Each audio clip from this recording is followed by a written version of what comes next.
You've been watching a lot of Rick's draft guides. Am I wrong in saying black-white looks really strong with Tezzy and Pale? Yeah, black and white have very strong removal. And you can easily start out...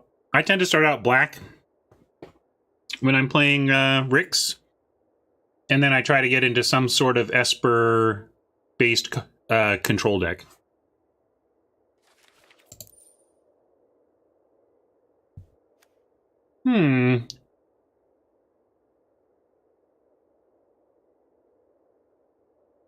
We could just rare draft here. That's getting to be a real thing. Like, we should check that actually. Again, oh no, I have the information here. We have 4 Godless Shrine owned on this account. So if we pick the Godless Shrine, it's just it's 20 gems. And so we should be considering that. This is the free-to-play account. It's that calculus of what's worth more gems to us.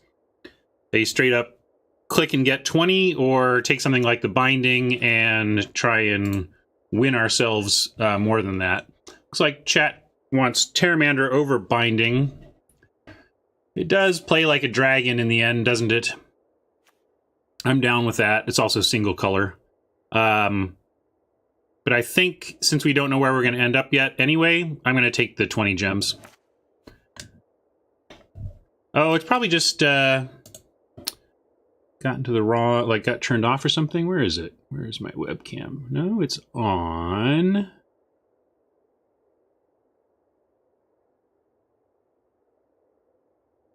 Oh, the game capture got pulled up somehow. Let's do that. There we go. I don't know how that happened, but fixed it.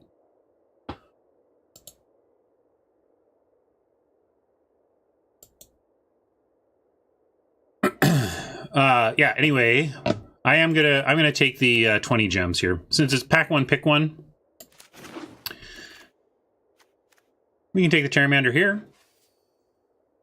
But let's see what else we've got. Might just be the pick here. Scorchmark, Insight, Carnival, Carnage. Rare is missing here. So yeah, we'll take the Terramander this time around.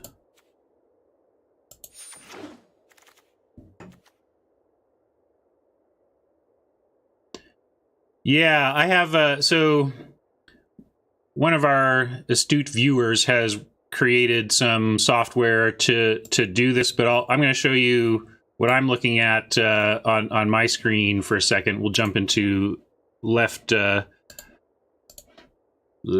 monitor. So I'm using this thing called MTGA Tracker until I get the user's solution implemented, and it shows me during draft how many owned of each thing in the collection. So we could also rare draft here. We have 2 Smothering Tithe owned. We could go make 2 more and turn this into gems as well. We don't have to do that, you know. Like I want to both have fun and draft the decks people want to see, but also the kind of the flavor and philosophy of this whole stream is trying to maximize these edges. So I do want to take the possible rare draft here seriously, but we'll hop back to the draft view now that you've seen that. So we have 2 of those.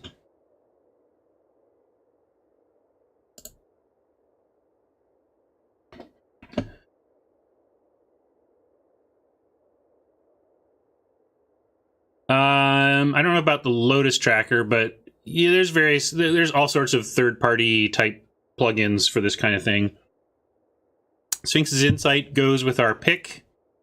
I'm gonna be aggressive about the rare drafting here and take another 20 gems.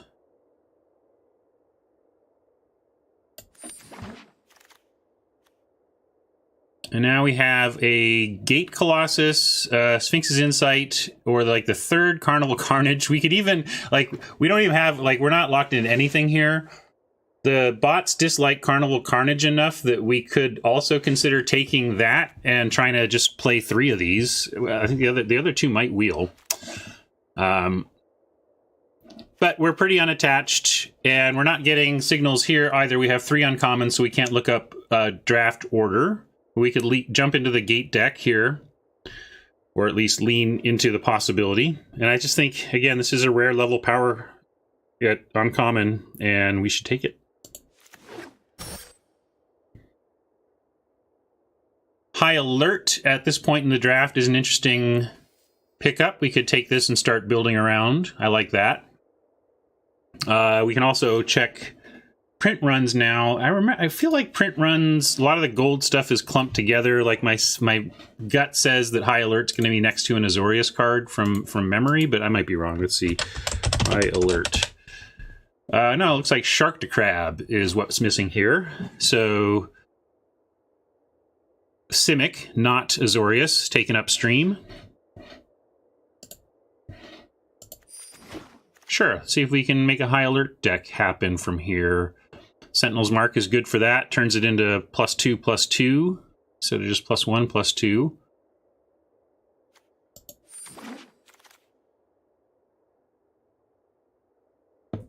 Sage's Row is a bit of a non-bow with High Alert, but it's still playable because you played on 2, scry 2, and you're happy. We can take the Duelist, though, as something that does get a little better with the High Alert and is solid on its own. Watchful Giant gets a lot better with High Alert, but is still not a priority for me. And let's check our uncommon print run on this as well. Incubation and Mockery have Cry of the Carnarium and Pitiless Pontiff surrounding them. So probably Pitiless Pontiff between those two. And are you guys with Fairy on me? I think Fairy. Yeah, you're on Fairy too. All right, here's what we're trying to... Here's the reward for being High Alerty. Don't have any gates yet, so we'll keep an eye on that. But I want to focus. If the Gate Colossus comes through as playable in our deck, great. But I'm happy to work towards a solid Azorius deck and go from there. This is sideboarded, so Exposed to Daylight has a lot of value, and Humongulus has some value, especially with High Alert. So those are the choices here. I like Humongulus as a possible main deck over Expose is something we want to sideboard, but I hope we get an Expose or two before this is over. And here we're going to take a Twilight Panther if we end up Espery, especially with the lure of getting some gates. Wow, this came back all the way around. I rare drafted instead of taking the Sphinx's Insight, so we got this one for free, and we're getting a great signal about where we're at color-wise. So fantastic to see this here. And as I said, we could probably have gone into, forced Rakdos to take these. You get as many as you want from the bots, and we will take it here for uncommon purposes. Looks like they managed to draft one of them away from us, though. And so we'll take another Humongulus. Probably not playing 2, but we can take it.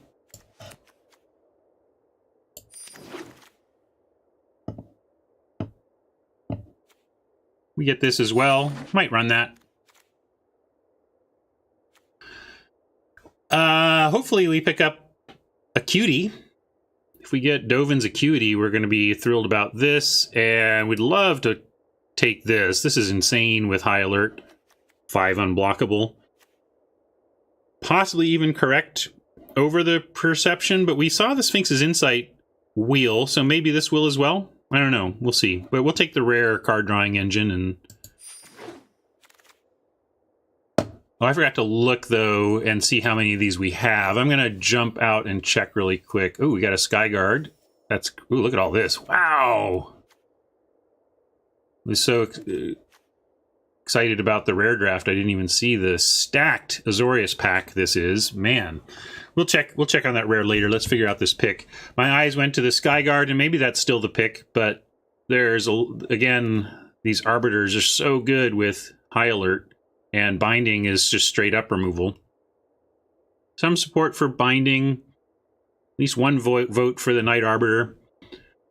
Now we're leaning into the removal a little bit. That could be correct. But man, that Skyguard is brutal when it lands, right? A lot of support for just taking the straight up removal spell, but I can't. I'm not going to pass the Skyguard. I think this effect is too powerful.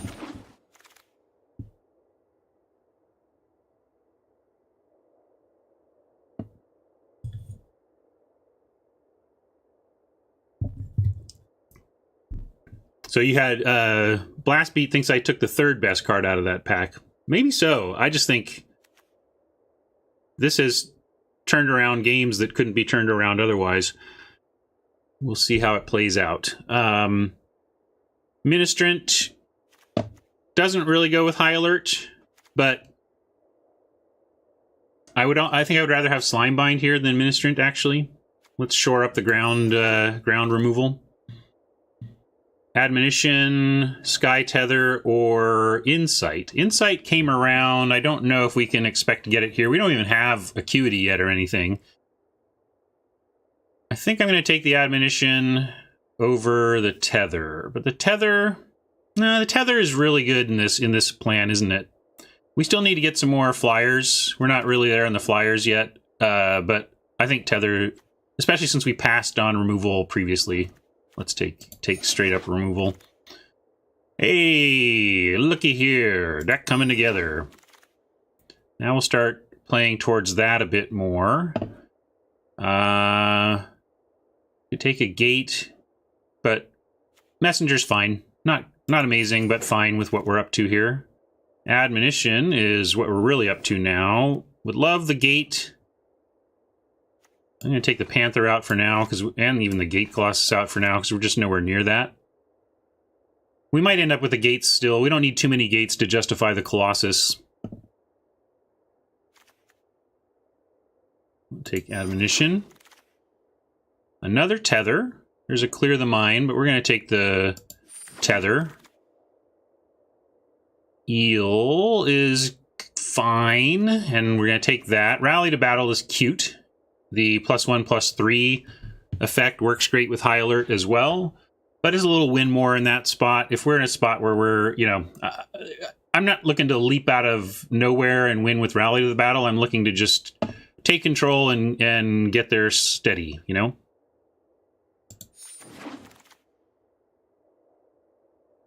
Late Thrall, but I'm down for the Guild Gate here. There's no need to... We can be sad about this, but we should take the gate that works for us. And the locket that works for us. I know that 06 Defender is there or whatever, and that works technically with High Alert as well. But I'm going to go with the limited resources approved approach here of basically just trying to build a good blue-white deck that gets better when it has a High Alert out instead of trying to do something broken with, that whole plan. With, trying to go high risk, high gain with that plan, I should say, not doing something broken. If we could do something broken, we would. Just don't want to go high risk, high gain. Summary Judgment and Code of Constraint. I was going to snap up this Code of Constraint. We do have a Glass of the Guild Pact that we could rare draft and convert. But now I'm more inclined to do the rare drafting early in Pack 1 when we have... we're not even sure what colors we're going to be in yet. In this case, this deck needs something like Summary Judgment so much that I want to take that here instead of rare drafting. I think this is worth a lot to the deck. Here's a Clear the Mind. We'll try and wheel, or an Admonition we might wheel, but we're going to take the Arbiter here. Finally get an Arbiter we can snag. Maybe we wheel the... We'll probably get Gate, Admonition, or for sure Clear the Mind. So our fallback is Clear the Mind, but happy to get at least one Arbiter here. There's a Summary Judgment we can grab. That Gatebreaker Ram is not going to be breaking any gates for us. We're going to be taking more removal. Another Acuity. We're doing it. Let's see if we can get 2 Clear the Minds now. Kind of like the gate over the Savant. We might be able to play the Colossus if we pick up a few more gates here.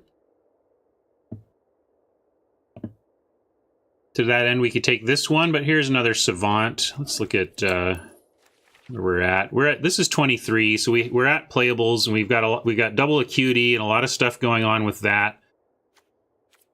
Again, I wonder if we end up... I keep trying to be a high alert deck and failing to get there. I wonder if this is going to be another one. Sarah Temi. Good time zone to you. Glad you could join us. Down with the gate? Yeah, let's do it. Take the gate. It's kind of a clunky gate. We'd much rather have an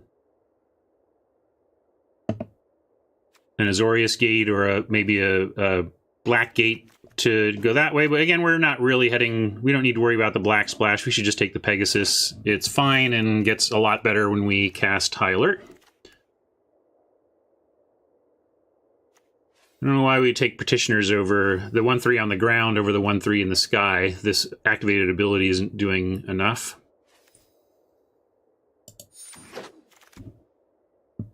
Cool. Snap that up, and we may be into...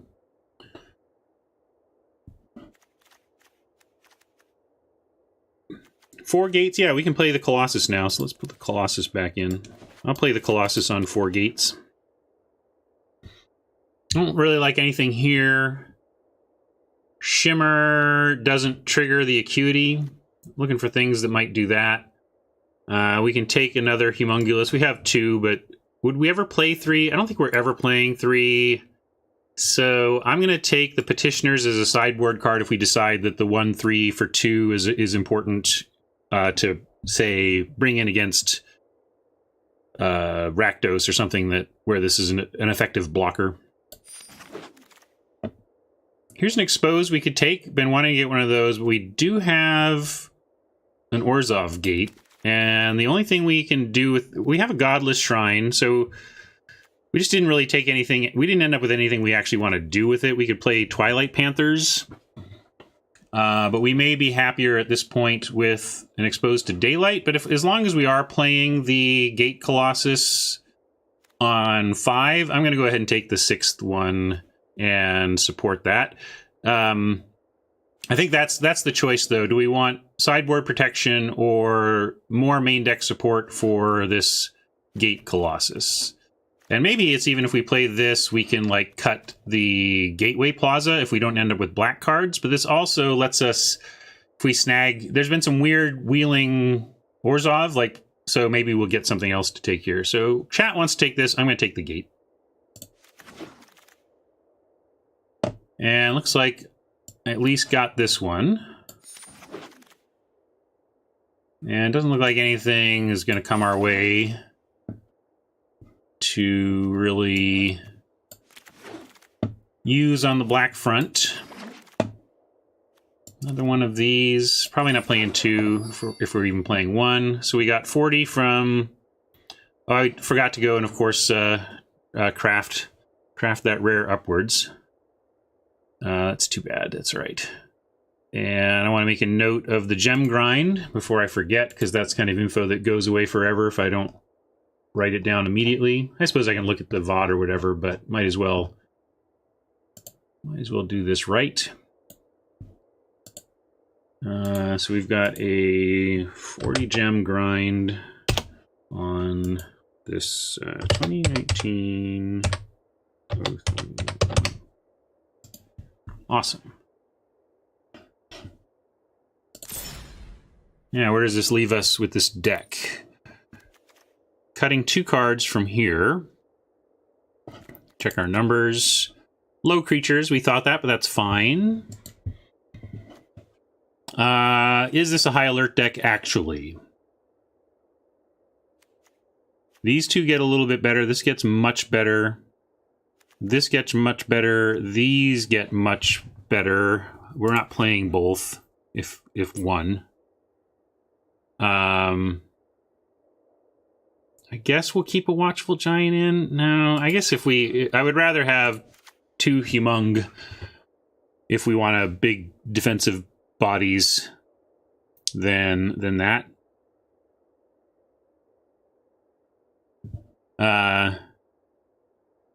Yeah, we could just cut both. It could be something like this, too. Maybe that's correct.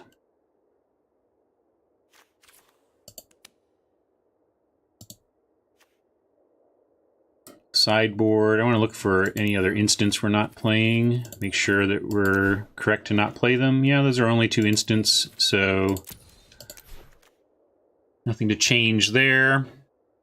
And now this gate situation. I don't know about this plaza. I think plaza is too clunky. I will play an enter the battlefield tapped plains, but I don't want to run a land that costs me 2 mana to play. Hey, Jag. We'll call this one a cutie. A double cutie.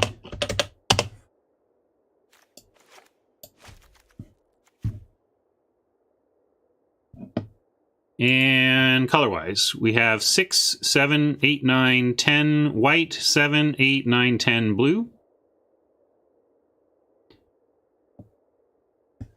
What creature benefit count do you think you have to hit for High Alert to be worth it? Well, I think we're kind of at the low end, so we're, you know, and also not all creature benefit is created equal. Technically, Fairy Duelist benefits from it, but Senate Courier really benefits from it. In this case, we have these two, we have 1, 2, 3 that get a huge boost, you know, a 3 or 4, a 3 power boost to 3 creatures. We have a 1 power boost to 1, 2, and a 2 power boost here. So we only have 6, but 3 of them are really helped. Again, I think this is on the edge. This may be a mistake to play. We may not be all in enough here, and we might be better off just like bringing in another instant to trigger the double acuity and be on that plan. Although note, we don't have any Clear the Mines, so we need to be on actually winning with this stuff.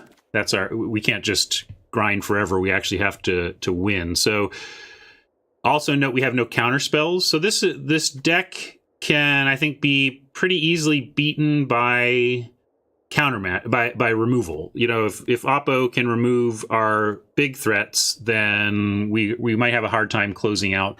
So because of that, I am going to keep the High Alert in. I think we need to turn our cards like Senate Courier and Messenger into larger threats so that we can win in the case of our obvious threats being removed.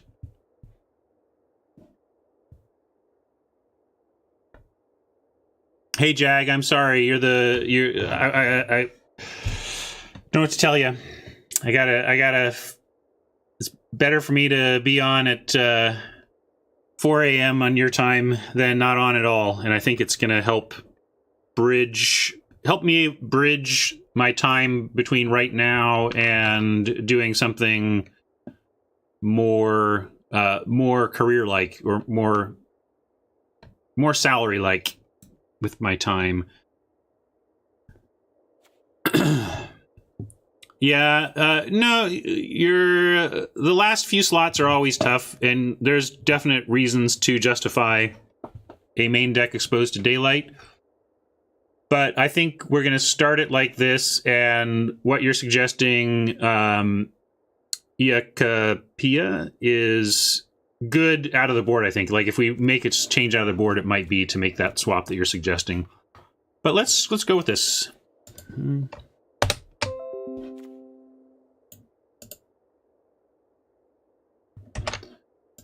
Paste that. Do that. I'm gonna move my camera because that's what we do around here, and update my deets. Everything is good except the record. Been on a pretty good run with this account. We got a 5-win, a 3-win, and a 5-win in our last 3 traditionals on the free-to-play. So let's see if we can keep our string of at least getting our gems back going, and we'll keep this.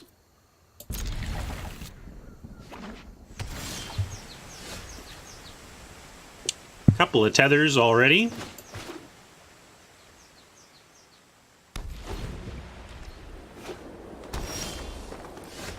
Yeah, I think if it's best of 1, I would just start it. But I like it out of the board when you can, when it's 3.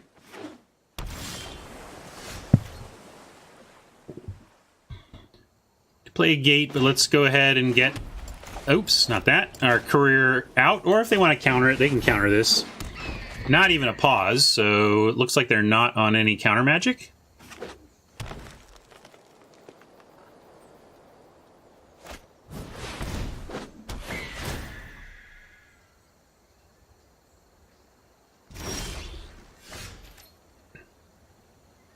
Not too concerned about that Griffin right now. We have a lot of ways to deal with it. I mean, a lot.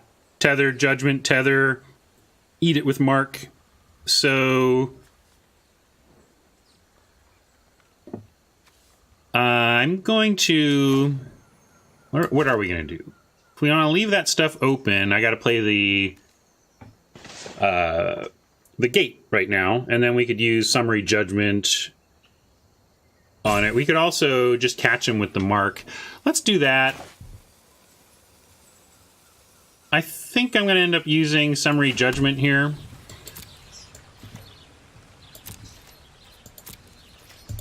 But we'll see. No discussion of the new set yet. I haven't even looked into what they've... This is one I got to be careful about, because I know enough about it to be dangerous.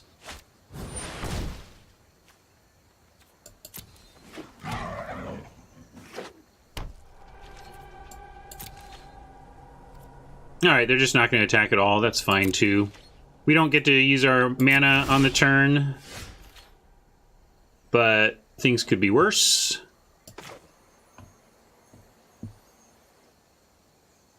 Now we can't... We can bounce off the beast. I'm just trying to figure out again if we want to... Maybe just take 3 from the... I'm going to Insight, and then...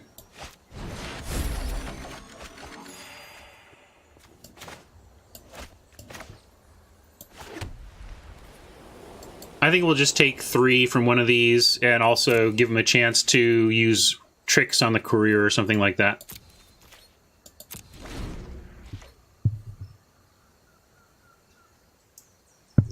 Oh, that new set, yes. That's interesting. Why not?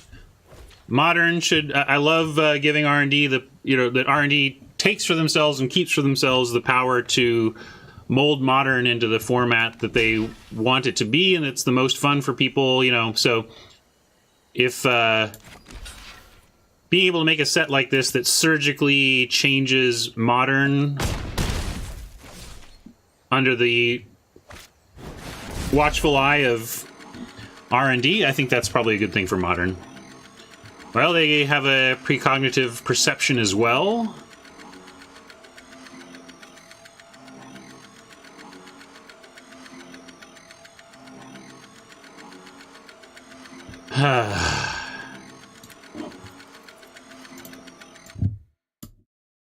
Jeez.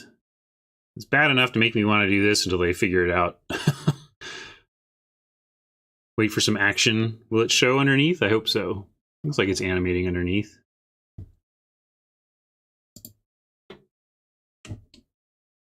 All right. We'll have audio again. What torture. A lot of land, but still looking okay here. Do we want to kill the beast or the flyer? Let's judge the beast.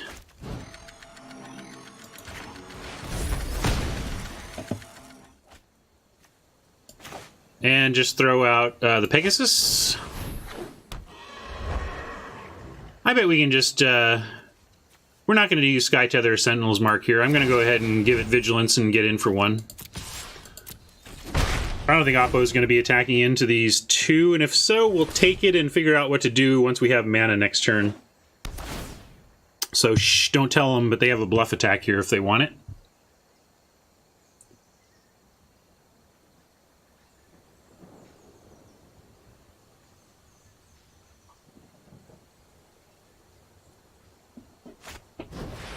Hey Vandy says, the only thing that's really important, though, is how it drafts. That's going to make or break it. I disagree. Sets like... Reprint sets like this that are high value are made or broken by the relative market value of the value proposition of the packs, generally. And the because they're a limited print run, so they just generally. Well, I don't know. I'm assuming this is like a Masters set in terms of how they're going to handle it. And if I'm wrong about that, this could all be wrong. But if it's like that, then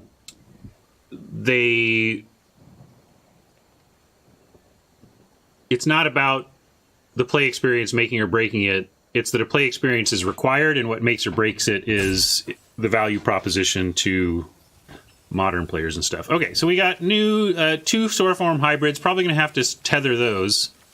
Oh, it's not a limited print run. Okay, so then, like I said, if it's not a modern style set, then yes, the limited function is important. But still, if it has a high value proposition, people will just buy it for that. So we'll see.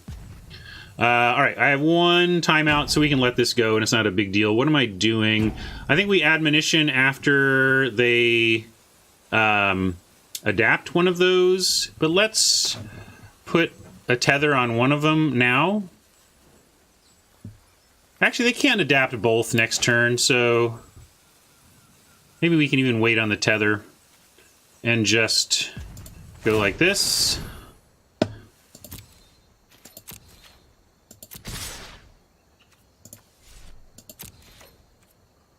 Trying to just put them to the test, see if they want to block. I'm willing to use the mark as removal here and create a decent flyer that will get pretty ridiculous if we draw a high alert.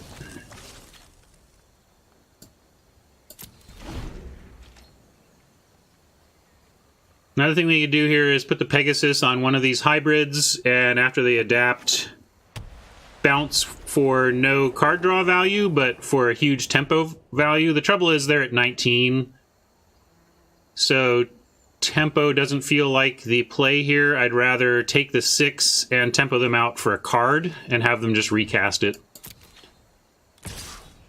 So what I'd like to see here is one of these adapts and the other one doesn't, and then on our turn we bounce the adapted one and tether the unadapted one.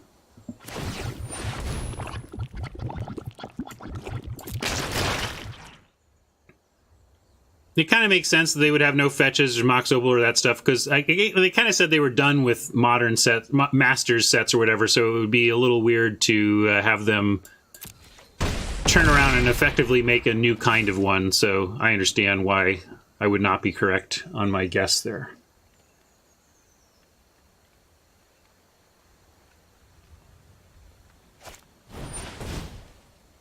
Yep, let's see what they come up with off of this. Nothing bomby, nothing bomby, nothing bomby.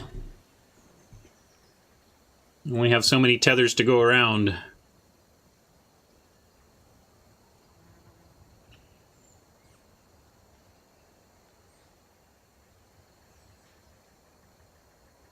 Uh-oh, that's pretty bomby. But we can tether that. So that means we have to figure out something else. Like we can tether, well, that helps somewhat. No, it doesn't really. Those things are going to be huge no matter what we do. But let's start with an admonition of the adapted Soarform. And a tethering of the other one.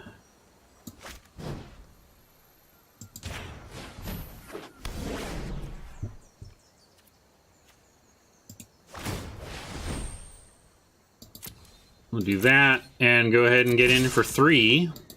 This is not the fastest race in the air, but this is going to help. That's what it's like. This is going to slow them down. It makes it. They're going to have big creatures, or at least one big thing. So they'll end up with a 5/5 or a 5/6 and a 1/1 if the Skyguard lives, and we should probably be able to erase that.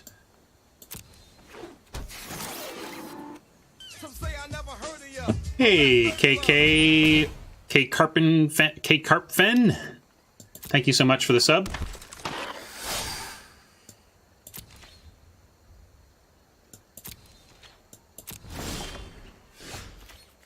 Really, we're looking for some extra chump stuff for the 6/6 that we're trying to race here. We're at 11. They're going to be, but we're coming at with 6 in the air shortly, but it might have to be 5 at some point so the Pegasus can chump. We're definitely doing this. And this. And I'm not going to pretend we have anything. Gonna get our vigilance going and see if we can't close this out before they can. Going to 5 actually allows the courier to block. I wasn't thinking about that when I drew this, but it does give us a conceptual block here, and they didn't show tricks to before. So if they have anything to take the courier here, then they recently drew it, and I think we have to make them have that. If they have a way to beat the courier here, it's because they could also have something that takes out the Sky Guard, so we should be considering that as well.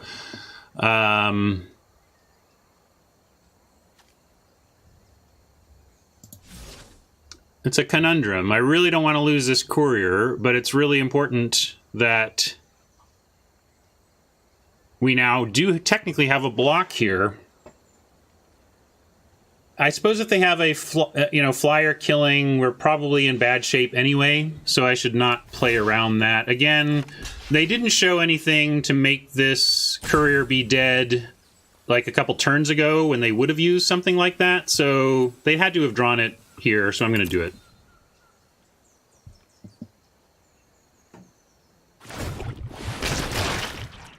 Yeah, if they have Biomancy 2, that would do it. But again, they did not have this 2 turns ago.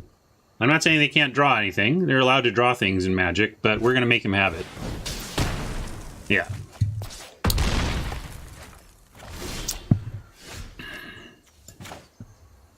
So, again, I was saying, like, I decided to stop playing around this because if they had something to take out either of those flyers, which this does, we were going to be in real bad shape in this race. So I elected to not play around that. But now let's see, what are our outs from here? We have a Colossus of our own. We have a Slime Bind. But really, that's what we're looking at here, is needing to find our own Colossus, I think.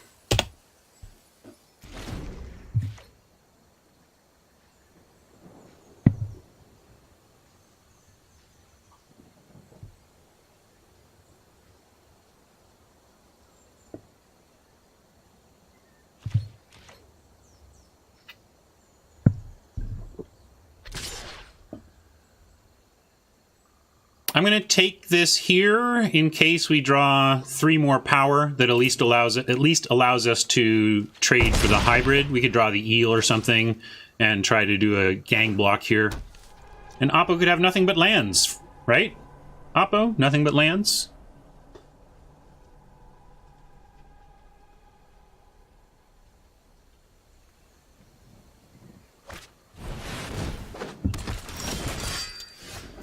We did. So did. I guess we had like 1 more turn to draw a Colossus, but it wasn't going to stop the 3/3 in the air for much longer. I might end up in at 0% there, but it was pretty darn low. Let's see. Exposed to daylight. I think we can figure they probably have some... I mean, they were kind of showing Bant, and we can expect that there's some enchantment removal in there. Do we see any? I'm trying to remember that now, too. No. More Collision Colossus. Bant Gates. I guess this, again, at least delays the Colossus. But I like that we have a couple of tethers for the Colossus. That's the important removal for the Colossus. I think I want to wait until they show me something a little more specific. The Humongulus doesn't really excite me when we're staring at a bunch of potential 6/6s, but we don't have anything else that really deals with it unless we want to try and splash a Catacomb Crocodile to have a 3/7. And that doesn't seem worth it. Although those 6/6s are real deal, we could also bring in things like the Twilight Panthers if we went with some black cards. If we did like this and this for this and this and this and this and that. I think that's probably too excessive. Cutting like a humongous.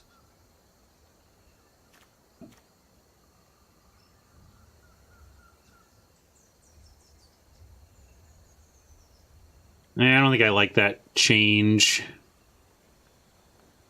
So I think I'm just going to let this time out rather than try and undo it.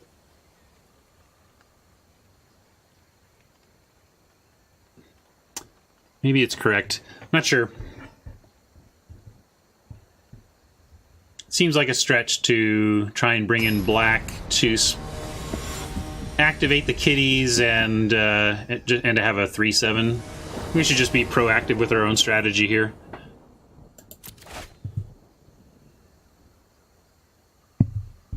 All right.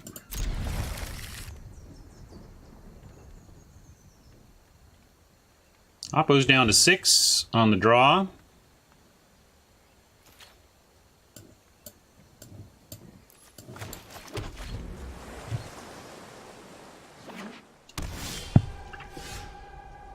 Oh, I accidentally put a stop.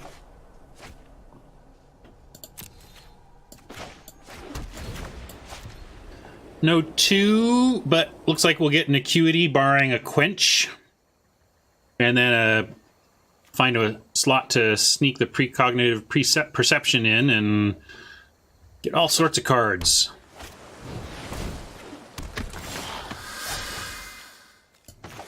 Oh, we try drawing less lands quite often. That's the other thing we try. We try drawing a lot of lands and try drawing no lands. Those are the two fun explorations we have around here. So, bad news right up front. Was worried about this guy, and there he is.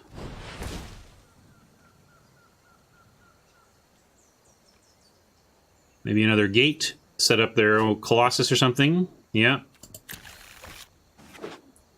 Perfect time for a Plaza. Sneak that in. Use all their mana, even if it's to make land. And speaking of all the mana, sure, let's draw absolutely nothing to cast on turn 4 across several turns.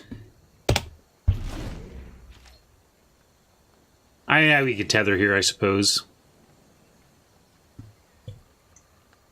We might eventually anyway, so maybe it's correct, but we don't have the second one, and I do want to keep a Colossus prevention plan in place if we can. Against blue, though, they probably have bounce to get it back and stuff, but you do what you can.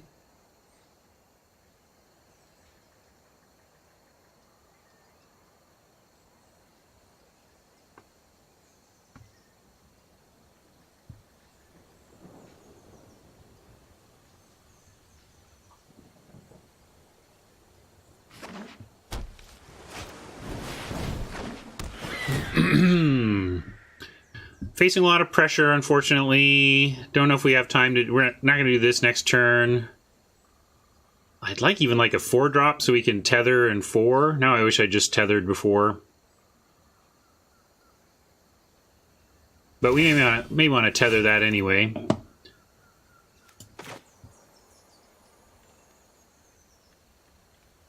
Guess if we're playing something for defensive purposes, might as well have hexproof. We'll send the Homunculus out there. Can hold off the hybrid for a turn, we hope.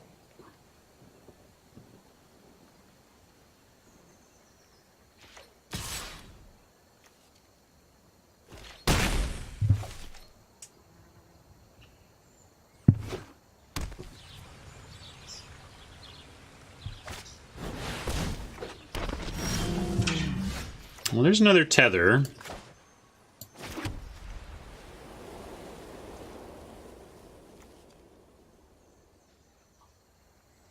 Oppo's really making it rough on us, but I think we'll do this Hybrid might be able to adapt next turn, so that's rough. It's also, maybe we're just supposed to double tether.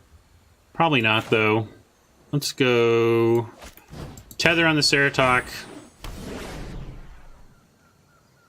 I guess the Night Arbiter, I should have played this first, rather than, if you're going to play a card draw spell, do it before you do anything. But it's not going to matter. I'm almost certain there's nothing really we can draw here that would result in us not wanting to tether the Ceratok anyway.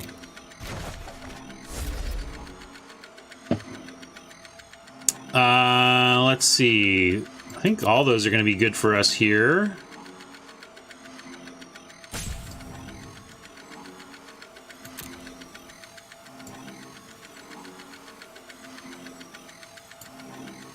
Yeah, we'll take it all. Sorry. We're done. Whew. If they can avoid the 5th land this, or the 6th land this turn, so that we can have Judgment available for the mid-combat hybrid activation, that would be amazing.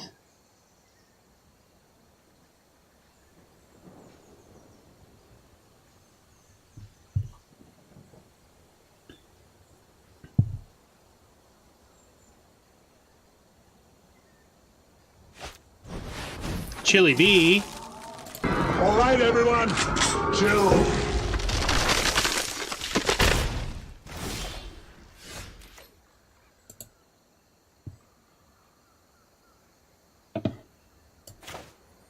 Seven mana.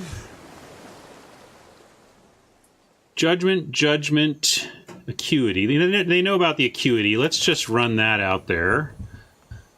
And then have a couple of Judgments available.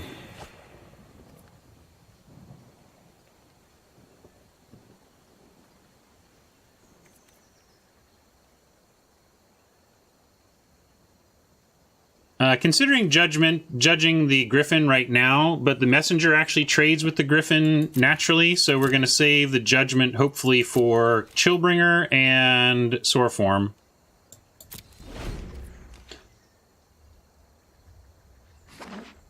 Well, we'll see if they are bold enough to do that mid-combat, or if they just want to, like, do that now.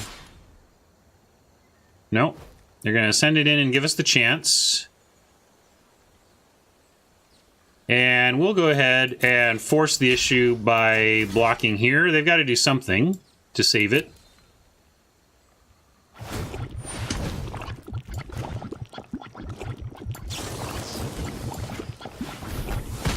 And now we have a choice. Like, we had to do that there, but now our choice is we can take 6 and not get the Judgment activation. Oh, sorry. Here, let me stop that. We can cast the Summary Judgment now and not get Acuity back to hand over it, but we take an extra 3, and I don't think it's worth it. I think we're taking control of this game here, so let's clean it up and stop the damage. And yeah, we'll get there with this kind of thing anyway, right? So I like Messenger Pteramander here.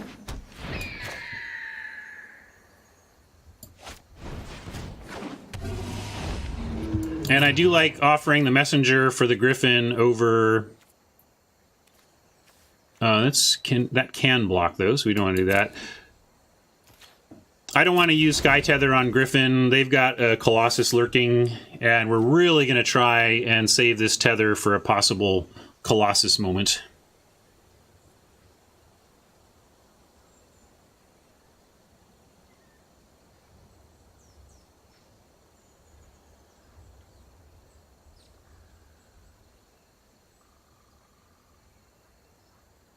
Next turn we'll gain at least 2 life, probably.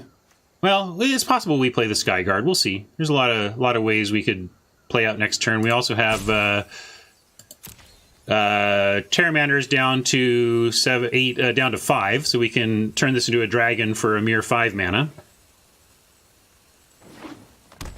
Jag and I are thinking the same way. And what's their cost? They have a gate 1, 2, 3, 4, 5, 6, 7. So they cannot Terramander right now. We have 0 gates, but are still about to play a Colossus. And to that end, I'm going to go ahead and... Well, we can attack with the Terramander, and they can't really block. And we're not going to block with it ourselves.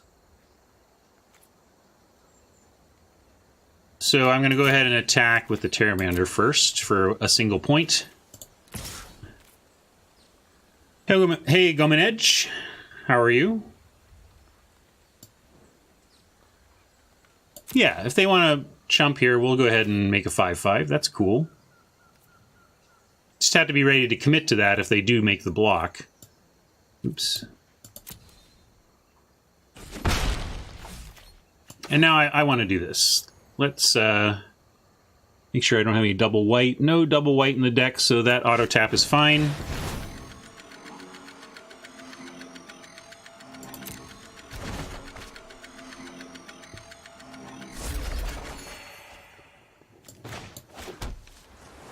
Ooh, now we can activate the Terramander on 4, so that's... We just do that with the turn, rather than replay the Acuity. Yeah, to that end, maybe I should have just done this all before combat.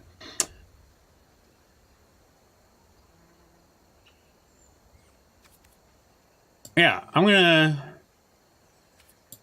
do that. Is there any reason to do it now? This is where I don't always have a reason to do things. Luis was talking about this on LR. You know, the whole have a plan thing is almost from action to action, not necessarily game plan to game plan. So, like, if I'm activating this now as opposed to the end of their turn, why? And I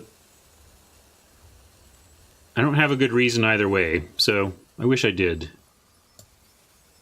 I'm gonna leave it there. Hey, New Brew.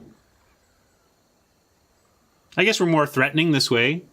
It's more threatening to have available mana. And we're not going to do anything else. I'm going to go ahead and make it a 5/5 before that lands.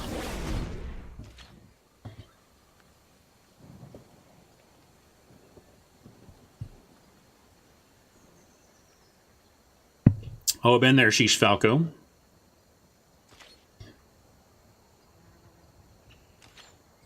No small capacity for error.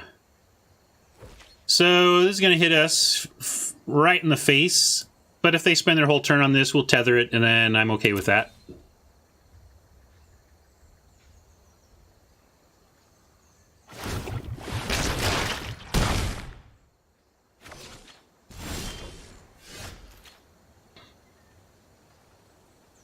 And what is our other play for the turn? Skyguard or Colossus? I think we'll go tether and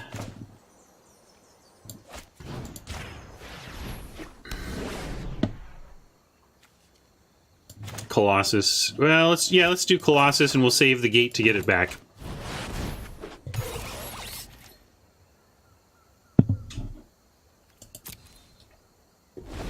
And then we can surprise them, and maybe they think they have some blocks. And they have blocks here, of course, but the Griffin can't block.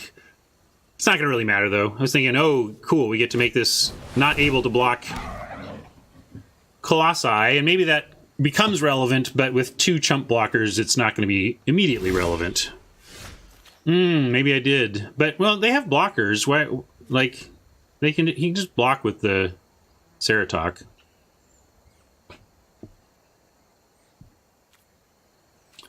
We can get our own Terramander back with Admonition after an Acuity.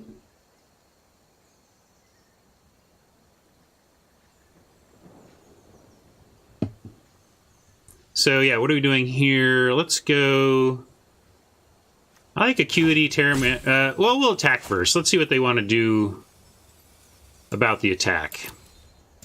Because they may double block with their big guys. I suppose that, yeah, we could have put the Skyguard out first, but the thing is we can get the Colossus back, so I don't mind this.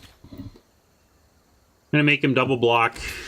We'll eat one of them, or, you know, trade for one of them and then get it back. And trade for the bigger one, I guess. We could also admonition the other one now, but then they can replay it. They're both dead creatures, so we're going to do it this way.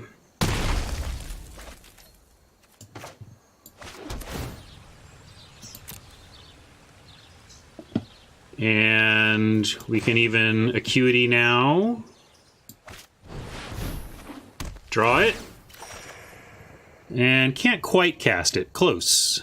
Close. I'm going to go with Admonition on my own Pteramander.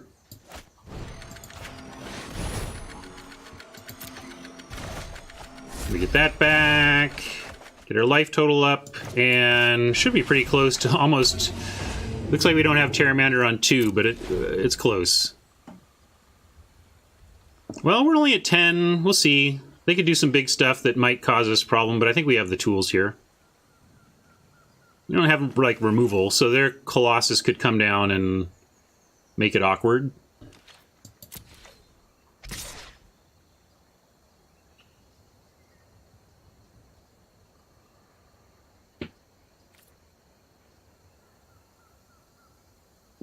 Not sure what their play is here, but we'll duelist before blocking and just put duelist and messenger on it.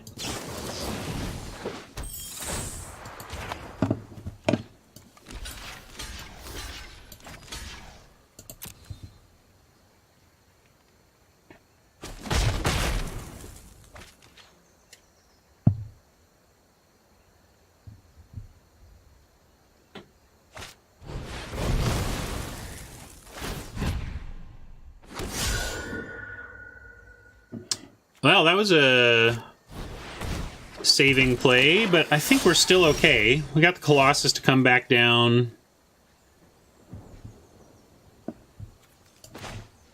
And do we want it? 6, 7, 8, 9, 10.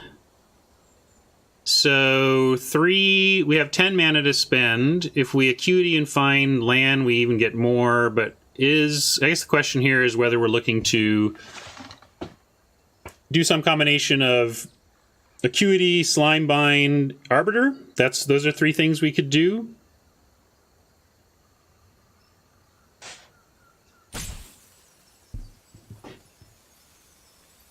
I think I'm going to do that.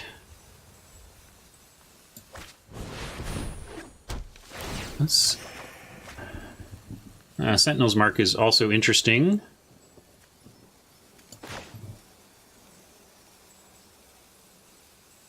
But yeah, I'm gonna keep this plan going. Sentinel's Mark may change how we approach things a little bit. We'll see. But Slimebind kind of does that too. Are we blocking with this? I don't think we are here. So I'm gonna attack. Probably just gonna Slimebind the hybrid so that the Humongulus can block it indefinitely.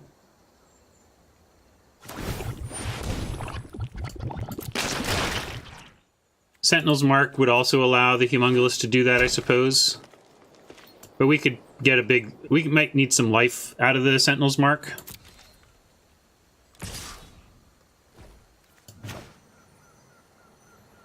Just make sure this lands. And then I'll put Mungie on it.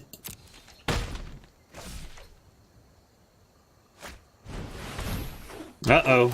Don't find it. Don't you dare find it.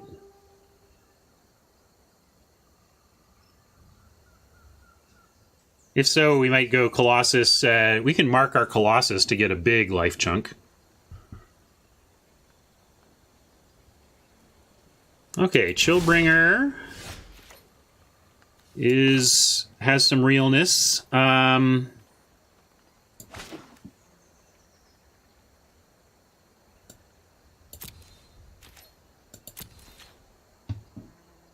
Definitely here, and then... Yeah, we'll do this as well.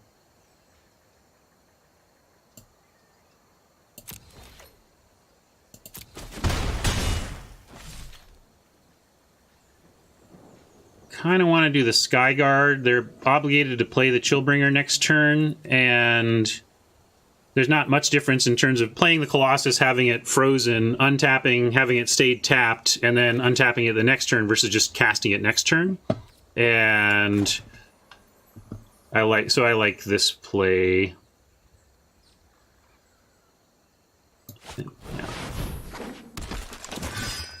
And we'll leave the mark in case of emergency or something.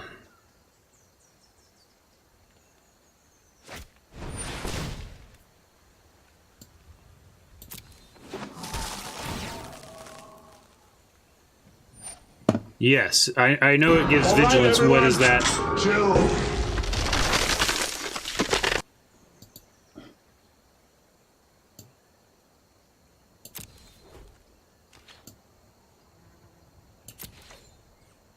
What does that mean for us, I guess? Maybe one reason to do it the other way around is that Skyguard then blocks the Chillbringer, but this is fine.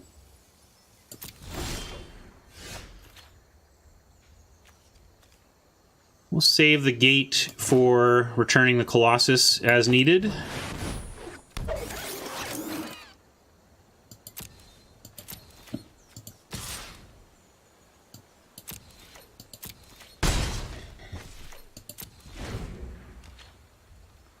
Looks like we had it in hand. Gates Ablaze gave us a setback that we're trying to work around here. I think Sentinel's Mark on Colossus is going to be pretty game-breaking. We'll see. Oh, sure. That's fair. I wasn't thinking about it then, that's for sure. I just thought there was, like, maybe there was relevance to the Chillbringer somehow, because it taps stuff. I didn't know what you were getting at. But yes, fair point.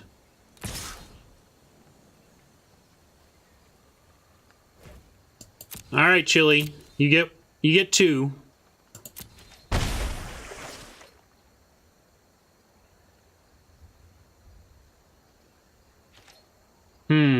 They were hovering over their hand like they wanted to do something and then they didn't. Somewhat nerve-wracking to think about casting a Sentinel's Mark into open mana and a card, but oh, there we go. Anything we can do about that? Not really. And it's exiled as well. There's nothing we can do to kill it ourselves, so bye-bye.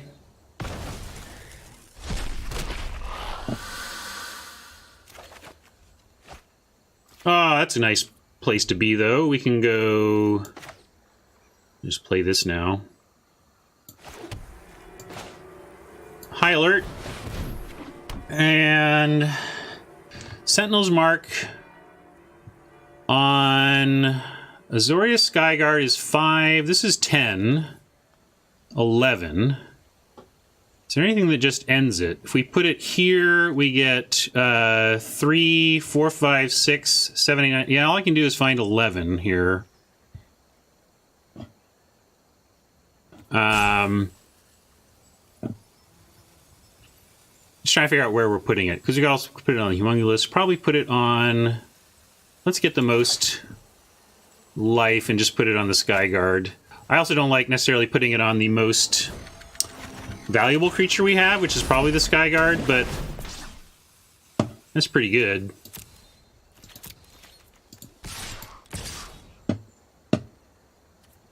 And can even do like this. Let's see, they just block with this. That doesn't do anything. Never mind. Most life would be the hexproof. I'm dividing it up a little bit. It creates 2 big threats. That was my thought. I don't know. I should have attacked with this also. That was dumb, because... yeah,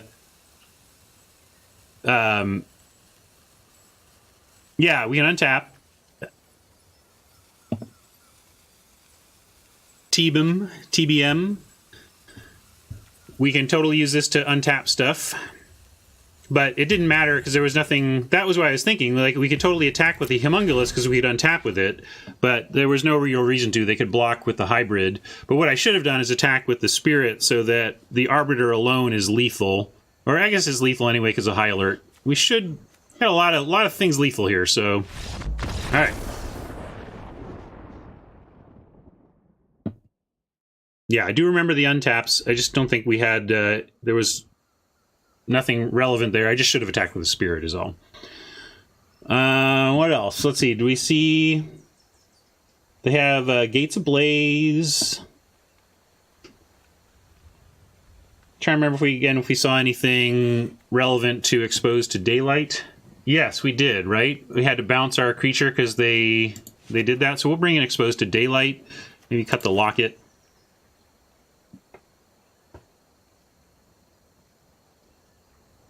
We'll see. If we do really well in this event, it may take up the whole stream. But if we bomb out of this early, we'll do some Ixalan. I like Rix.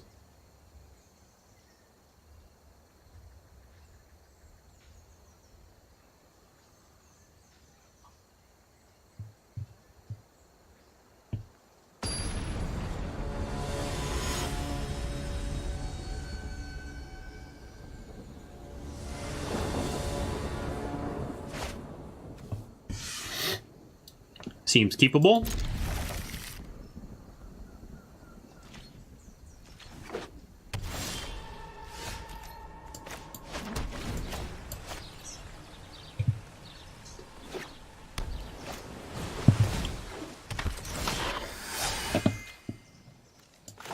I'd happily judge that hybrid, so I'm not going to play the gate. We'll play the summary judgment.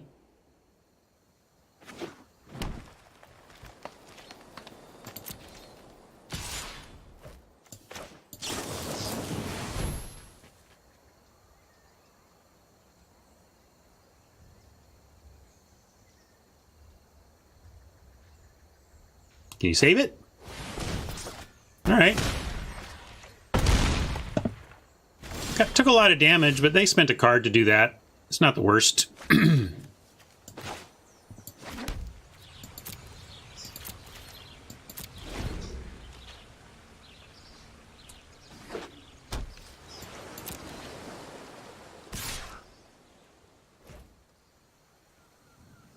Again, I would like to wait until they've invested in it, but because they did that big Colossus hit last turn, will prevent some damage here.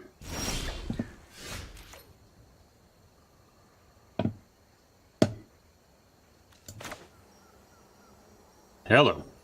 Laggy lag. Find another land. We've got to curve out to Skyguard and Colossus.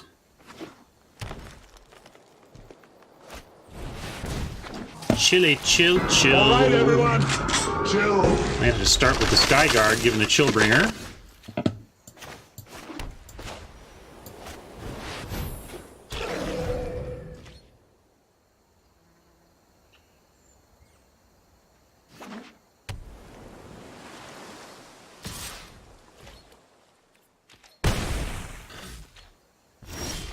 Going pretty low, and they've got a lot of mana, but we're gonna hope this sticks. Actually, let's start with attacking, huh?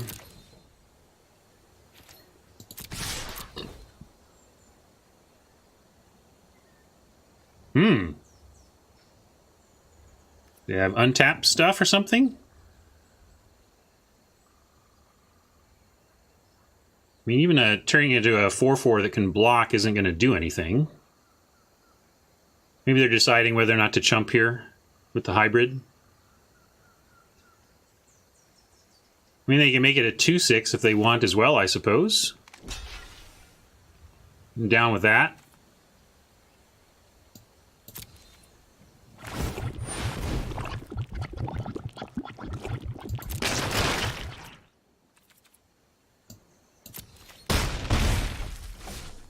That makes me feel much better about the Skyguard. Well, maybe we should just put the Colossus. We go to 8. We go to 8, but say deal with this Colossus. Now they have been able to, so it's no guarantee.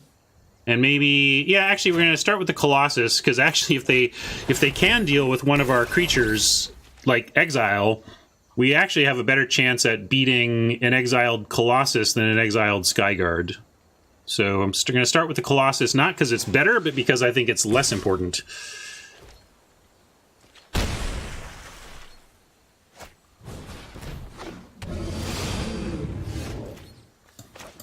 3, 6, so they're still a couple away. No, they're one away from being able to make that a dragon, which is why the Skyguard is the most important card here. And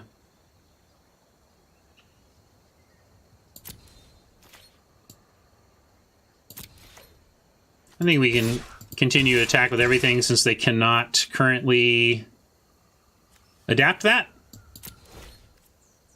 And I'm expecting... Yeah, they're just looking for the bounce there. And we really got to hope that they do not have an answer for the Skyguard. Because if they have an answer for the Skyguard, they just can come close to winning. But I don't think they can answer the Skyguard and turn the Pteramander into a dragon. But if they can counter it, oh yeah. Ouch. So yeah, we're dead. Just like that. Not sure if there's a way we could have played around that. I think we just had to run out our spells, you know? I guess if we had led with the Skyguard, that would have been correct after all, because it was a counterspell they had, not removal, but we didn't know that.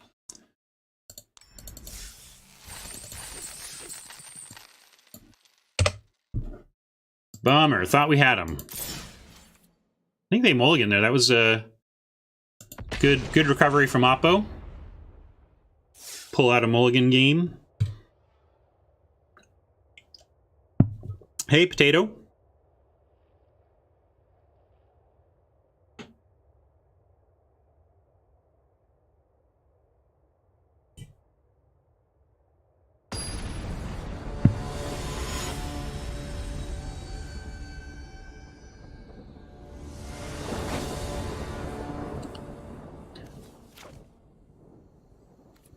Sure.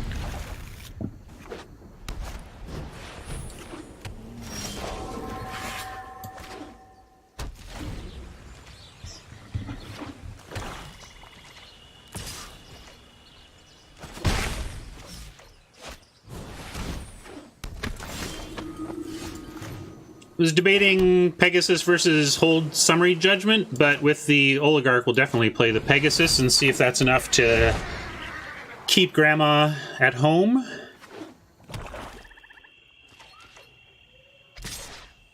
Looks like it is. And no blocks.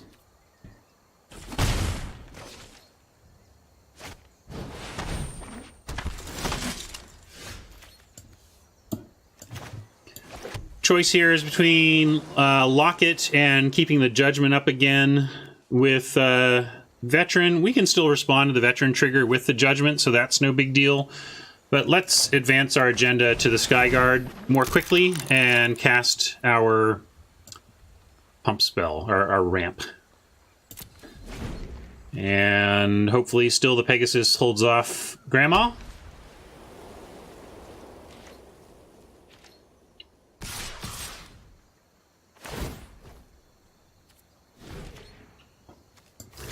The lack of an attacking Grandma suggests no trick, so we'll go ahead and try to bounce the Veteran with the Pegasus.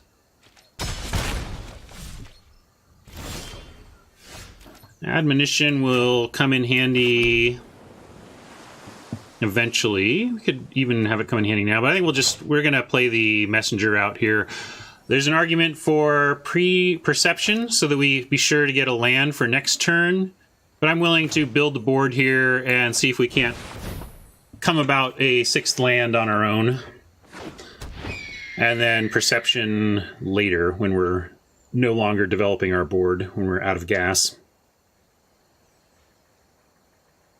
Exile? Looks like they've got something they can do. They've got an activated ability here, so it doesn't tell us everything. But I'm going to say no attacks. They've shown no tricks, so this pair should technically hold off the veteran. Unless they want to bluff something or have drawn something.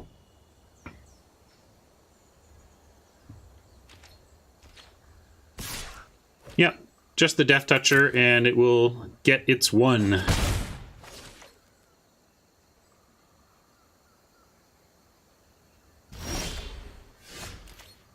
We got to 6. Seem to be itching on something over here. I'm worried that we're going to lose our Skyguard, but we have a perception to recover if we lose our 6-drop for something. We got the tools here. And now, in case we do, let's see, what do we want to attack with? We're at 16. If they get rid of the Skyguard and swing away, we take 1, 2, 3, 4, 5. I will leave the Pegasus back in case of that possibility. That Skyguard dies here, and I want to be able to, like this, put a Pegasus on a 2-drop, on 2-power creature. It should hold the Oligarch back completely, and so effectively leaving the Pegasus back stopped 4 damage, because Grandma didn't attack at all, and we bounce with the veteran.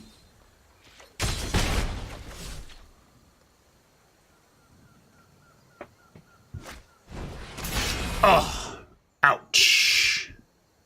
Not gonna lie, that one hurts. Don't see it. I've been seeing a lot more drill bit lately. Maybe the format's proven slow enough that people are feeling that card is worth it, but I mean, you gotta take the perception, man. And it's gonna show you the admonition and the judgment. Just let it go. We'll have to get our cards off the locket this game.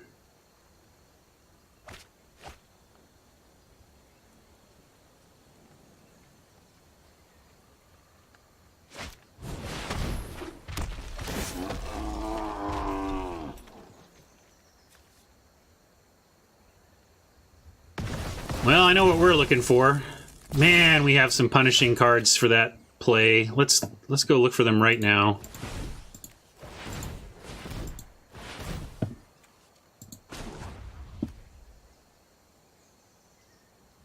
Tether 1 time. Yes. Here you go, Oppo.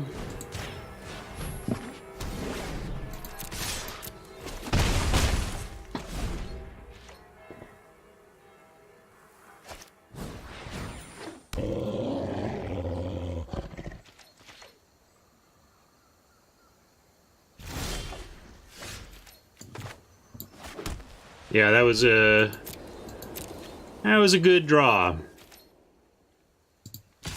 Yeah, you got to be careful about that. Marshall and I, when I was back on LR, we talked about this card because I was on the rare review. We talked about this and how you have to be very circumspect about which decks you do this kind of move against, and you really don't want to be doing it against aura-based removal colors.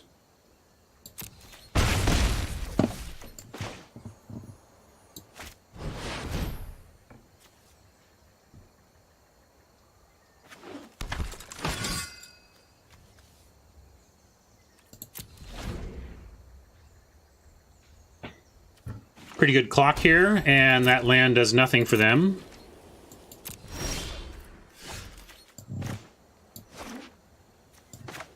It's worth seeing if we can shorten the clock by a turn here.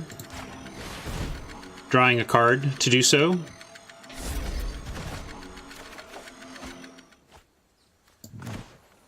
Doesn't shorten the clock yet.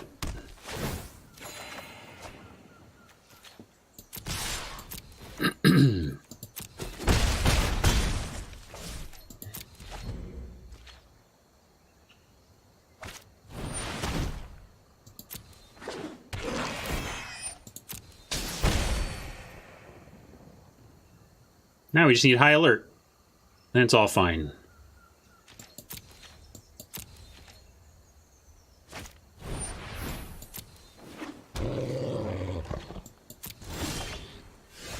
Eel's not bad, but we're now on the Arbiter plan.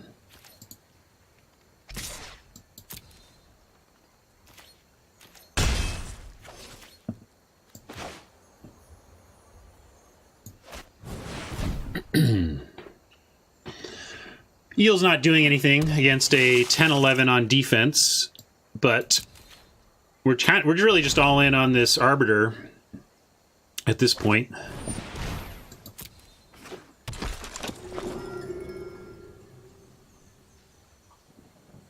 If Thrall attacks, we will double block.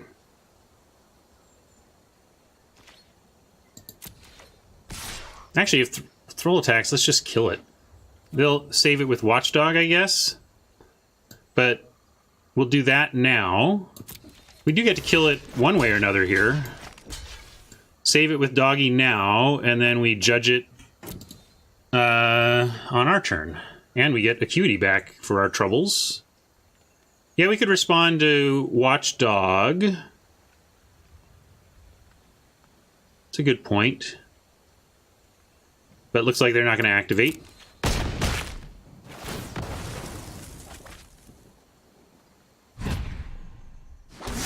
I'm fine with. They have no other cards. I'm not sure what that attack was about exactly, because we now have 2 more power attacking that we didn't have before. Oh, I should have buffed the eel. It just feels like the eel's not really going to do anything this game, unless they unlock their battlement and it needs to go on to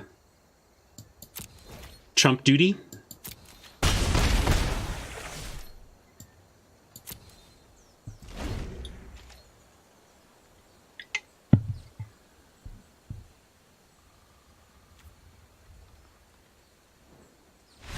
Okay, picked up the first game. Orzhov. What are we going to do about Orzhov? We can go a little cheaper. We had like this option. The 1-3 seems good against what Oppo is doing. Over maybe what? Over what? Over what? You know what, I'm going to take a quick bio break while I've got countdown. You tell me what we're taking out when I get back. What's my one cut?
The Acuity's been good enough with the handful of instants we do have that I kind of like it, but its floor is okay. You know, its floor is not great, but the floor of spending 3 to gain 2 and draw a card is high enough of a floor that I'm willing to run it with the low instant count. Maybe that's not correct, but that's my thinking.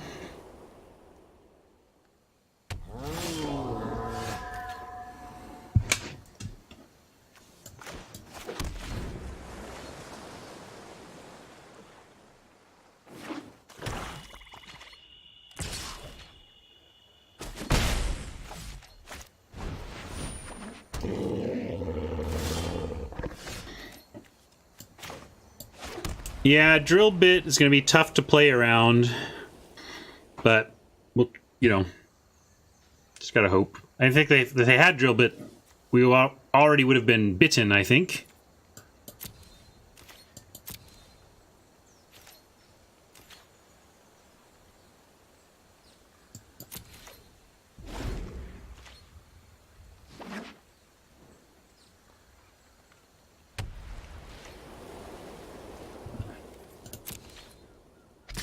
Thing about drill bit, like playing around it now, is like they clearly don't have it, and so can't really spend the game worrying too much about whether they draw it off the top.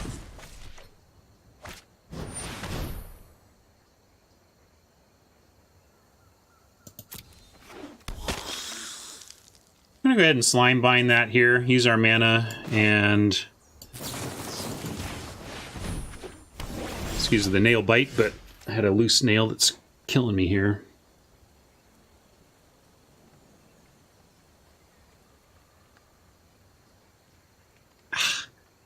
Damn it. 1 second. I gotta deal with this nail or it's gonna be too frustrating.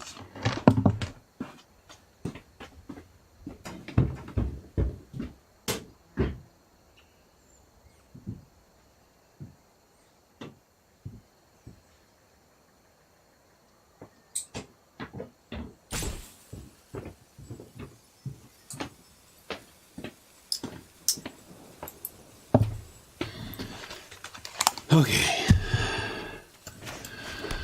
I'm not going to spend anything here, so we'll just Acuity.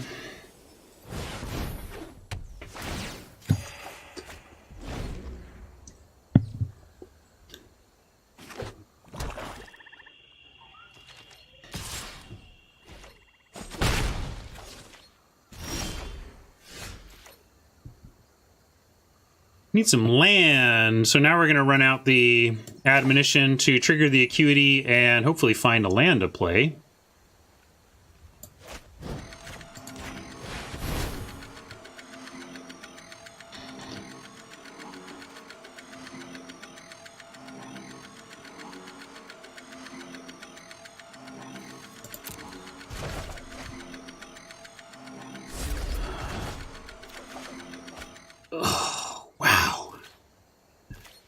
That is harsh.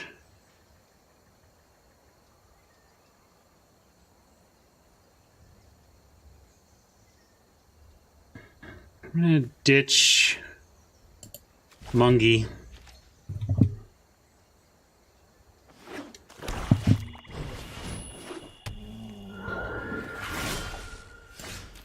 I'm gonna copy your question and try to parse it later, Cincy. I can't, don't fully understand it right.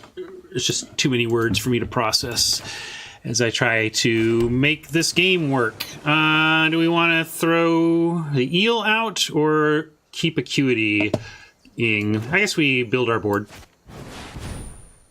Deal with the eel.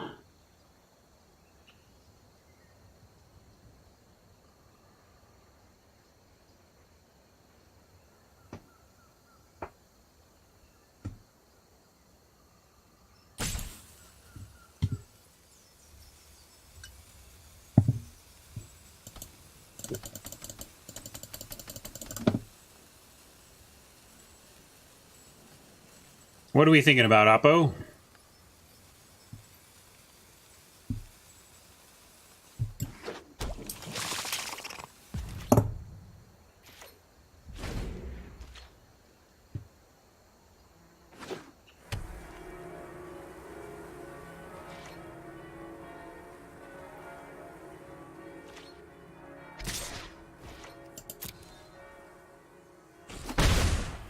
I think they'd be interested in leaving the Panther Black back to block. We'll see what they've got here. Maybe there's a reason that we're going to find out about.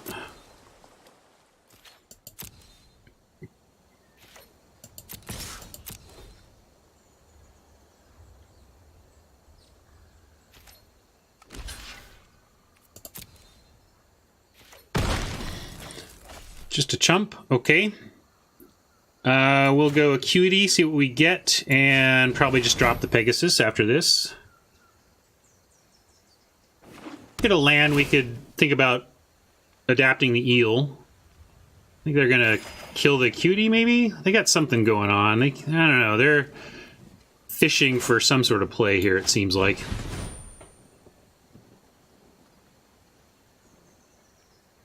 Hey, Valhalla's Chosen. Good time zone to you.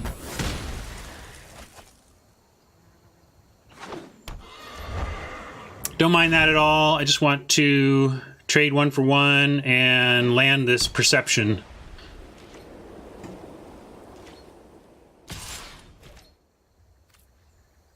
Got to be careful, though. Perception plus Acuity draws us 4 cards, so we need to do that at a time where it makes sense.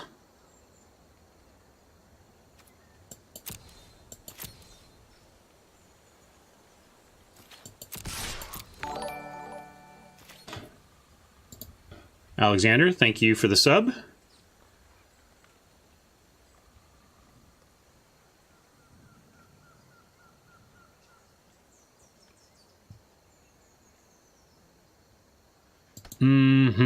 Let's see. Sorry, thinking here.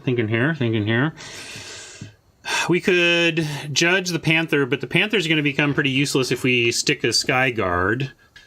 And if we Perception and draw a land and 3 spells, we could... Yeah, we're going to discard something. So I'm going to play the Night Arbiter.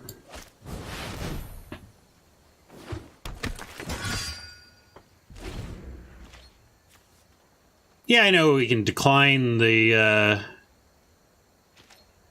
trigger, but we're not in this to decline Acuity triggers. I'd rather just sequence to try and say yes.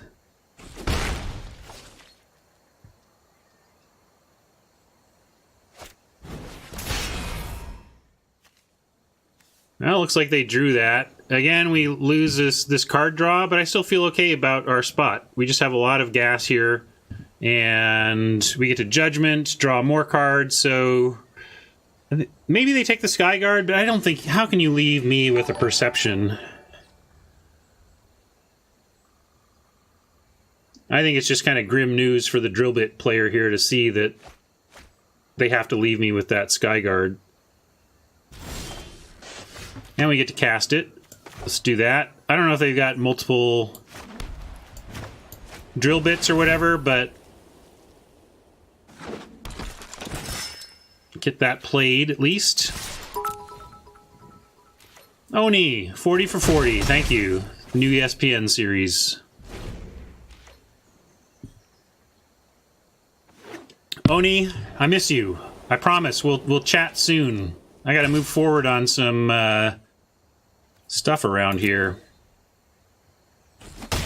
And I need your help.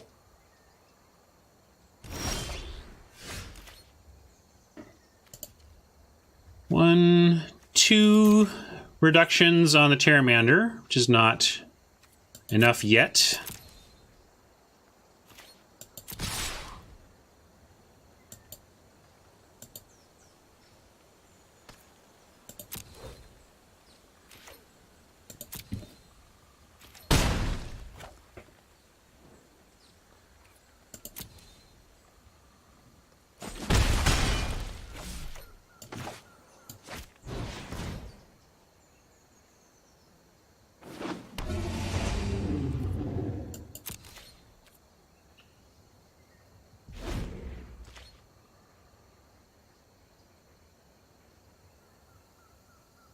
We know they have like a... Didn't they show a Mortify? They might have a Mortify that they're looking to target here. Because they're going over the Acuity as well. Oh, we're not going to let that happen. I mean, they're not going to kill our Pteramander.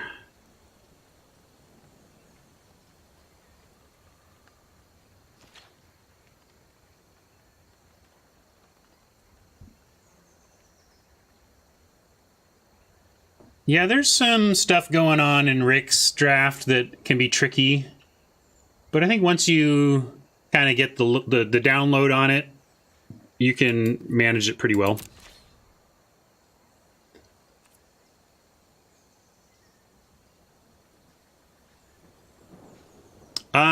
It could be worth playing around a Wrath, but I don't know how many drill bits they're running too, so that's part of it. Like, concerned that we could lose that way.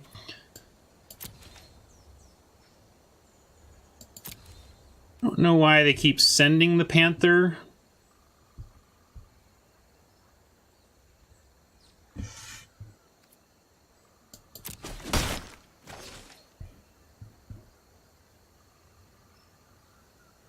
The set doesn't have raid, so what's that about? Gives me a chance to judge it on our turn and bounce acuity.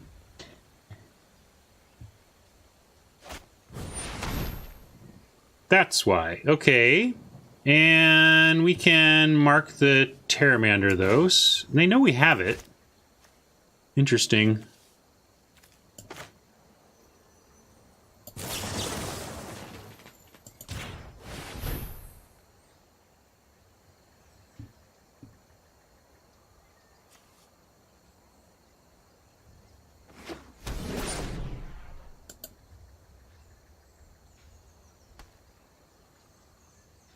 I guess it doesn't save it because they get to kill it with the fiend, but still, no, it exiles, so it doesn't even get to kill it with the fiend. All right, we got that one.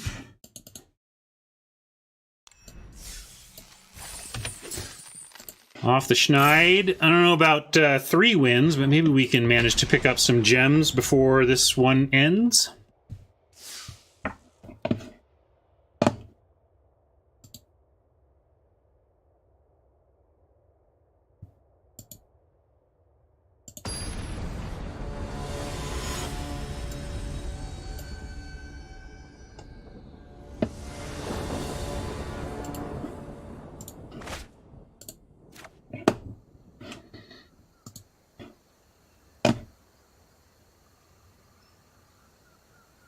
Yeah, we'll keep that.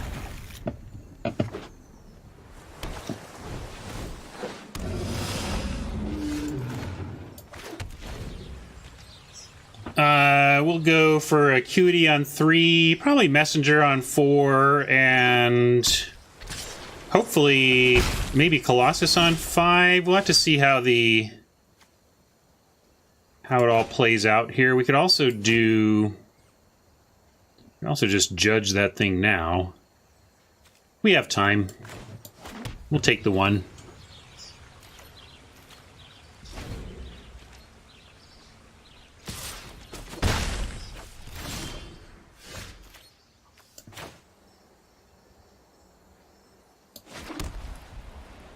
Looks like they're out of land. We did get...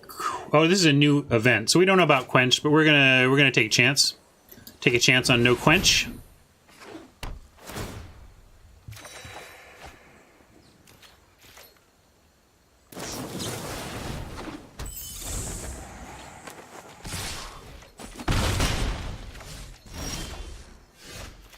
I'm going to play the gate here so we can get Colossus down next turn, and that means we don't get the Syndicate Messenger, but we can main phase a... I'm going to main phase the Judgment here.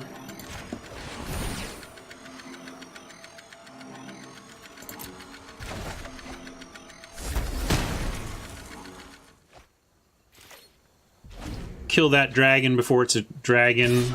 Oppo's stuck on 2, though. We're maybe getting an easy one here if they don't find another land soon. Well, they didn't have Quench before. Hopefully they don't have it now.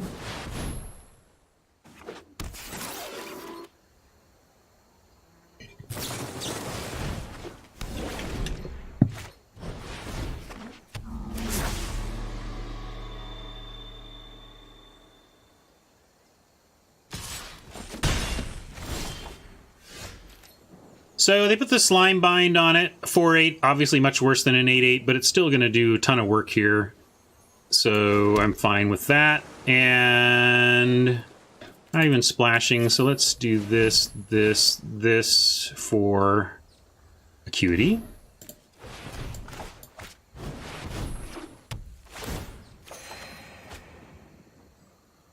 Maybe I should have just played the Messenger out here.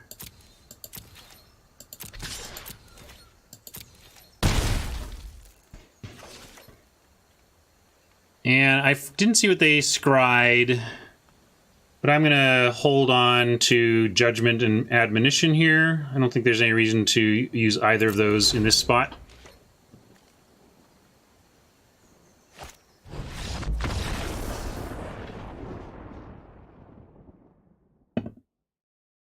Well, they showed us Azorius, that concession. So it's an Azorius deck. I'm going to go ahead and put an Expose on Faith. Take the Locket out.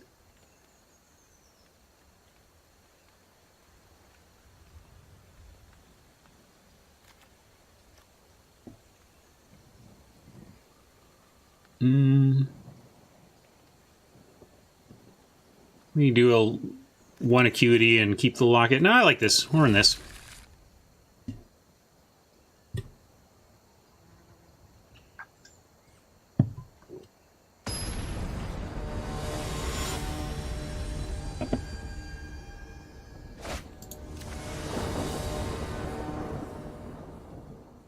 Keepable.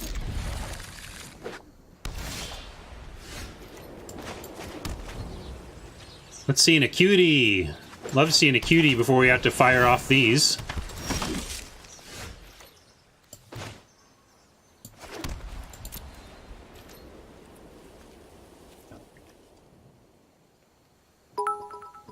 I'm going to cast the Duelist now. We can't cast it on their turn, and I'd rather just threaten to trade the Taker. Thank you, Cincy. They might have one of their own. That kind of bums me out. Sure feels like that's what this is, but I'm going to do it. Let's make him have it.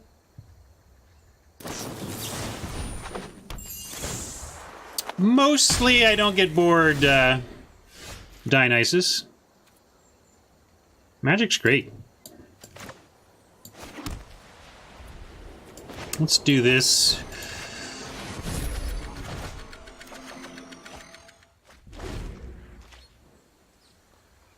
Depends on the format. The formats have been pretty good lately. If I were streaming when Triple Ixalan was like the main format, I might have had to find something else to make me excited about streaming, but fortunately we've got good formats, I think.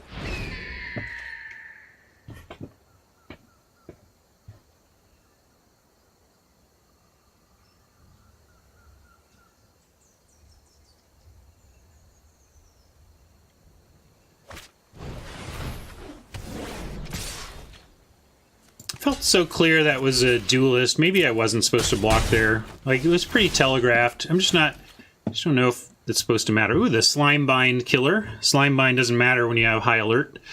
And checking to make sure there's nothing else we might want to do instead. But it would only be like, yeah, there's nothing we want to do instead. So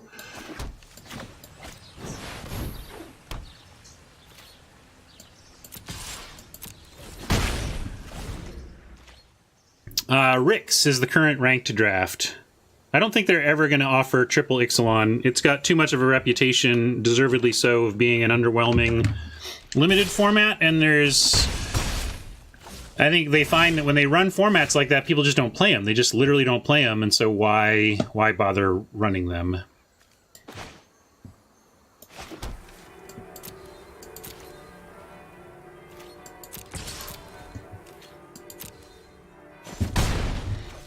Quench could get the Humongulus. Other than that, it's going to be a 5/5 hexproof, which is pretty nice.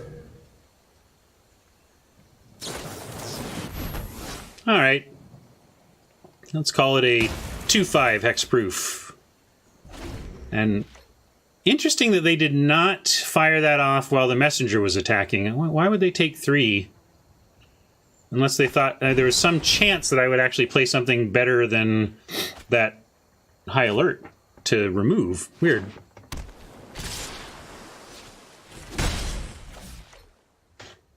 Yeah, a set like that would not have much purpose on Arena. It would cause problems to have it on Arena, really. Okay. We have Insight and all the other spells in our hand, so let's start with the Insight. We have no black in the deck. This is for show, so let's do it this way.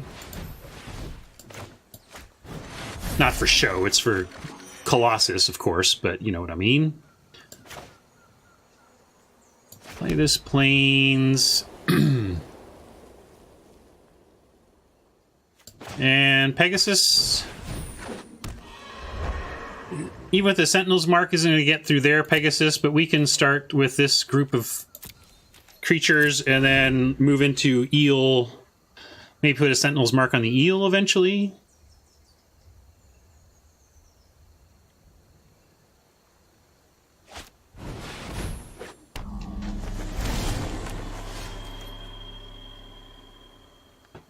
Makes sense, yeah, they're playing around Counterspell. Easy for me to forget, knowing that I don't have any.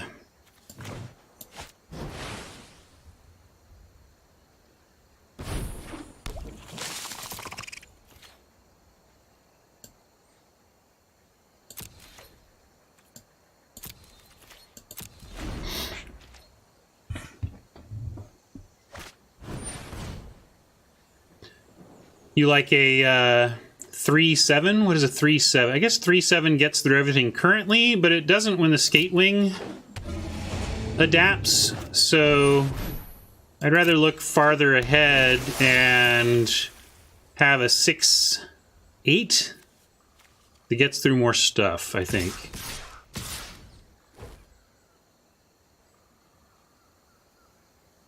What is with that attack? What am I missing?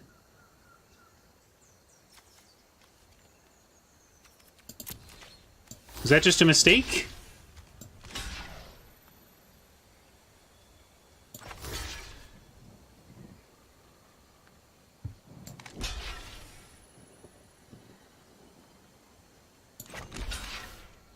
I mean, there's nothing that can happen to us here, right? Even the Pegasus doesn't die.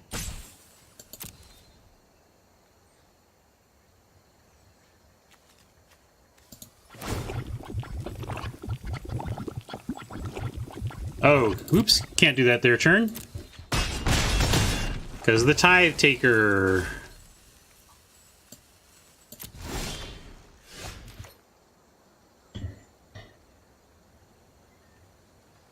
Yeah, I should have blocked a flyer. I was so distracted by the badness of the attack on the ground, I didn't properly defend the air. Hopefully we'll be okay, but that was a little punt. Let's go ahead and activate the Eel. And I like attacking here and using the mark for... I'm actually also going to save the gate. Thinking about getting Colossus back, but no, we'll play the gate. And I'm going to try and get Sentinel's Mark value here with after a double block. Commando Tithe Taker. No, they don't want to. All right.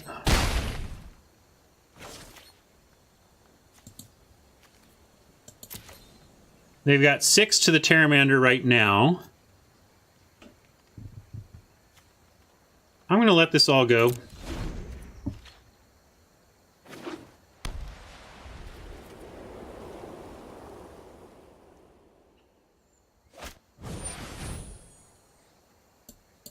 Glad we didn't mark it.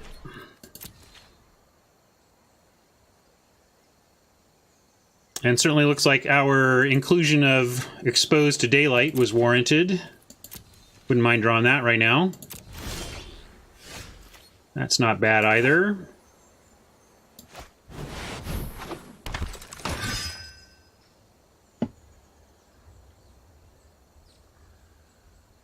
Shrinks everything, but doesn't give us attacks, and even if we put a mark on the Pegasus...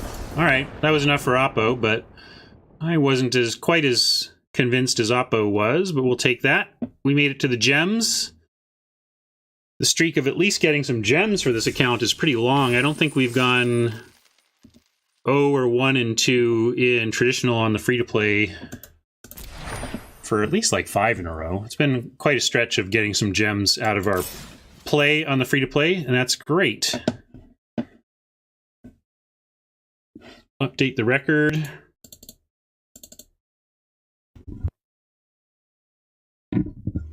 Dionysus asks, how many dollars have I put in so far? So we have spent 115 total dollars. I have 3 accounts, each of which has gotten the $5 welcome package, and 1 account that has also gotten the $100 gem bundle. So, but the 3 accounts are all very healthy. The other free-to-play, the second free-to-play account has about 20,000, 25,000 gold and 5,000 gems. This is this is the free-to-play account number 1 that has, this is $25 in gems from a $100 gem bundle standpoint. And we've almost got 4 events here. And the paid is pretty healthy as well. So we've gotten a ton of play, and we still have a ton of play left before we're out. I think we may, I really think that if I can maintain a 60% win rate and I continue to put some time work into juggling the 3 accounts and doing the gold grinding when I can, we should be able to be infinite. We should be able to play as much limited as we can really handle on stream, at least, without paying any more money, unless we go on a serious cold streak, which is possible. I never miss gold grinds. No, never is no. I sometimes miss gold grinds. It's all part of going optimal in life, is knowing when you got to stop going optimal in arena to take care of other things. So when family business has emerged or family vacation, I unplug arena and focus on other things and don't worry about it for a second. But basically, there is a hierarchy, and my hierarchy of gold grind management for these accounts is to take free-to-play 1, this account, most seriously, and really try to manage gold and quests and everything. We play here primarily. Then the second account is the paid account. I try to grind that second. So the paid account and primary free-to-play are the 2 main accounts. And then the third account, I only made it because I was trying to see how fast it would take to make a new account and get to drafting if people wanted to do the create throwaway account thing. But I found that if you enjoy little games of standard here and there, usually with budget decks, then managing 3 accounts is totally doable and totally generates you the resources to be able to draft on arena for almost no money if you have any kind of win percentage. And that's the benefit, Dionysus. By going into the other account, say that third free-to-play account, because I have the time today, and I don't even do, if I don't worry about it. But you know what? It's the end of the day. I'm feeling like relaxing, and I just want to play a little stress-free Magic. I can load up that account and grind its gold, manage its quests, and just by doing that work. Basically, here's the bottom line. Every free account you maintain and grind on, you can think of as producing 1,250 gold a day. For every account you want to manage, you can get pretty easily about 1,250 gold a day, which means that every 4 days of managing one of these accounts, you'll have enough gold to do a ranked draft. So by managing multiple accounts, you can cycle through them each day. If you managed 3 or 4 accounts, basically you have one account that should have even if you never win, you should have one account that has 5,000 gold on it that is ready to draft. And then for the rest of the time that day, though, you need to do your gold grinding on the other 3 accounts. So if you're willing to do 1 draft plus 3 accounts worth of gold grinding, you can truly be infinite, never having even won a single game. But if you're going to win some, you can probably maintain, like I'm doing right now, do a little bit of a juggle on 3 accounts, and with some regular gold grind and good quest management and reasonable luck and skill at draft, you can really just juggle the 3 accounts and maintain a pretty hefty amount of free drafting. Vulcan Gold, Volcano God has 6, and Volcano, tell us about your do you have an estimate of how much time you spend each day grinding them? Do you maintain all of them at some level of average gold per day, or do some of them fall off? Because I don't have the bandwidth to do 6. Okay, there you go. You just grind the quests on 2 accounts per day. And exactly, so that's what I'm doing. I'm pretty consistent with the main 2 accounts we play with. And then I have a third one that I might as well have around, because if I do have extra time, it is a way to generate extra gold. I have never found myself going, I have maxed my gold on all 3 accounts today, and I still want to play Magic. I should make a 4th account. So that's one way you can do it, is like if you've ever found yourself in this kind of situation, you've only got 50 gold type quests left on the day, but you really want to play more kind of standard Magic, then maybe that's a sign that you could open another account, because that's another way to play. But most people don't, the kind of decks you need to run to maintain a free-to-play account, they end up being kind of the mono-colored type decks.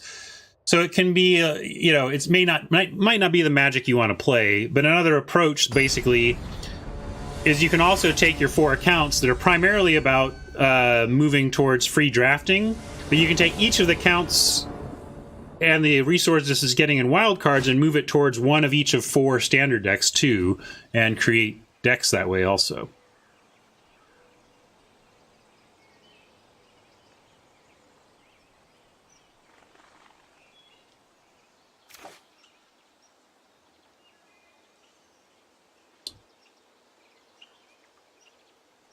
Let's see. I'm just still catching up with chat here. I think we have to mulligan this.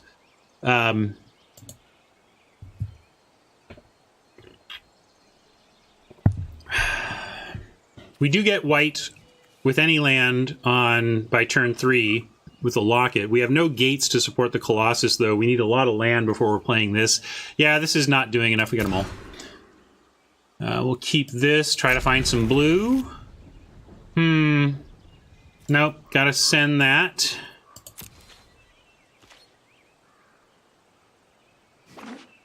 London Mulligan can't come soon enough for me.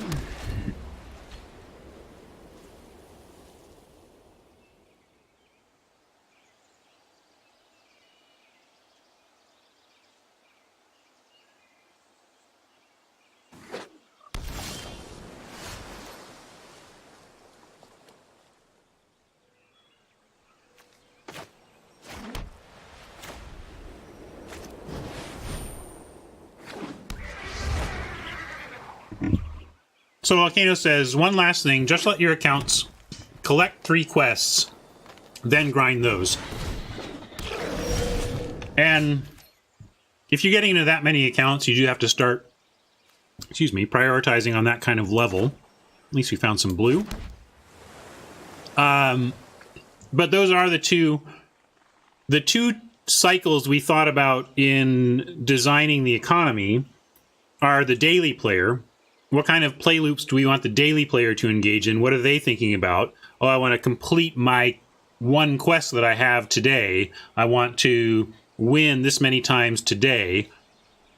So there's that cycle, but then there's the cycle that Volcano is talking about, the every 3 days cycle, where it's not hyper maximizing. It's not getting that first win of the day win every day, but you pop in every 3 days and play enough to get all those quests, and that's one way to maintain a lot of extra accounts and just create extra value for yourself if you find that worth it. Again, with all these things.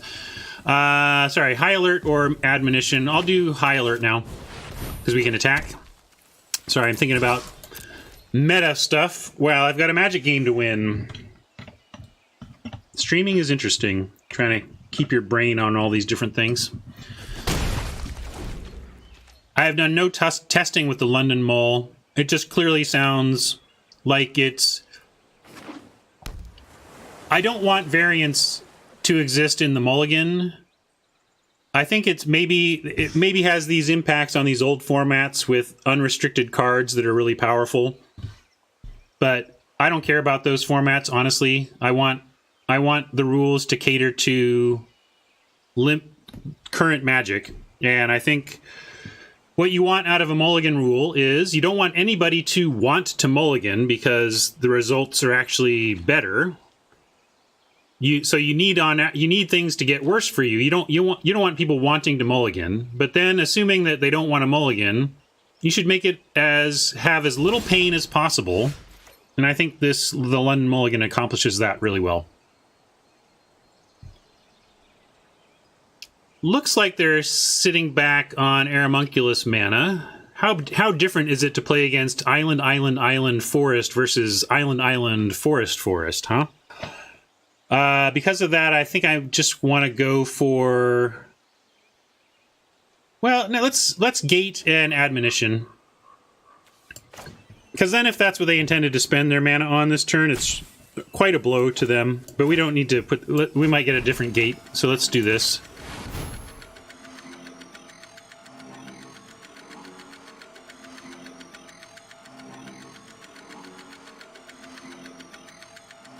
Dionysus, I think ideal is whatever... Okay, now we can at least attack.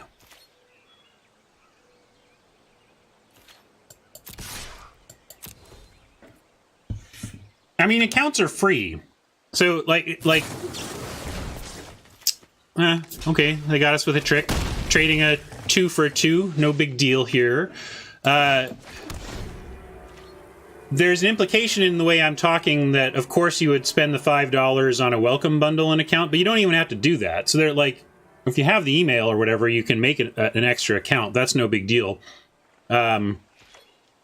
The reason, so it's hard to say what's ideal for you, Dionysus. I found 3 to be correct because sometimes I wanted to play more than 2 accounts worth of Magic a day on the limited grind plan, but I have never even come close to wanting to play more than 3 accounts worth of grinding in a single day. So the most that I'm ever going to have the time to convert into gold resources is 3 accounts.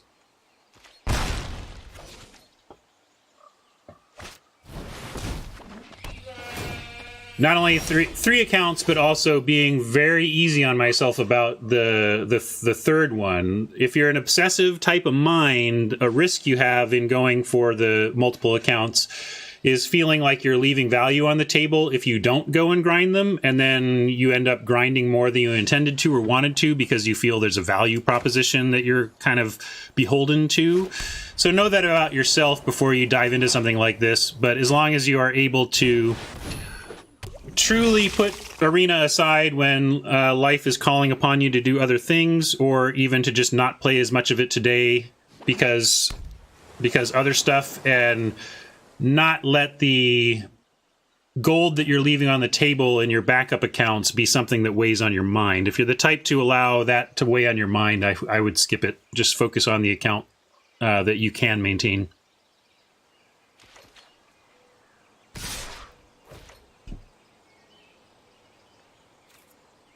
No blocks here.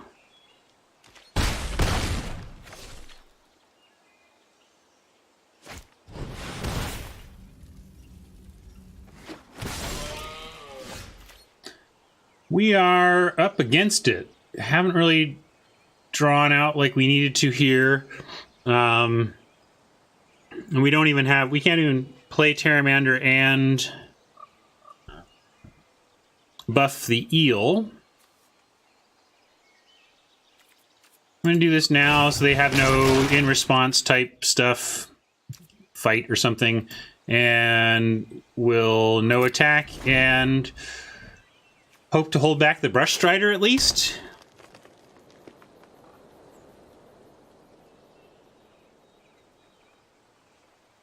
High Alert doing nothing for us here. We did have, we acknowledged that it was a lower than we'd like number of creatures that actually interact with High Alert in our deck, but we have enough that interact so well we wanted to do it. This looks like this one's over.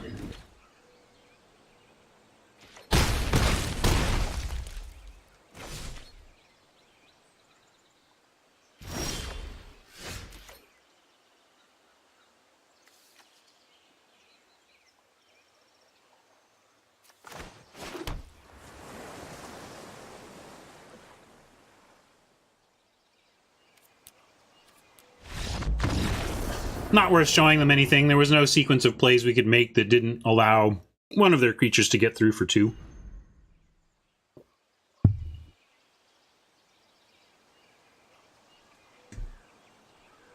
Simic, you say?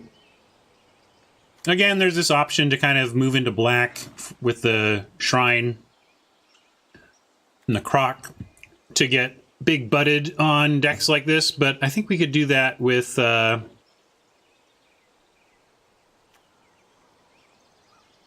Humongulus here, since they're showing bounce as kind of combat trick potential.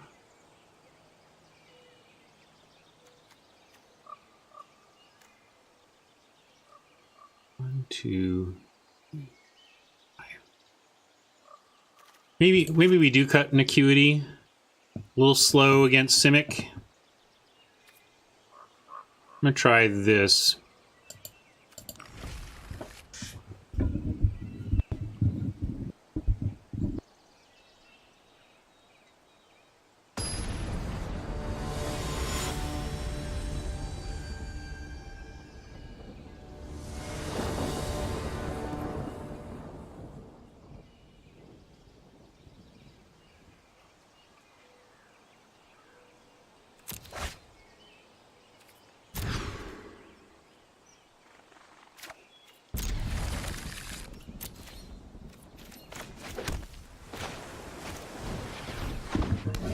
Another mulligan, but looking all right for a mold of 6 here.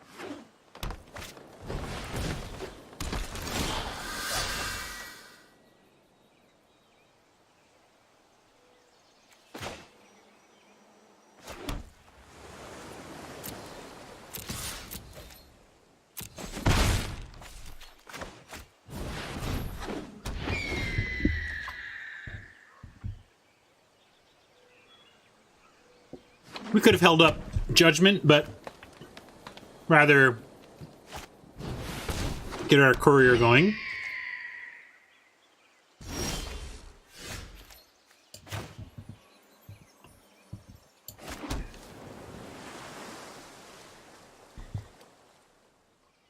Can't use tether on the courier, so I think we're just in a spot of staring at each other, and we'll pass.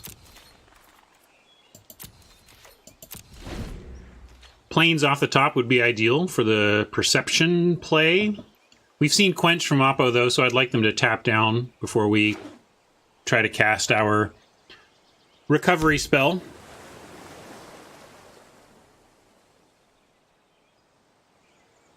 It's not that I can't, it's that I don't want to. The tether is too valuable in the face of things like hybrid to be using on a courier.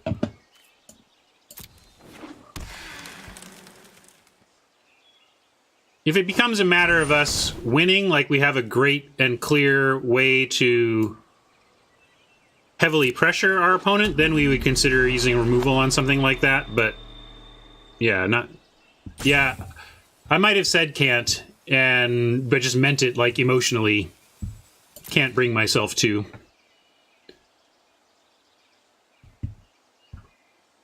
Now we want to judge the sneak, probably.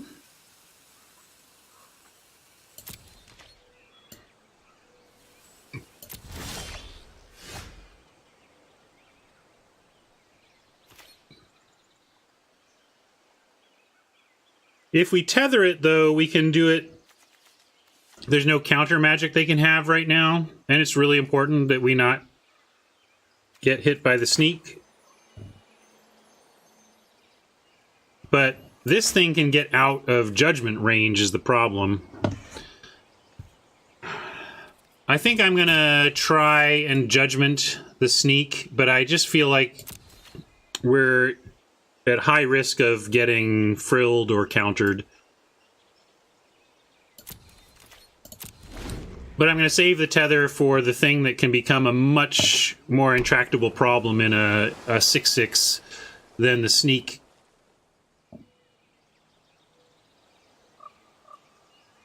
I don't consider Caretaker playable. I see people playing it, and I just think it's a mistake. I think there's got to be something in your sideboard that would be that would improve your win percentage over running a Caretaker.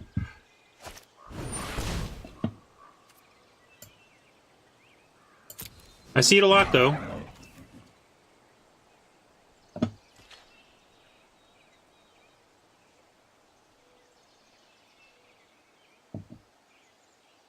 I feel like it's a lot. It's tricky, like that Navigator's Compass was in Dominaria, and that I think it reads better to players than it actually is. It reads like an 03 Birds of Paradise or something to some players, I think.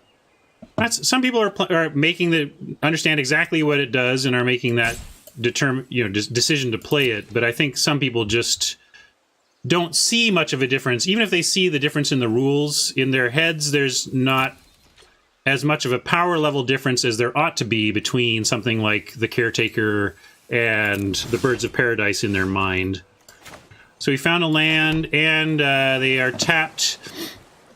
They could still quench. I don't know if we can afford to play around, though. Maybe we can for a turn. Because they have the quench now. It's like, yeah, they could untap and have like a Frilled Mystic, but we can do something like cast the Messenger as a test spell. And it's still quenchable, so they might quench it if they can. Let's see if they quench this. There's a pause, but with the ability to activate Courier off the Caretaker, the pause tells us nothing about their actual ability to counter things.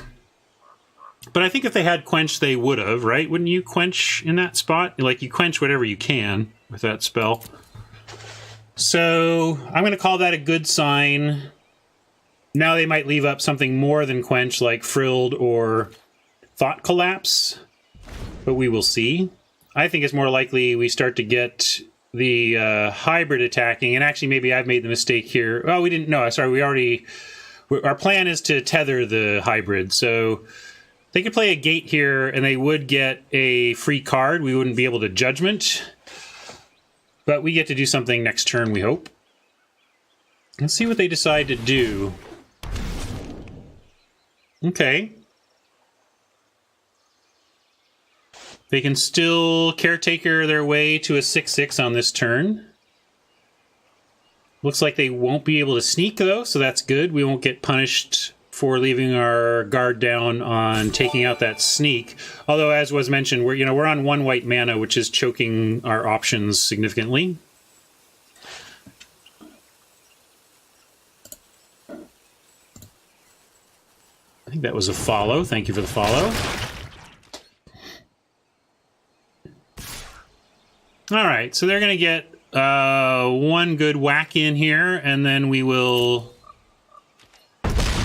tether it. And we did find a plains, allowing us to Perception or leave up the Judgment for their possible sneak. Since they didn't show a gate, though, they need to draw one. They would have played a gate there if they could have, although they did tap out and use all their mana, so it's not inconceivable that they have a gate here they decided not to deploy so that they could use all their mana that turn. But I think I like Perception. And I'll try to do this quickly. Cover your ears. Do we need more white? Probably just want all of this.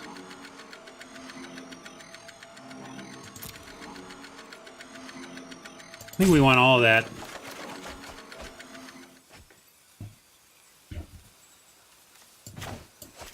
Tether the hybrid. And yeah, we might get snuck upon here, but we got to draw 3. So we went shields down to draw 3, and the Acuity and Admonition and Judgment set up a bunch more drawing. That's why I kept it all. And it's also why I kept the plains. We're going to be drawing enough cards coming up that we want to add to our mana so we can do multiple things each turn. And also turn our Pteramander into a dragon. That would be cool.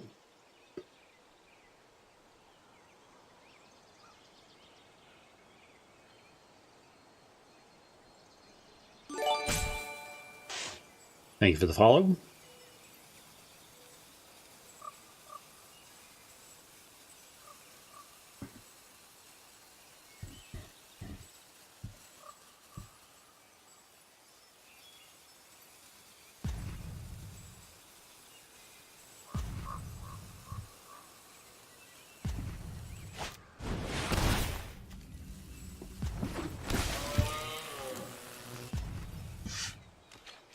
Gonna get aggro with that Rendhorn, it looks like.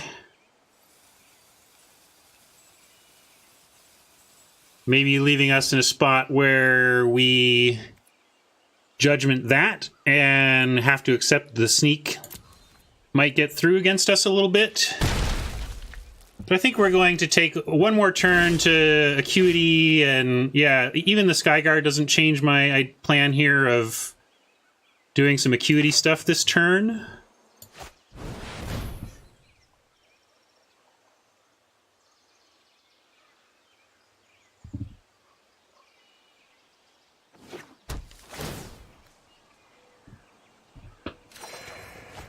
Especially like getting our life total back up a bit, and we can play this.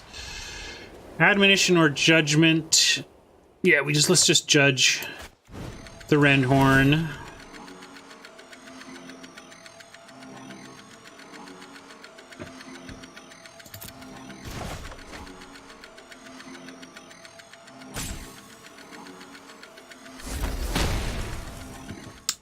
Yeah, good observations about the Skyguard countering the sneak. So hopefully, at most, they get a lucky gate here that gets them one card, but that we should be in pretty good shape against them, presuming the ability to resolve and keep the Skyguard. And we are... This is an effective 6 to become Dragon. Becomes 5 after we cast this.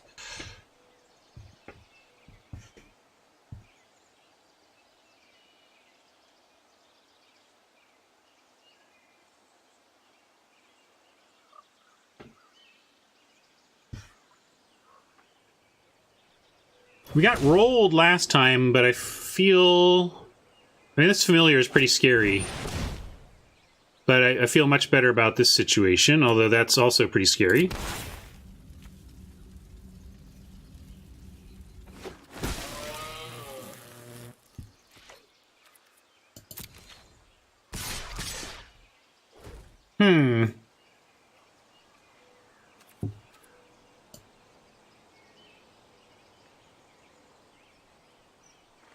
Well, we're certainly blocking here. And we've got... if we Skyguard, then Rendhorn becomes a lot more manageable. So let's just do this and try to stabilize with the Skyguard next turn. Well, looks like they might have a play. All right, Stony Strength.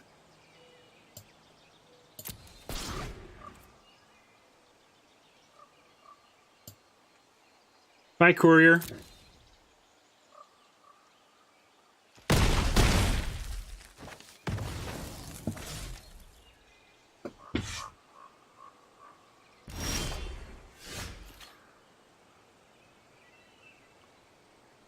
Four, 5, 6, 7. Next turn we'll have at least 8 and can go Acuity, Admonition, but this turn we gotta play the Skyguard.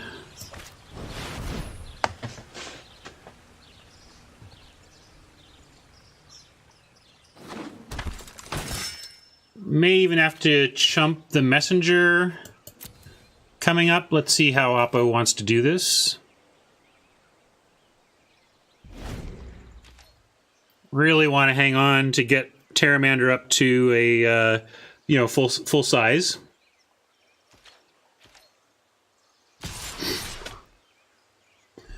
But this is a concerning attack. So I think we do just chump here, as hard as that is. We cannot trade the Skyguard, which is what happens if we double block involving the Skyguard, and we really want the Pteramander to get swole and then just actually be able to eat these. And with nothing else attacking, it seems to be that's the case here. So I'm hoping we just need to like survive, make it through these couple of attacks, and then have a 5/5 that's good enough for this 3/5 and the 3/5 and the 3/4. Duelist also interesting in that context. Where are we at now? We have 1, 2. And we have 4, 5, 6, 7, 8. We could Admonition and Pteramander. If we do that, we can't Acuity. And if we don't, though, if we don't cast Admonition, we need 6 for Terramander. So we get Terramander and Duelist if we do it that way. That feels correct.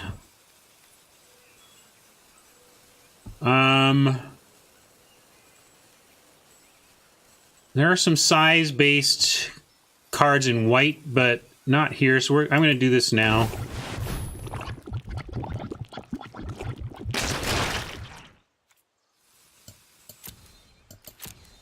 I'm doing this because they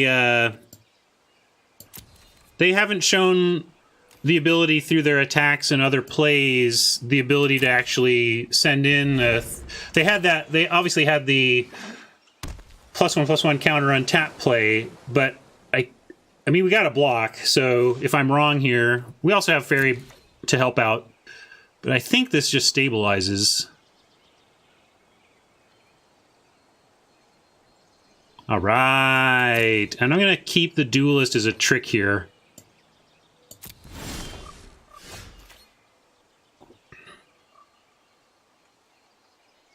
It's another color that's not likely to put the Colossus in the graveyard if they kill it, although they might. Still, we'll start here.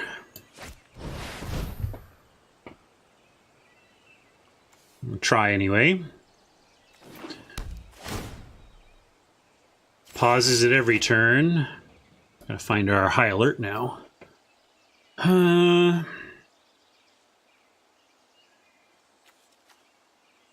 We want to Admonition because we can, or save it for a time where it actually is more relevant to our ability to, like, damage.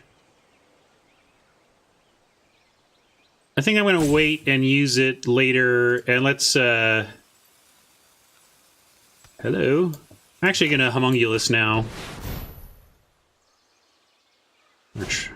There's a quench. Okay. Glad that's what got quenched, really. We should still be stable here. That would be a reason to keep a gate for a potential Colossus, that we get Thought collapsed or something. WinCon is, yeah, basically Colossus, Terramander, and High Alert. We don't have a ton of creatures that are great with High Alert, but the deck is low enough on solid win conditions that it feels good to be able to turn some of our so-so creatures into really strong attackers.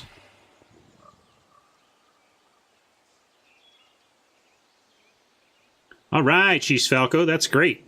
Nice report. Sheesh is going optimal.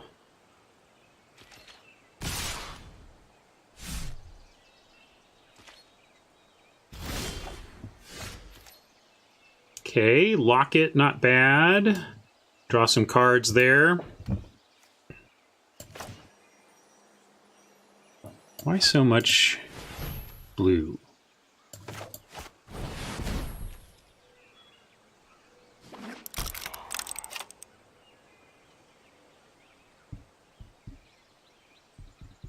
I want to be able to attack, but I don't think we're quite there yet.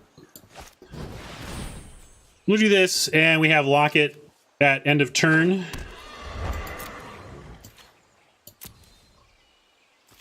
Maybe find, where are we at? 18 cards? There's a High Alert in there somewhere.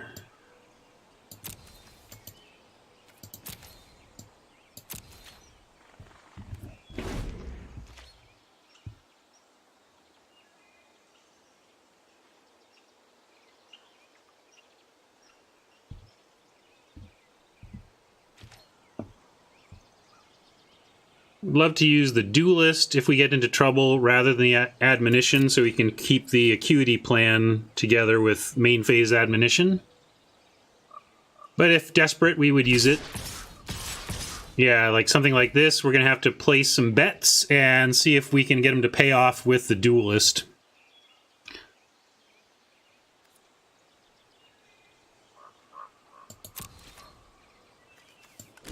Going, say, here. Actually, we'll do it here. here and do this. See what they've got, and then we can duelist after. Probably +3/+3. And we'll make whatever they do that to hopefully bounce against whatever they try and kill.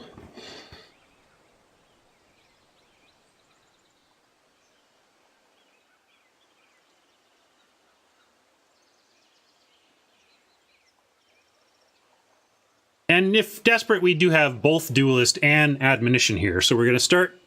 We assume they're going to do some pump here. We respond with duelist, and then if there's further need, we can admonition as well. So let's see what that looks like. Yeah, great. They bounce.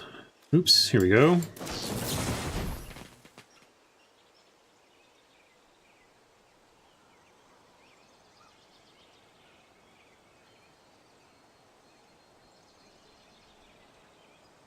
Shatter pause from Oppo. Hopefully.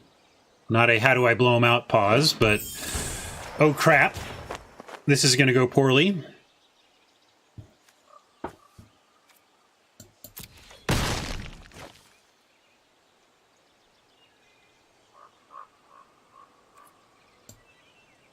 Could save 3 damage by sending that back. We don't want to do that. I think that was their big push, and I'm hoping we untap and do some big stabilization moves. Sky Tether will help on that front. I would love to make that familiar. Maybe we tether the courier so we can start attacking there. We can start here, though.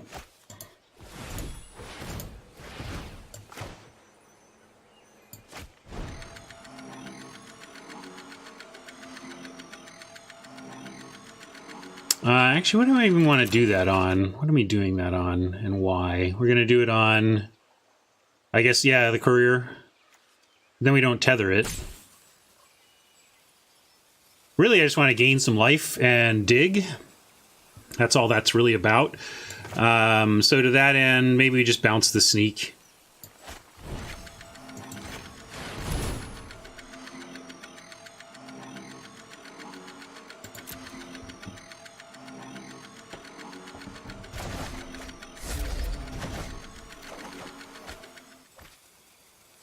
Cool. We're gonna go Cutie, Judge the Familiar, and then, or even Judge the Renhorn. Familiar still kind of scares me, though.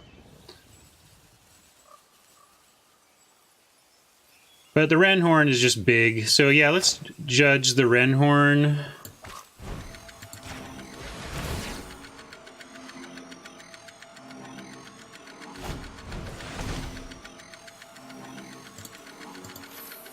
We'll pay that. We don't get a Sky Tether here, but we'll pay.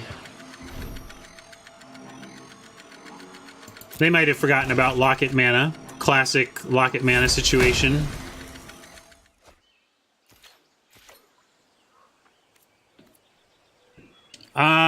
But yeah, let's get in there with the Pteramander now. We gotta end this game.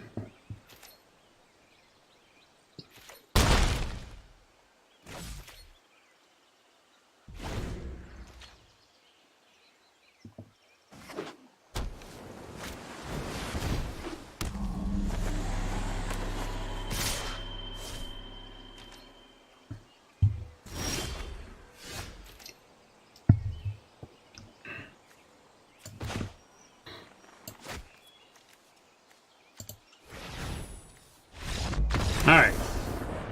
They're giving us this one with no further pushback.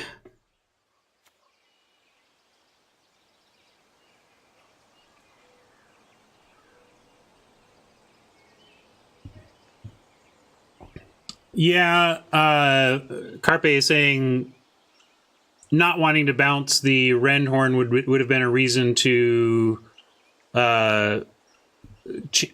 thinking about our blocking differently, but I was thinking in terms of maybe needing to bounce on that turn, like maybe needing to bounce the thing that the 3/4 that had the counter on it we had the admonition ready, and it was possible that we were going to need to bounce one of their creatures, so that's why I chose that block, so that if we needed to do it in combat, we wouldn't be sending the Rendhorn back there. And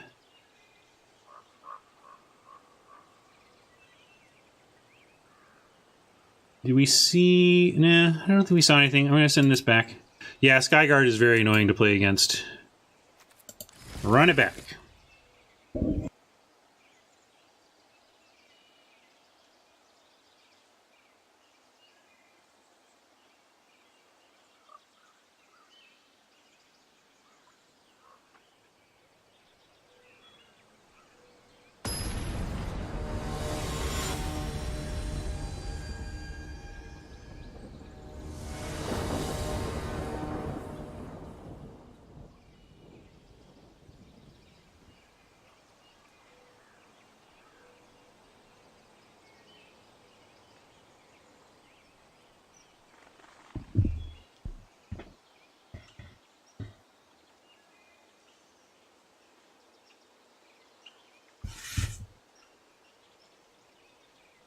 There's a 700 gem game on the line here.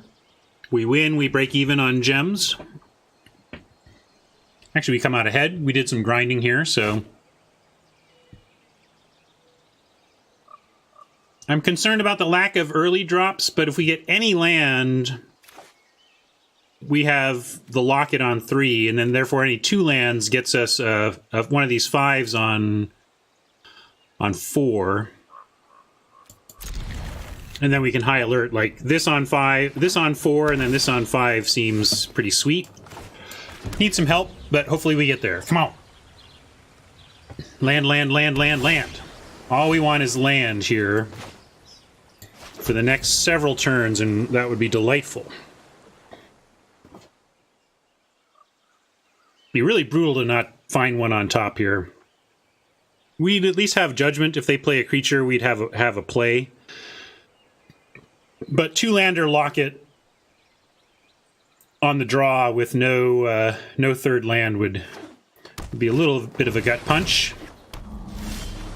All right, we found the land, and despite all I said, I don't even want to... They've shown Quench, though, so even Quench might not get it done. I could just tether this. Actually, let's locket tether. I'm going to do that. That says let's not mess around, and it lets us get our locket out. I'm glad I saw that. I think this is the correct play.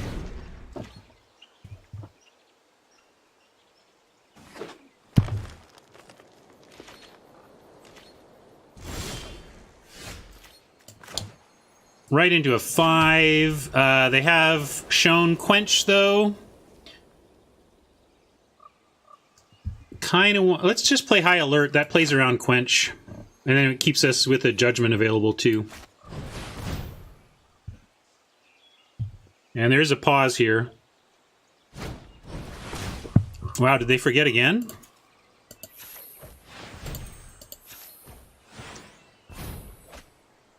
We haven't seen Mystic, but we've seen Quench in all 3 games, so that's why I was... Or, sorry, we've seen it in the other 2 games, so that's why I was expecting it there.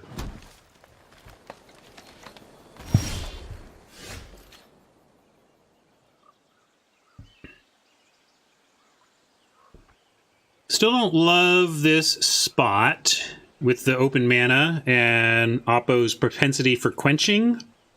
One thing we could do is just... I'm going to actually pass and try to...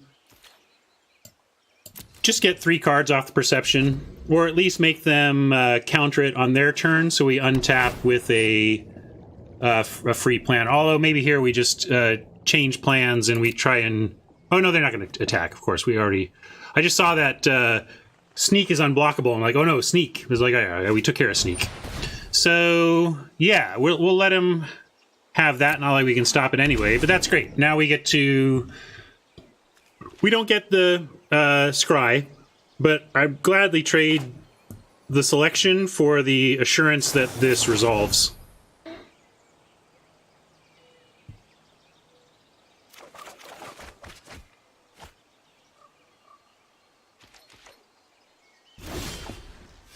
wonder if they should put mana rocks on this side of the screen or something.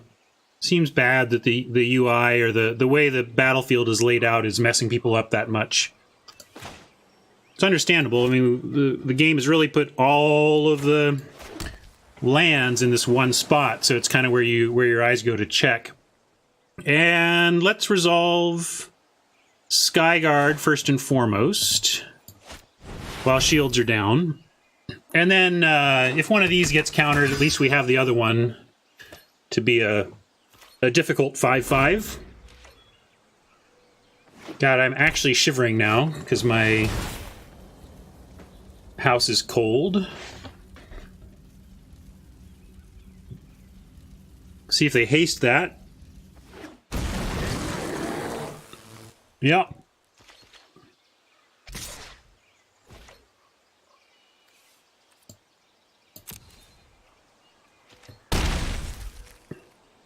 So that's our new tether target.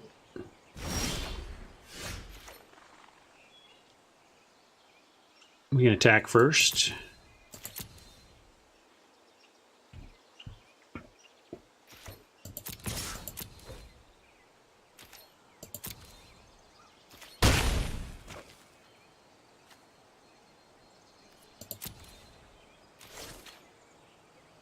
So we're tethering here.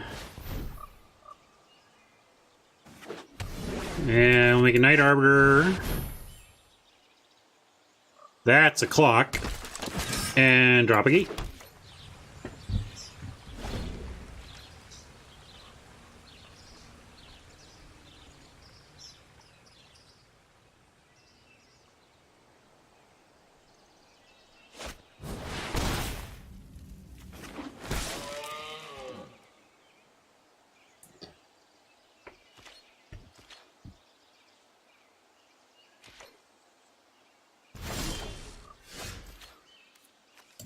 That's nice as well.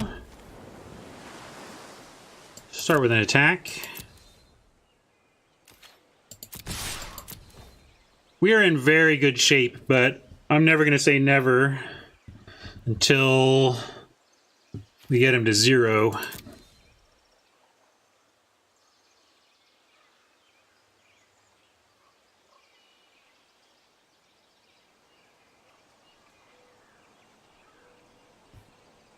Yeah, fight spell would help a lot. Is that just a... Oh, because it gives it... Oh, but it's too... Is this declare attackers? Do they do this right? I think they might just get this. But they don't get the Arbiter, so we can live with this.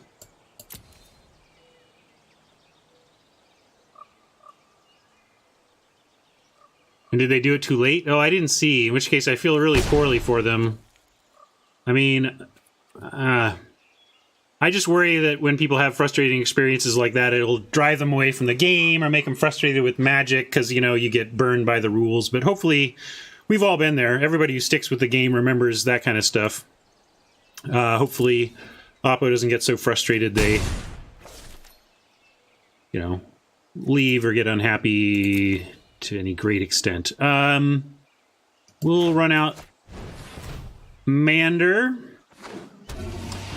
Yeah, but I feel like the didn't do it before declaring blockers is more of a noob mistake. Could be a UI mistake too. Could be a UI mistake, but that's the type of mistake that newer players will make, and it's not the UI, it's just the thing they try to do.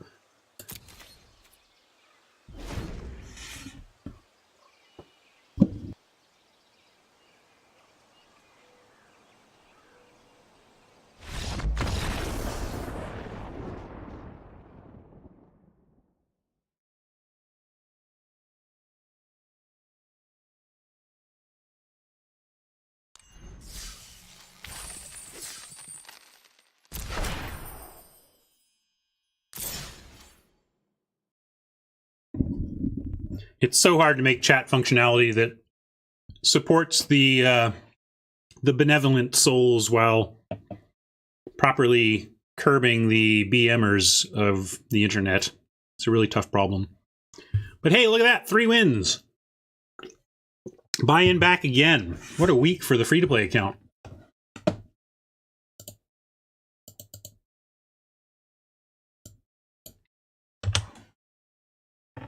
Unfortunately for y'all, it means that you're not going to get a Rick's draft out of me today, but we'll keep going here. Although actually I'm going to cancel if I can and go turn on my heat.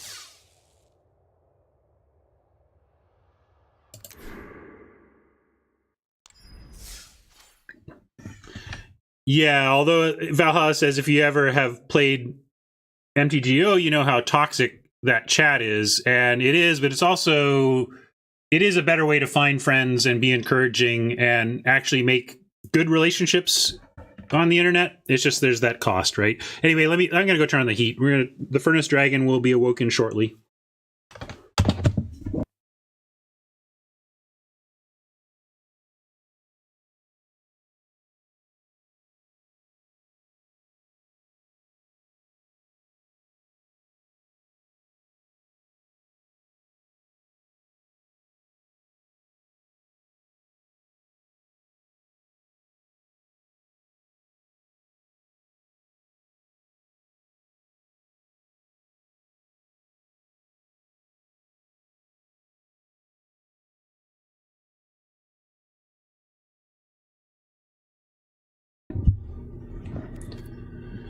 And I'm going to put on my jacket. Or at least the nearest one at hand.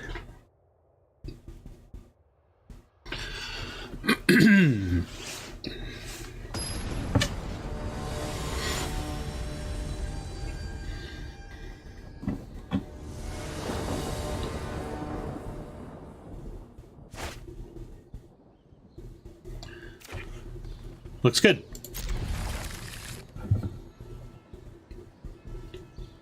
Oppo to 5 also looks good for us.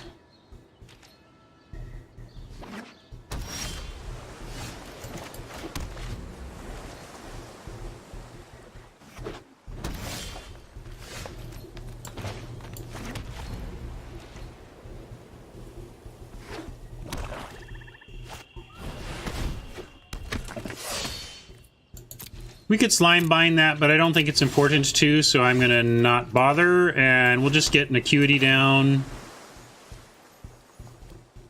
Next turn we'll have Guildgate, and hopefully we find a land and can go turn 5 Arbiter. There's the land.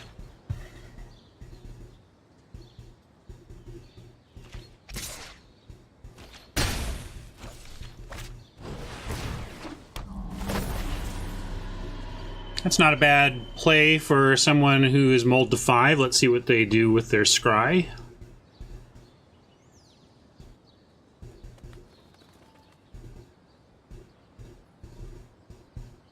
Two bottom, that's good for us to see as well.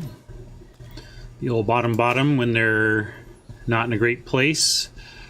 I think now that they've added extra forces and we do have some small flyers, we'll go ahead and judge the Slinger.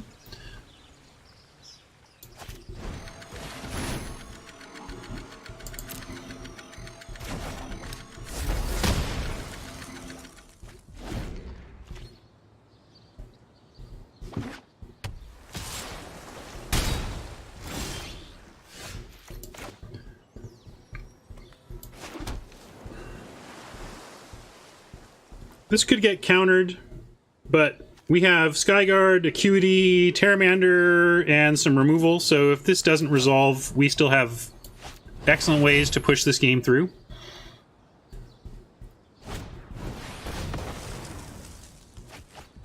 And there it is.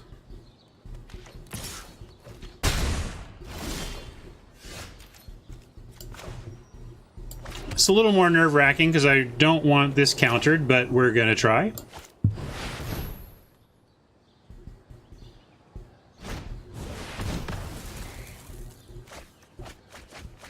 I wish if it collapsed it, at least we would get some extra fuel for Terramander.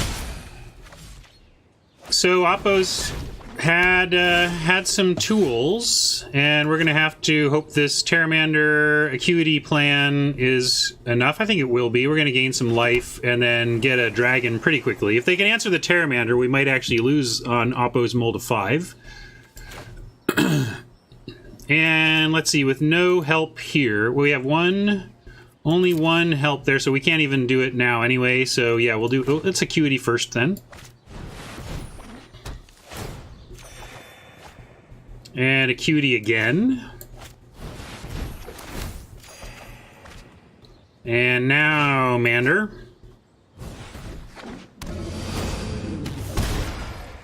Please, please, please survive.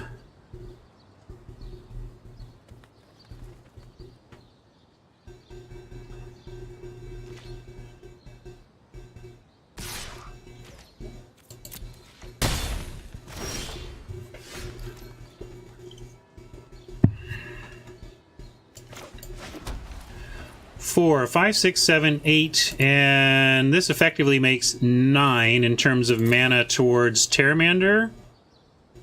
So if we cast the Locket, we go. Let's see, we have 8, 7, 6, 5. Then we go to 6, and then that only represents 7. So if we lock it, we cannot buff the Pteramander. So let's just do that and see if this is good enough. It is plan A here.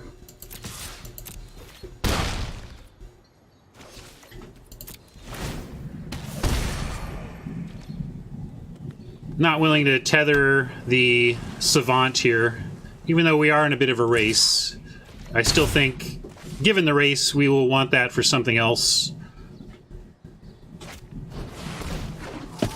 Ooh, chilly. All right, everyone, chill.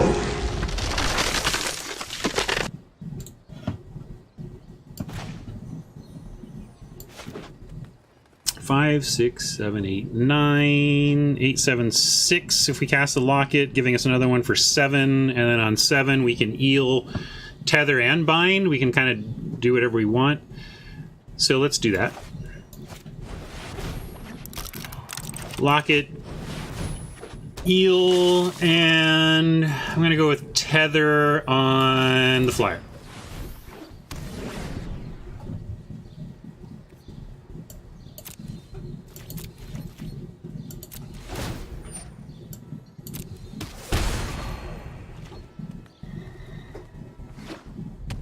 Red.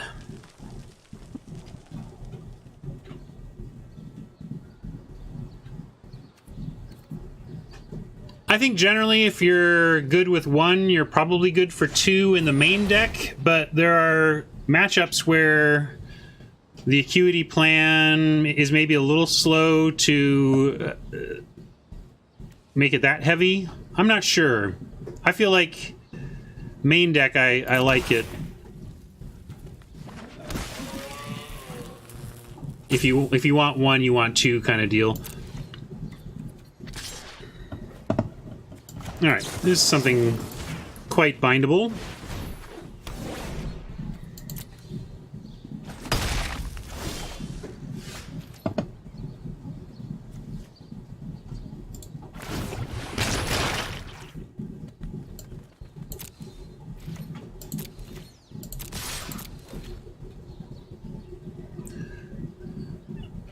Eel's probably gonna... Oh, I'm surprised they didn't trade for the eel. Maybe they didn't... I'm just kind of accepting that as what we were gonna have to do, but they didn't want to make that trade, so... Well, we could crack the Locket, but we've got the pressure going, so I'm just gonna add a Homunculus. Keep up the D.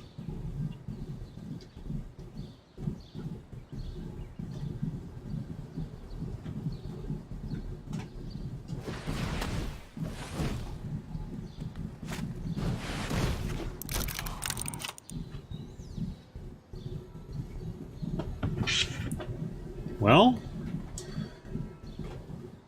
I think we're in good shape.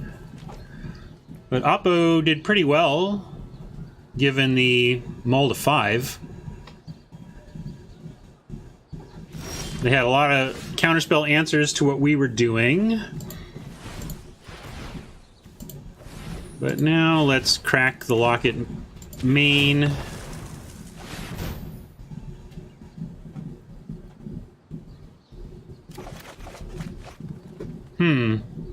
Hoping to find something that made that eel play not quite as suicidal.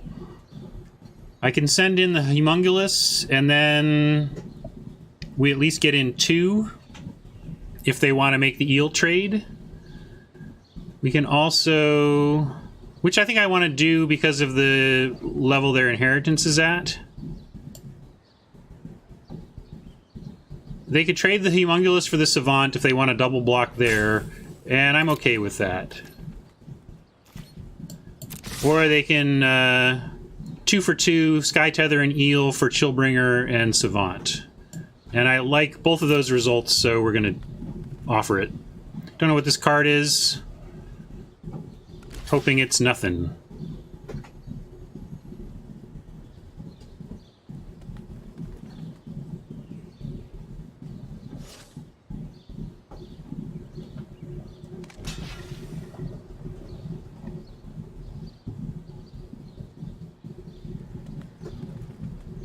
That's true. I was not thinking right in terms of the Humongulus getting through. But I still would have attacked with these 2. It just, the Humongulus attack just becomes fairly irrelevant.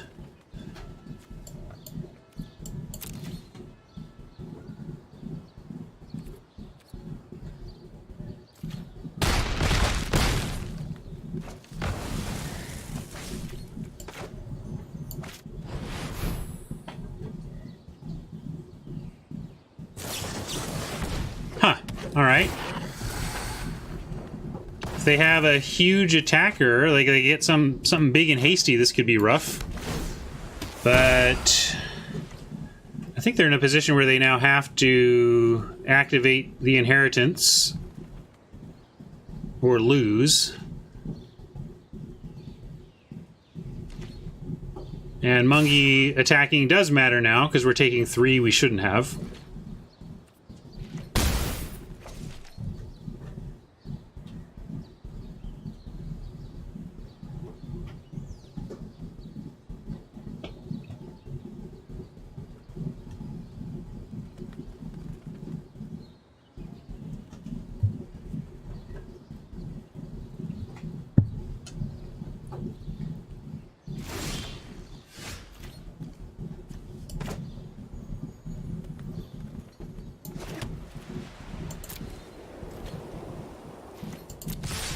Oops, stop that.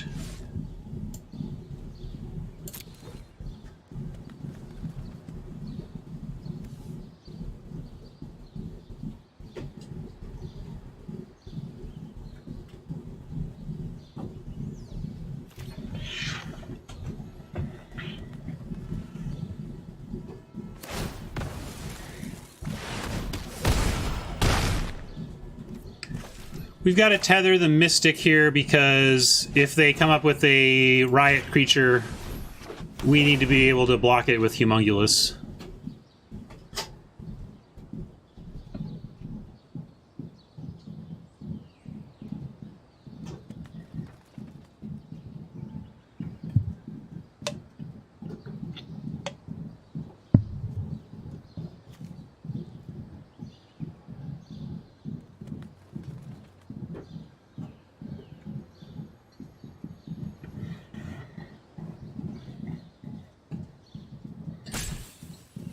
Hopefully this is the tank of the doomed, but we could lose out of nowhere, I suppose. They might have to crack the locket looking for, you know, a land and a skewer the critic or something like that.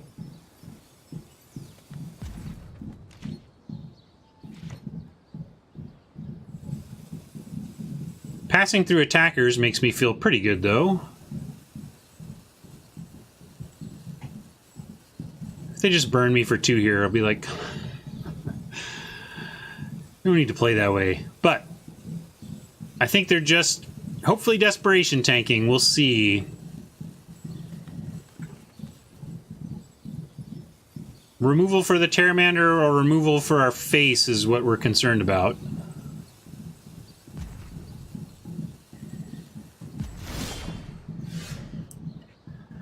All right, that's great to see. It will protect our Pteramander in case this is not lethal.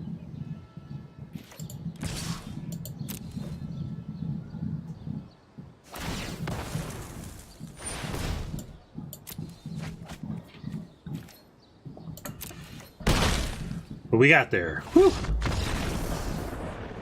Glad that 3 extra damage did not bite me.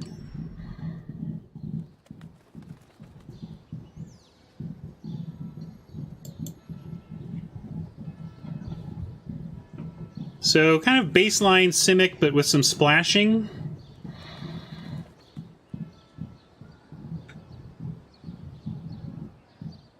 A lot of counter magic we saw.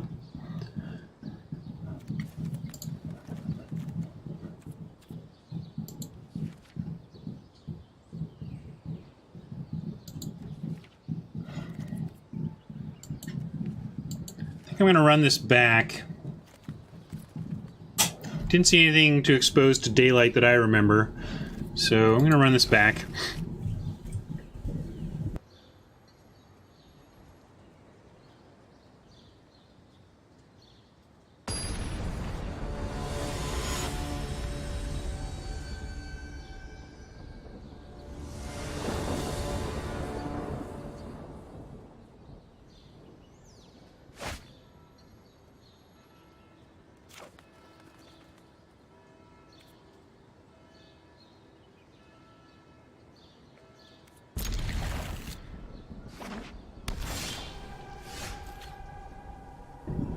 Alright, nice timing on the acuity. Yeah, acuity into insight now. Probably duelist as well. Thank you for the follow. Hey, do you remember that we have a Gate Colossus in this deck? I've completely forgotten. Do you think we'll be able to get him with the duelist? Maybe. See if we get him with the duelist.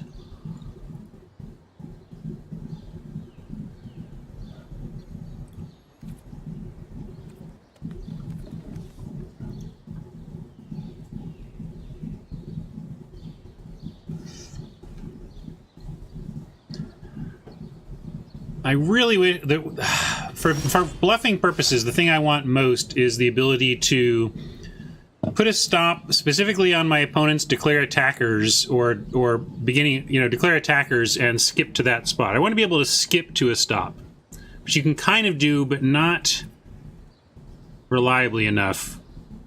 You can't really cover your, like, is there I know I worked on this game, but again, it's changed a lot since I was there. If anybody knows a way for me to mark a combat stop on my opponent's turn right now, I would love to know that, because then I could do something to disguise this fairy, which right now is very difficult to disguise, and I'm just trying to disguise by quickly hitting spacebar when it becomes my priority. So yeah, stop at combat, and then I can do this. This better work. See, it just did that, so it didn't...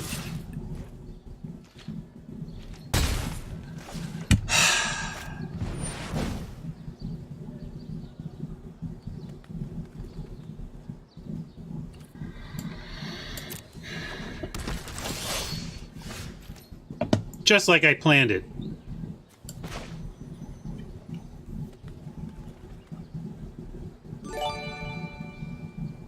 Yeah, that did not work.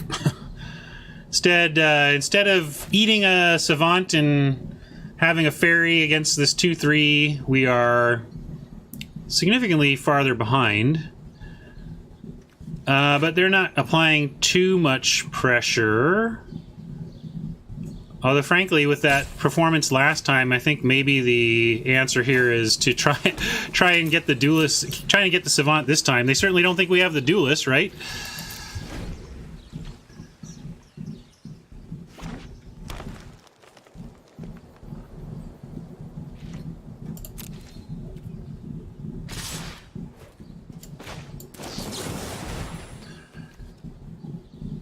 They don't have Mystic mana, at least. We might get quenched or whatever, but we can't get Mysticked.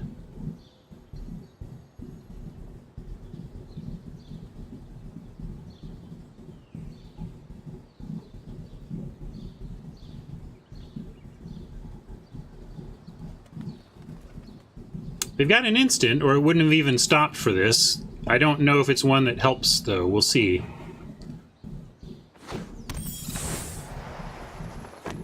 If it is +1 counter and untap, it certainly helps. But we'll make them use that, have that, and use that.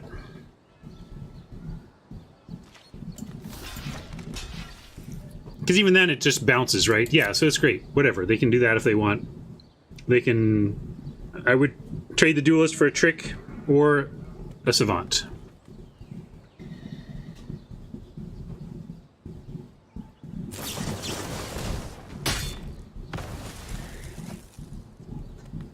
I'll take the trade.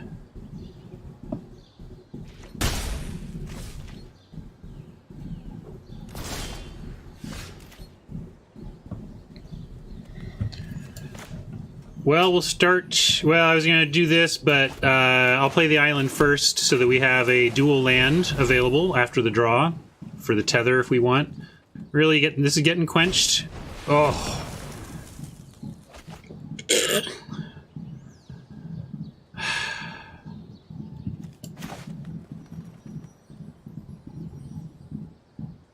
I can barely bring myself to do this. It's got reach. I can't... Sky tethering is something with reach just seems completely incorrect. And so does Sage's Row Savant, though. Can we really? No, I'm not going to. I refuse to use premium removal on the one place where it's not premium, which is reach for our deck, and or a 2/1 that we should be able to find creatures to act as virtual removal. Plus, we have Insight plus Tether next turn, which is not like so. If we Insight and we're still feeling desperate, we can Tether at that point.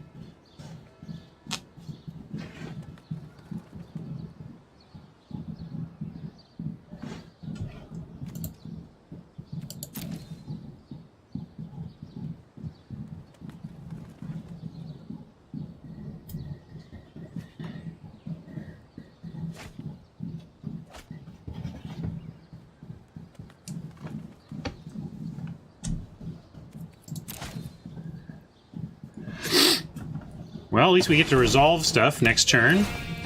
And I will tether the stupid Brush Strider, I guess. But let's Insight, get some life and some cards. And we could Terramander, but no, we're too up against it. We'll tether here.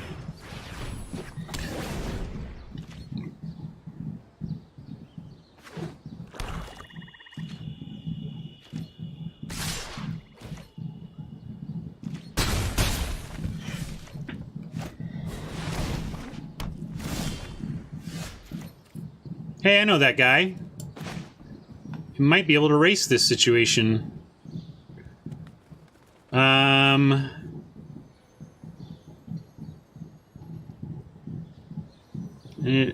just trying to figure out if an 8/8 that can be chumped once is better than a 1/1 that can become a 5/5, but not anytime really soon. So yeah, we'll do the Colossus plan.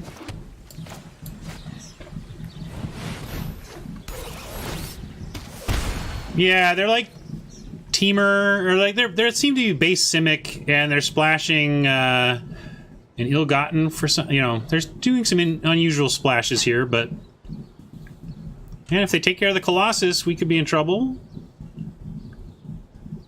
I really think we need this to get to win this race. It's possible if they neutralize the Colossus, the Terramander can get there in time, but I think it would need some follow-up help.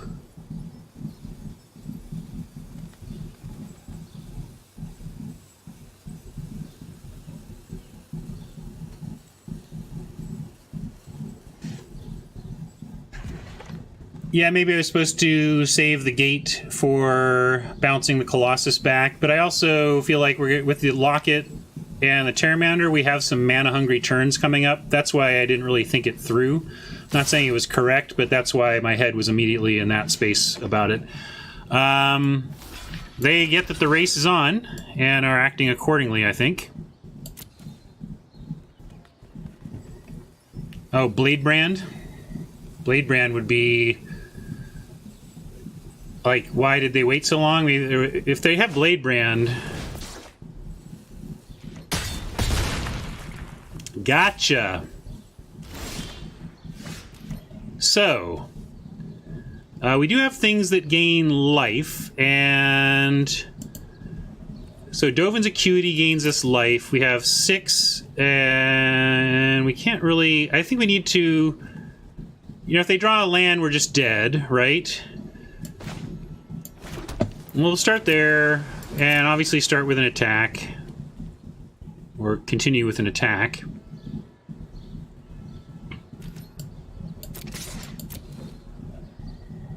Brush Strider gets blocked here. Or, sorry, Colossus gets blocked by Brush Strider. Yeah, that cuts it down. They have a lot of outs. We need to... Basically, I think to win, we need to get lucky enough for them to brick on a land right here, while we get lucky enough on a perception to find an answer. Now we have 7. If we play the Locket, we go 6, 5, 4 back to 5, and we can perception, but then we can't Terramander. Yeah, so I'm gonna perception and Terramander.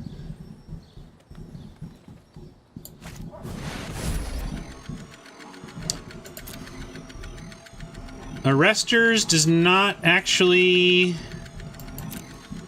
solve our problem, so we're gonna send it down. We're looking for very specific help here. Ooh, that could do it. If we survive. We need to have them not draw a basic land, basically, or an untapped land, and then we can Terramander, and in fact, tether the stupid Savant.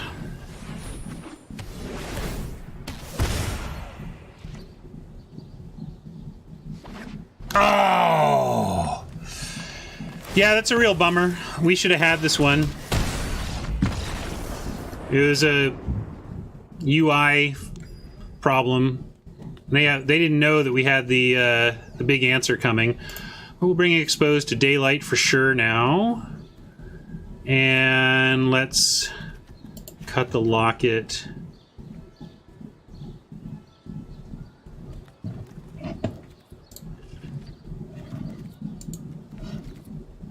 Brush that off, and let's go win us game 3.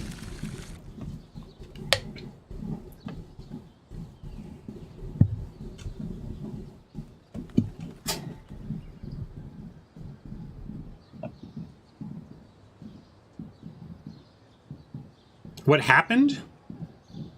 I was trying to disguise the fact that I had the fairy and tried to use the tools the game was giving me to do so, and screwed the tools up and passed through. What happened was, I thought I had set up successfully a stop for attackers that would then turn the attack phase into something that had stops in it. But what it did was stop it at the beginning of attackers, and then when I passed through that, it took all my stops off and just zoomed through. So that's what happened.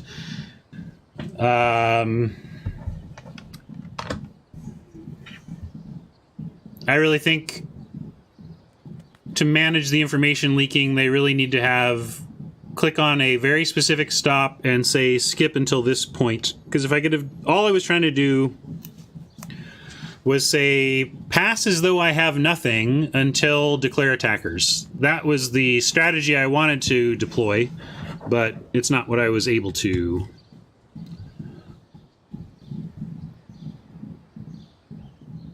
And it was the difference there. That was a close enough game that was the difference.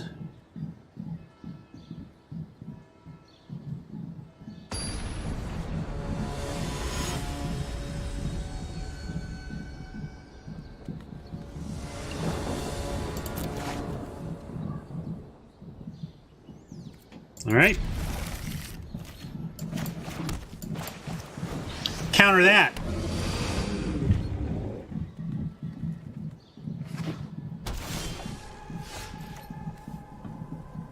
I didn't bother casting the fairy if I had done so, I could have prevented. I didn't even like. It didn't even let me stop to prevent the damage. Like it just moved through to end of turn, basically.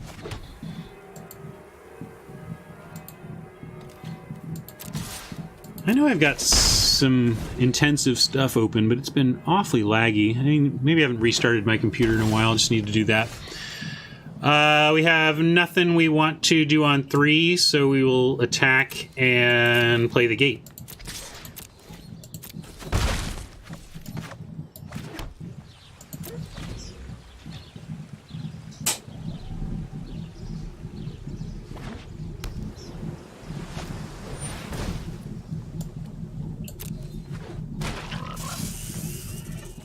Yeah, we'll bind that.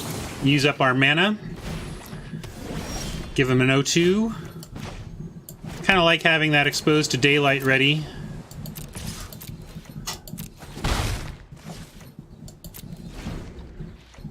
They showed multiple targets.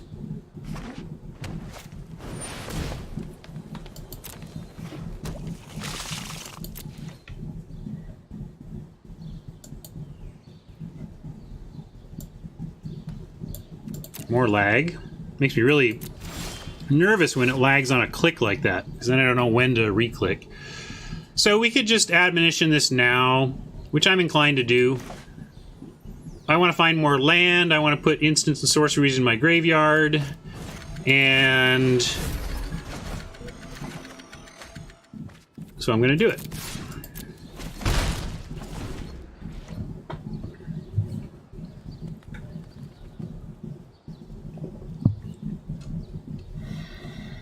I've restarted the client recently enough that I just don't think that's it, but maybe I will. I think we're almost wrapped up too. We're gonna at most have a couple more matches here. All right, we found some land. They've got a crusher.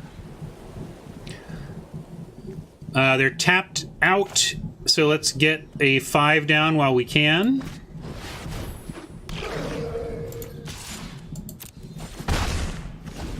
And we can play High Alert through Quench, so if they keep up Quench mana, we're definitely doing the High Alert thing.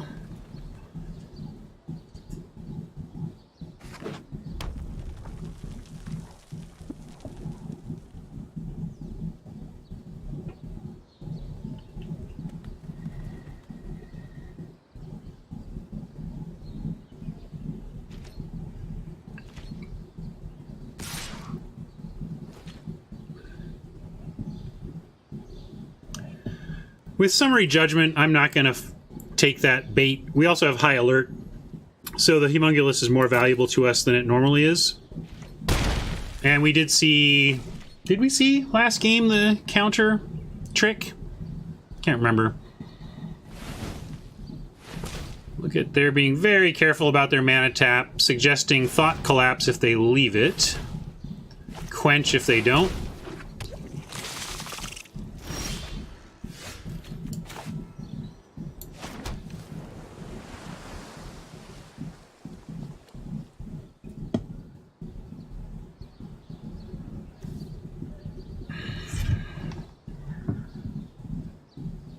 Sure feels like Quench, doesn't it? So, do we want to get the Judgment through or the High Alert through now? 5/5. Potential 5/5 is scarier than the 4/4, but we were already not blocking because of concerns about tricks and whatnot. And maybe, I think they showed, losing track of what we've seen pump-wise. It just feels like this is a pump situation. So maybe I will put the High Alert out right now. Let's do that.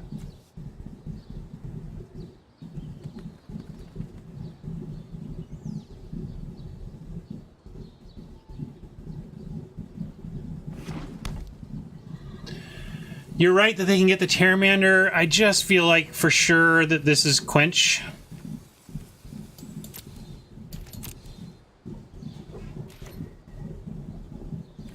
And now that we've got a 5/5 on defense that they can't target, I think we just have to... I guess we can get the quench out, because they're going to quench the Skyguard. So, alright, I'll prove the point, because I think it's worth at least trying to save the Pteramander. And the Skyguard means they are going to get use out of the quench if we don't make him use it. So I'm going to make him use the quench here.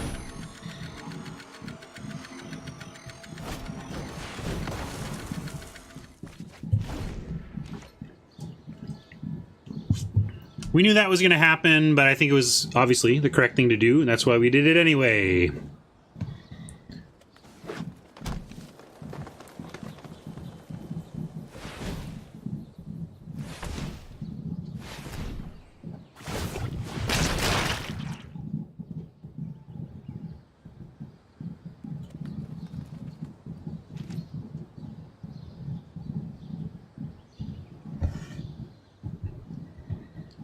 If they attack with the eel here, that is really interesting. And I think I do put the homunculus on it and just say they need to have the trick or the trick to avoid giving us something good.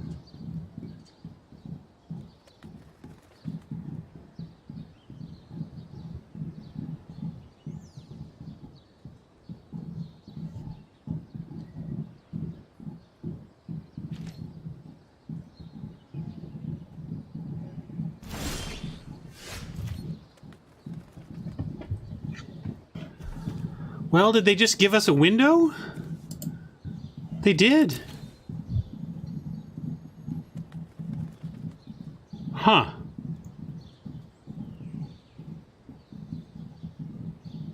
Well, what do we do with that? I think I'm just gonna attack. Well, they only have one blue.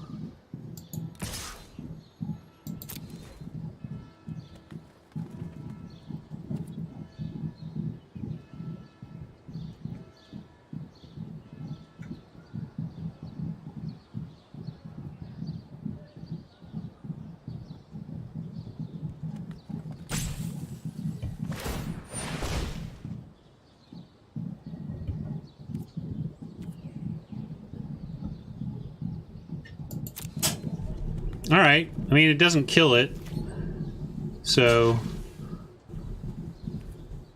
happy to have them tap down.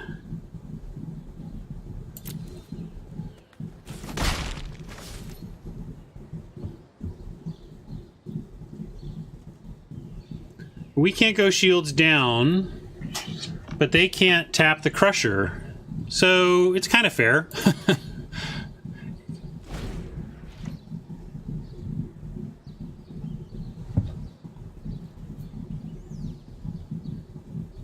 Trouble is they can spend their mana and we can't. Leaving the Pteramander up is a 6 mana proposition for us, and a Crusher is a 0 mana proposition for them.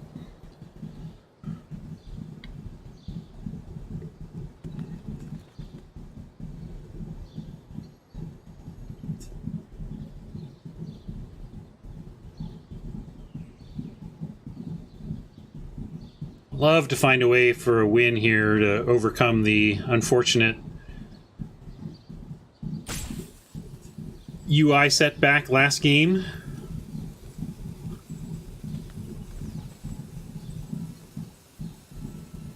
I think they've got a pretty good advantage on us here. We can't really afford to sit here and keep the Pteramander protected at the cost of 6 mana per turn.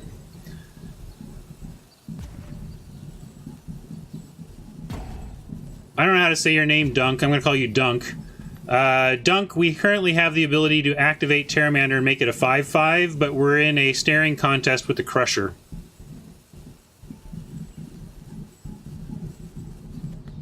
But it's not a staring contest we can win.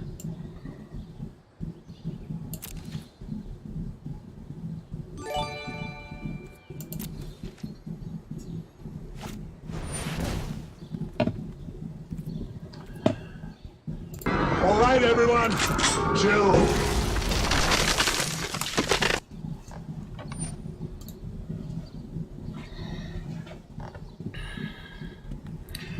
And right, see with that, I don't think we can realistically play around it anymore. So we'll resolve that, and I'm gonna have to make him use it.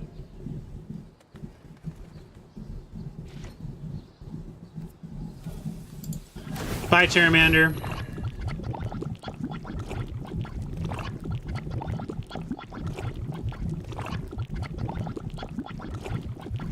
Nah, it's cool. I like all the clips. They're fun. Shall I mute you till you figure out to kill the darn thing? Thank you.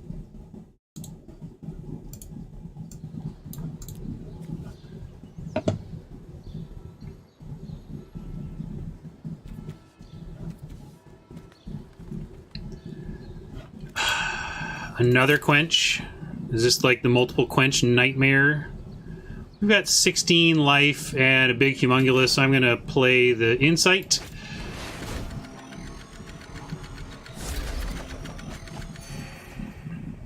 And play things that try and get around quench, or at least are less consequential.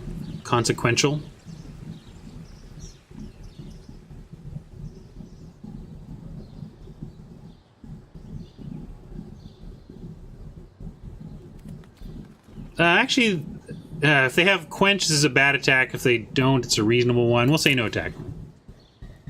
Because they double block, we can duelist for fun times. But they still have enough. Never mind, they have enough power to kill it even after the duelist. So even the duelist, not a good plan.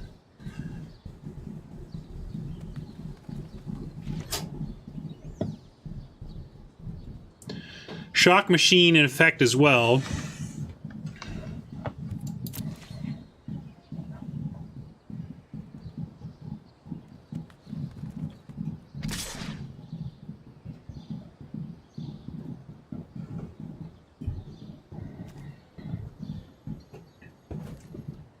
Fairy's pretty inconsequential, so we'll try it out.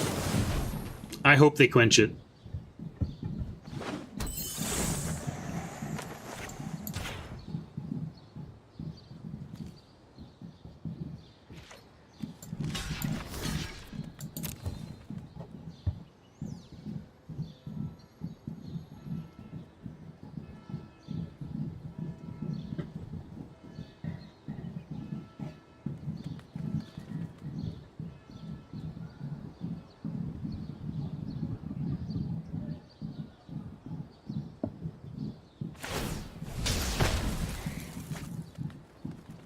That's what I expected no matter what, so...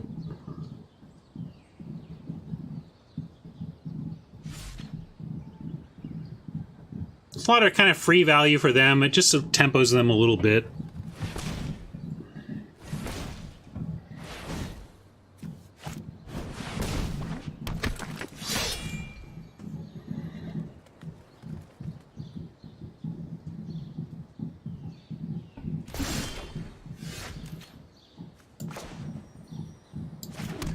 Now it seems like they're holding up Frilled Mystic-ish mana, but it could just be that they want Quench plus Eel activation, and now we have Skyguard plays through Quench, so we'll try that. Thought Collapse gets it, of course, but we're not going to not cast our spells here.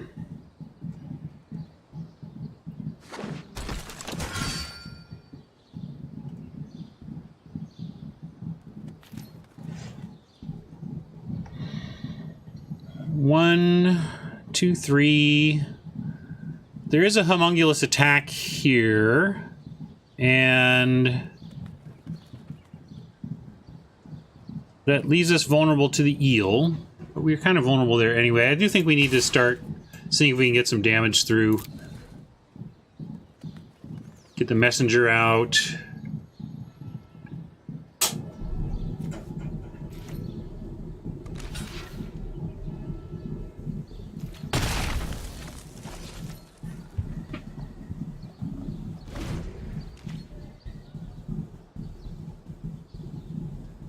Well, they even showed 4 colors. It's Simic Splash, red for Crusher, and black for some reason for the Ill-Gotten Inheritance. I'd really like to beat this deck to punish someone playing a random Ill-Gotten Inheritance for no good reason. No, it's not even close to that, Dionysus. this is a free splash land, and everything else is heavily Simic. Nowhere near 666. And their graveyard is heavily Simic.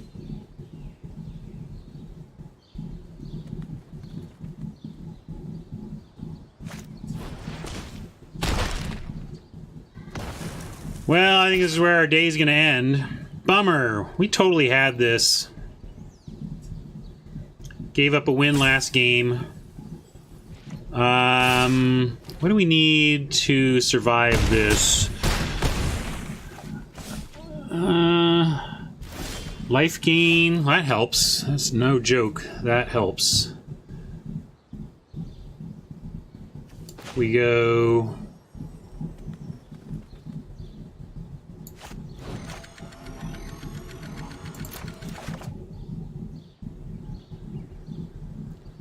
Trouble is, this needs to die.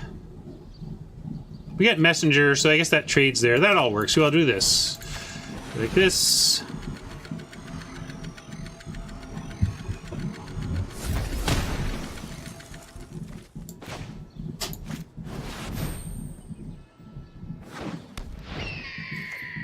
See ya, Hex. Take care.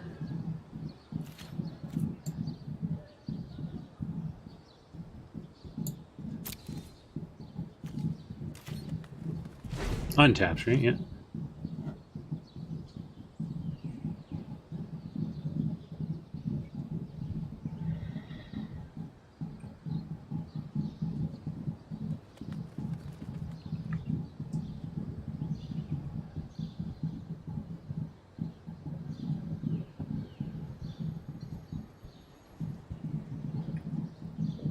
For those of you who didn't see any of my messaging around this, we are moving to 9 a.m. Pacific time start times starting next week. I had initially given myself a big chunk of padding in the morning as I was getting the ropes of streaming down and wanted to have a long lead time before I started in the morning, but I find myself completely ready by 9 these days and kind of just waiting around to start. So I'm going to move my start time back to 9 o'clock, which also lets me hit the East Coast lunch hour at the start of the stream, which is nice.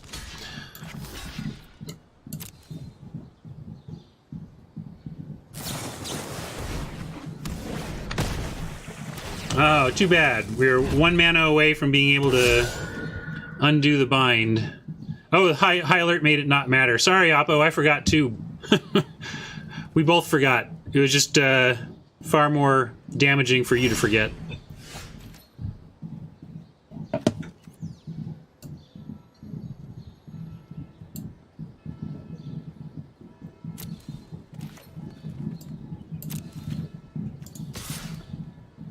That could be the difference. I guess we don't get to untap if we gate Colossus here. So I'm not even going to attack with the 1/1. We'll save that for potential chumping.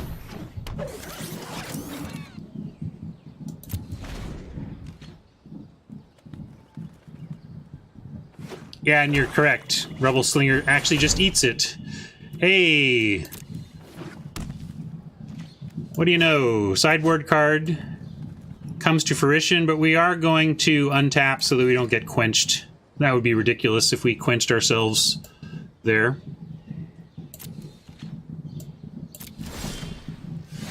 And Sentinel's Mark saves their frickin' day.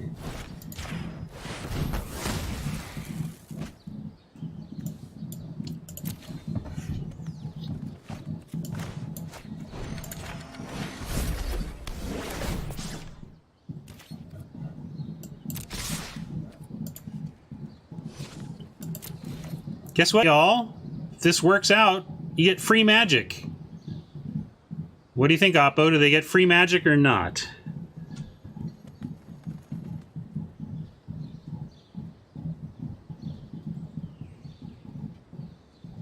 You missed most of it. If we lose this game, you missed basically all of it. But if we can pull this out, you get one more match.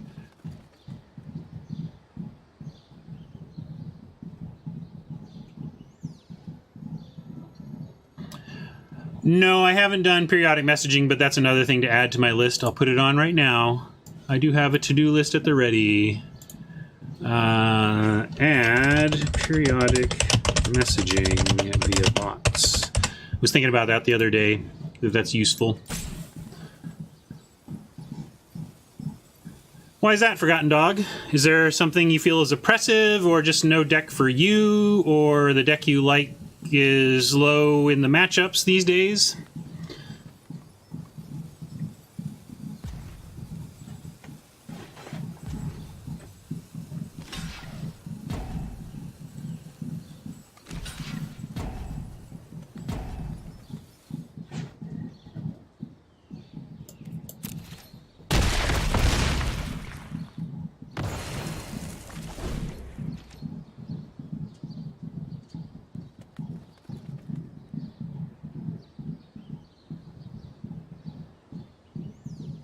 I thought there were a lot of mono blue players before the tournament.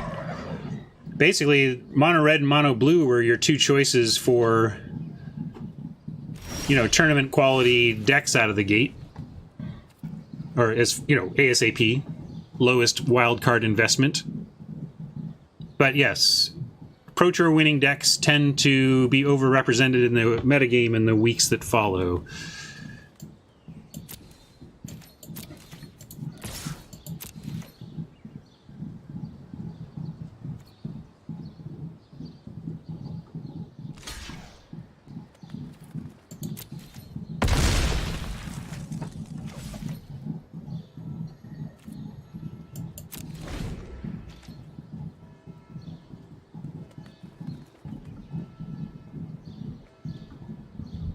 I'm still a big fan of mono red.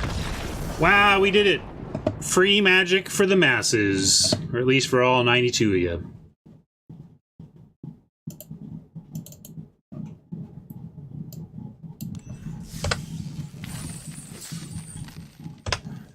I think we got lucky on some Oppo mistakes there, but that was a good one, eh? Tighten that belt! Hold it! Hold it! Held it. Whew.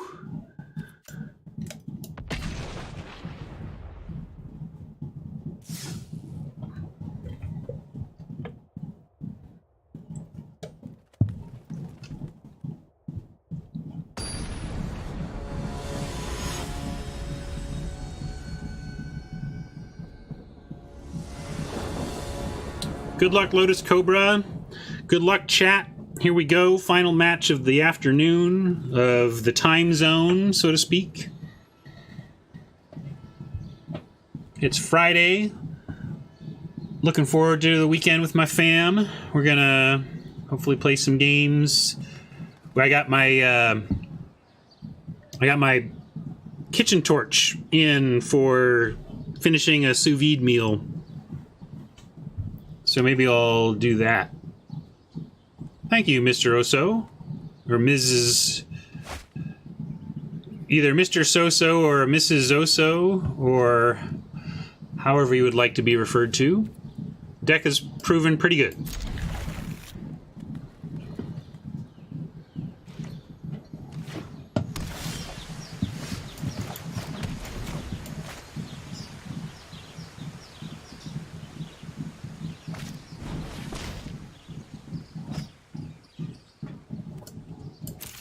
Looking like Gate City over there. Sky Tether for the Colossuses.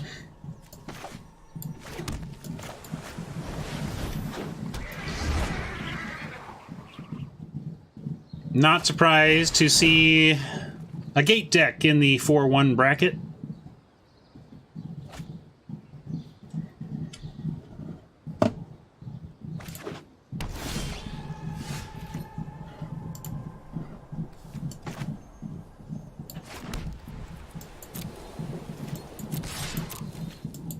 Really want to feel like I'm applying some pressure to a Gate deck, but we are unable to do that with this hand. Hopefully we have the tools to slow down Rams and Colossuses.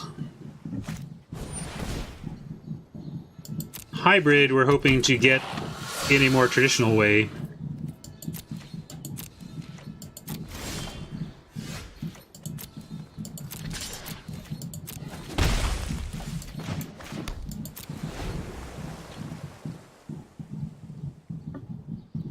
They do have Mystic mana up. It may be worth taking 2 here just to encourage them to play something on their turn.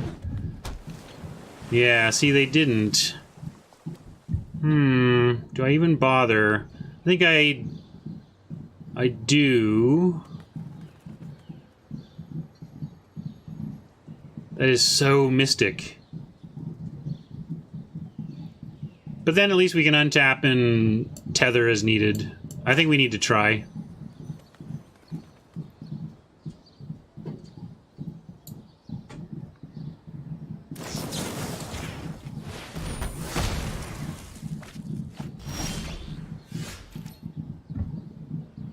Five mana, 4 cards, 3 colors, 0 plays? Seriously? What was that about? That was super shocking. That was my super shocking face. We got nothing, though.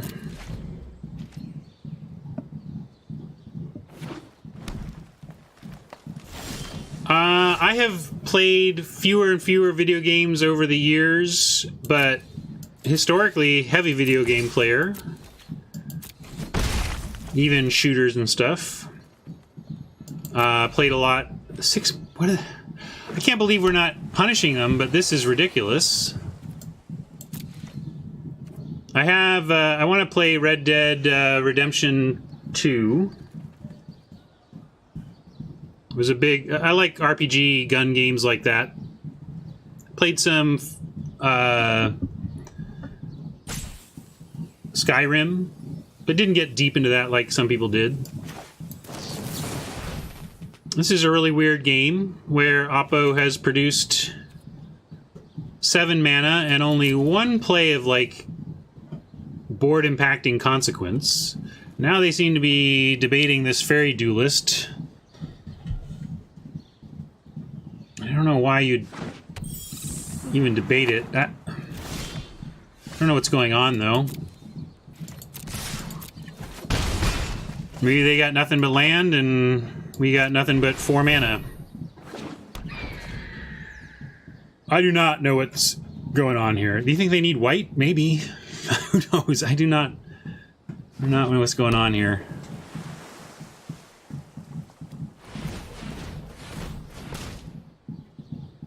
I just feel like they're going to finally do something and it's going to end the game.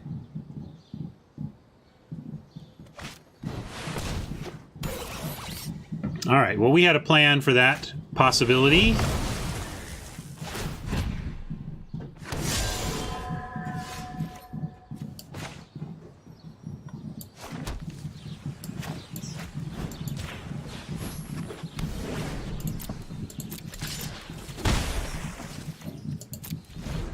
Now we have Arbiter.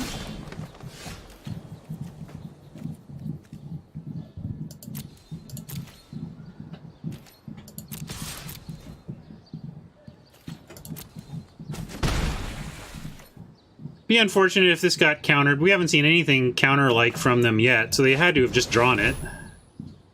Really? You just drew it? No. You got something, though. What do you got? That's what you got. Understood.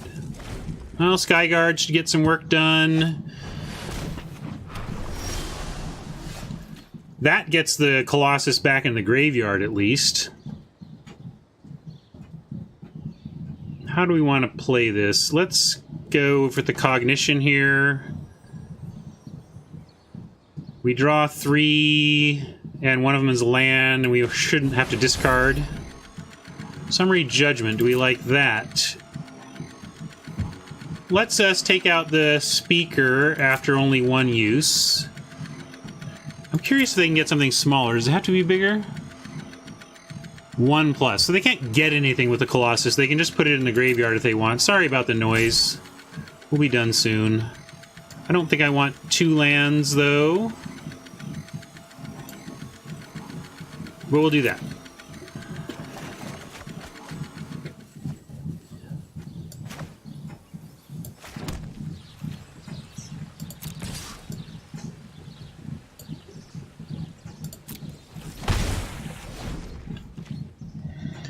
Yeah, it's not whether or not they have a 9-drop, it's whether or not they have a gate that scares me. Because as soon as they have a gate, they can just get that back. So we are going to go ahead and try and use this judgment on it now.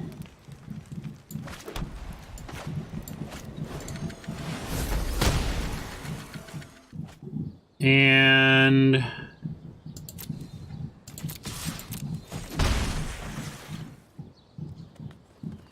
Senate Courier seems like the play.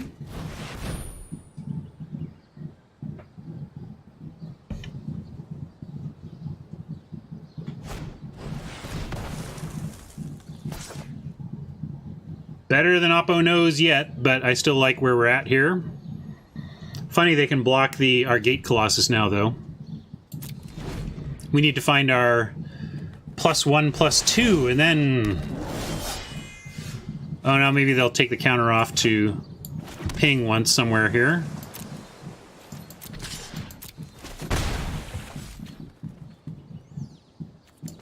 Let's go... Skyguard even the correct play, because we can... 6, 7, 8. We got 8. We get high alert plus whatever, but that doesn't even matter. So it is the right play. It gets us there fastest. We could tether the Crusher to not take attack damage from it. But I don't think we need to do that here. We'll get the Colossus down and then shouldn't be taking any attack damage from it after that.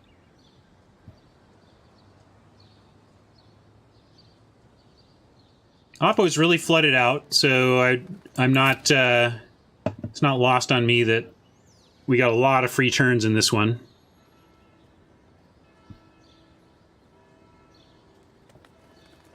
It's possible. If I play Red Dead, I think I want to play it on Xbox or a console. For me, it's like a controller game, but maybe I could get used to the idea of it on PC. Or get a controller for the PC. That's true. I actually have an Xbox controller that I could just use for the PC, right? Alright, so they did what we thought might happen there. And actually now our Colossus can even potentially get through.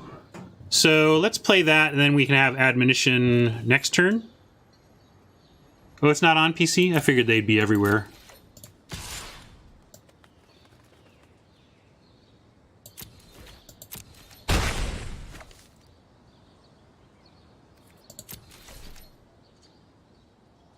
Still with the 8. We're going to go Gate Colossus, leaving an emergency admonition to help out with either of our creatures if we need to save them. And then if we don't, next turn we get to bounce the Crusher to enable the Colossus.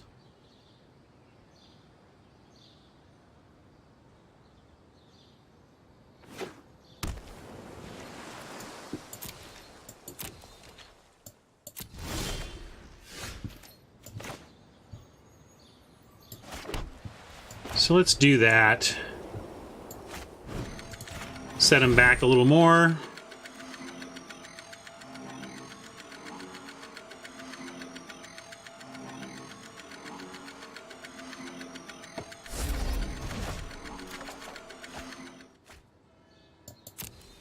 This does put the Colossus in the graveyard, but I'm no longer worried about that.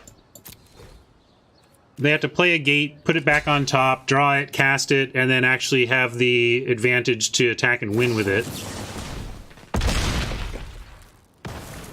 Clever, clever.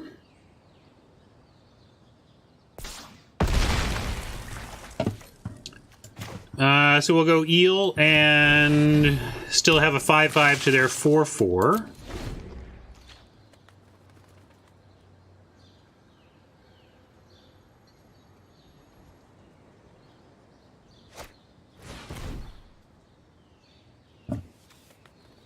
Huh, they could have made mine a 3/3 for good.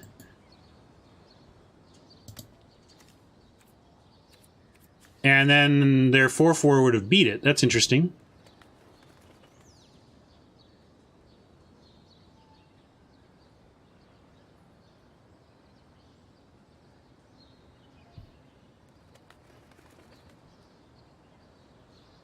Well... They're sure tanking on this decision.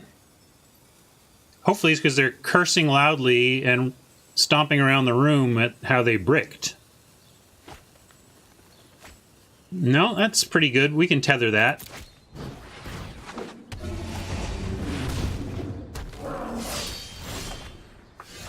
We can tether it, but then they get to start pinging.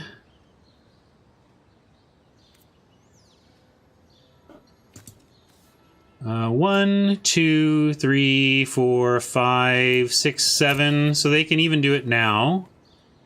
That's too bad. So we can tether the Pteramander, but we're actually in a bad spot here. They have the advantage. But we can make them, maybe if they block, we'll take whatever trade we can get here. I think we have to do that, unfortunately. We get to put our Colossus back on top, so there's that. And I guess given the Colossus back on top, we should be happy to trade the eel with whatever here.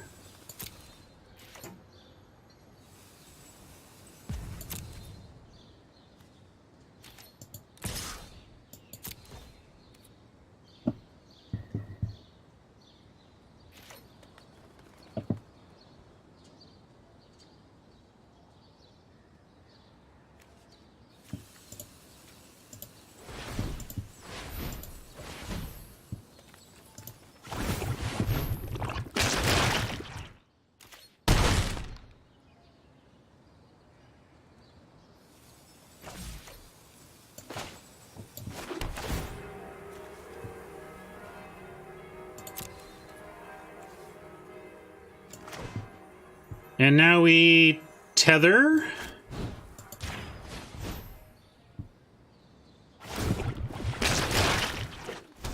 Because should be able to win through this shocking off of the Pteramander, but we can't really win off of it attacking as well.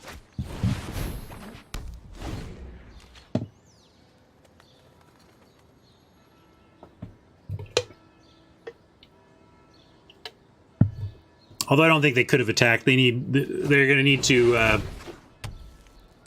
Hey, finally, a worst-case scenario. The terrible top deck of the card.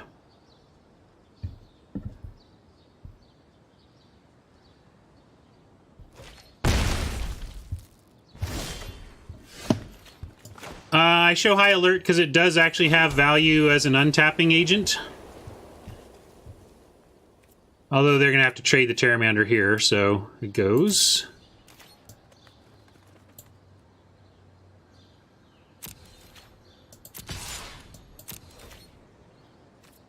I also don't think there's anything about the presence of high alert that would change an Oppo's sideboarding decisions. If they're concerned about enchantments, we've already given them plenty of concern on that front without...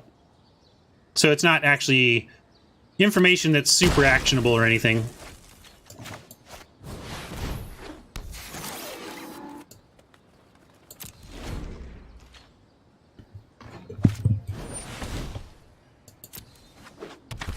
Not bad. Man. Cannot catch a break here. Just needed them to brick one turn. One turn brick. All right, that's good. That's good. So we'll trade this off.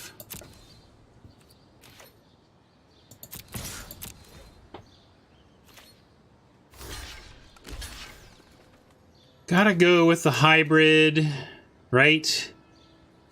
If we put the Crusher turns the hybrid into a 5/5, and then the 5/5 just trades with the Humongulus. So yeah, we've got to take out the hybrid.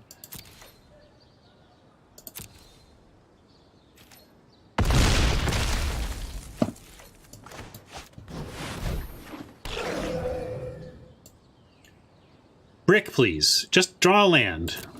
Draw a land. I know you've drawn a lot of land, but one land right here, just for me. Okay. That is a funny land to draw at my request. Okay, well that's good. Maybe we can... well, let's see if we can actually just find something to win. That's ideal. Let's just find an agent of victory.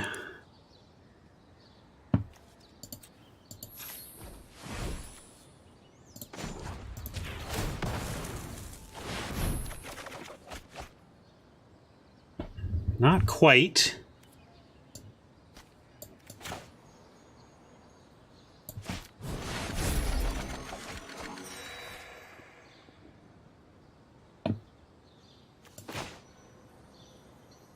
Not quite.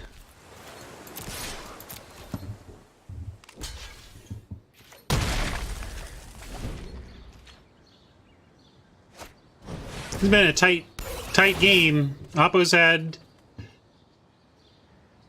everything they needed just at the right time to keep us from being able to put them away.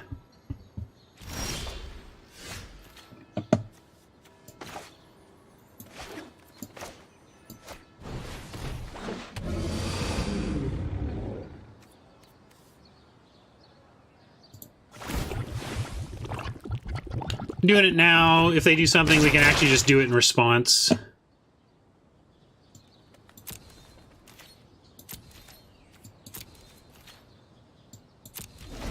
Come on. Let me make it through this one turn with a Pteramander that can attack and damage the opponent.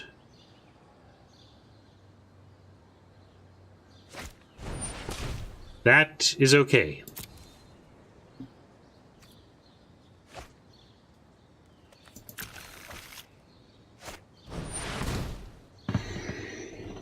We have, we get to untap it, though. Still, they get to draw a card. It's just so not over. Funny.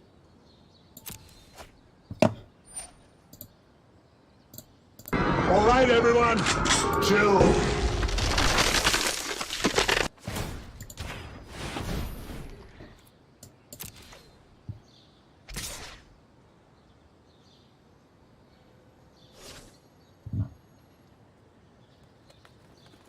Oh, are they going to come in? Gosh, maybe I screwed up. I just didn't think they were, you know, that they could make, that they were going to make that mistake.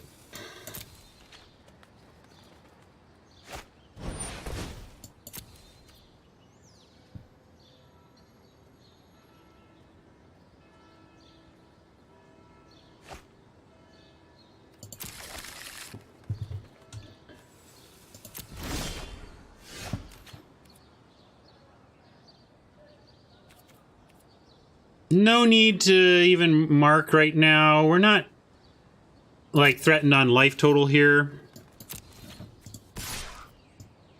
And we know what their hand is. This is a forced block.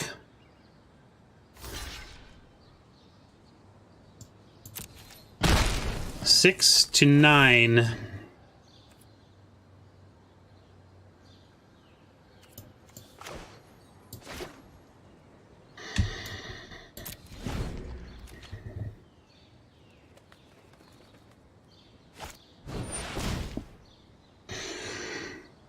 Another flyer. Oh my god. We have Slimebind and Dovin's Acuity. That's like all we've got left. So we need to win off Pteramander here or we lose.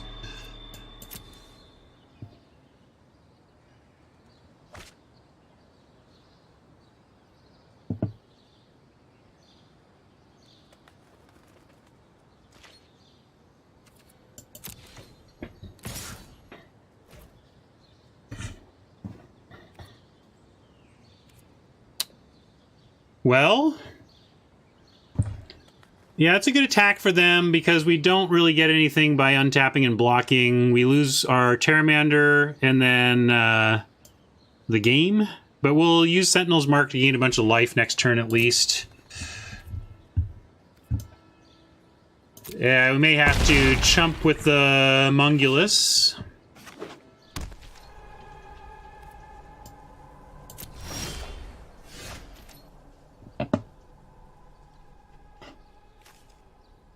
This is not a May, right? So it's possible we don't Acuity right now. Slime Bind doesn't actually do anything for us. Like, even if we find Slime Bind, they can still leap up the Creeper and block.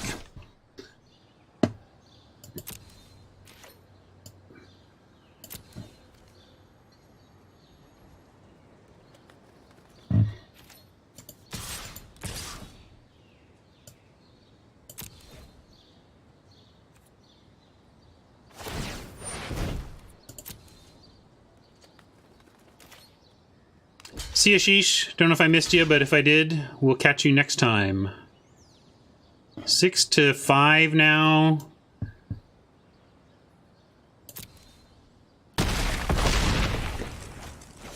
We're at 13. I'm gonna hold this because, again, like, this could be a win. Please.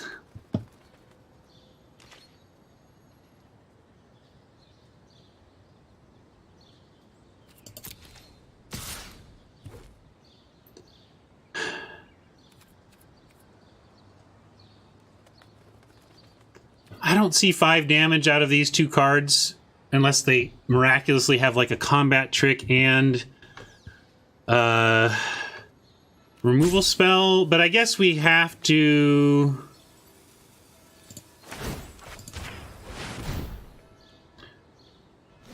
Like, how do we lose? We lose because they have removal for this, but then this gets through, right?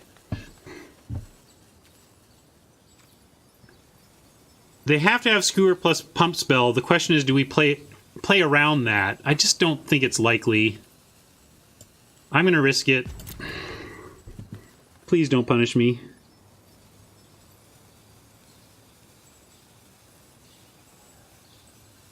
They had to have just drawn it. Oh, sorry, I was waiting for them, and it's on us.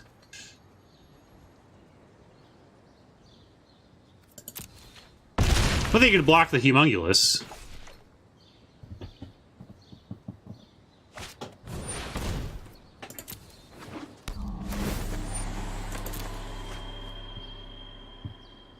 Now they're below us in cards, at least.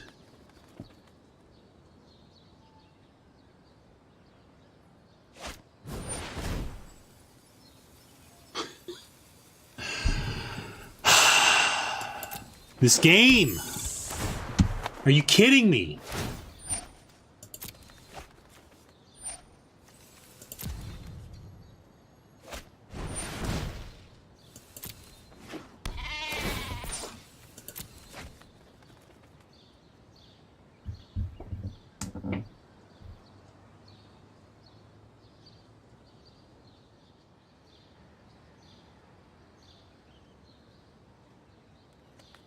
Oh, right, I couldn't block it. Sorry. The UI makes me forget that, right? Like, to support High Alert, they show it as a 5/5, and I take that literally in my brain.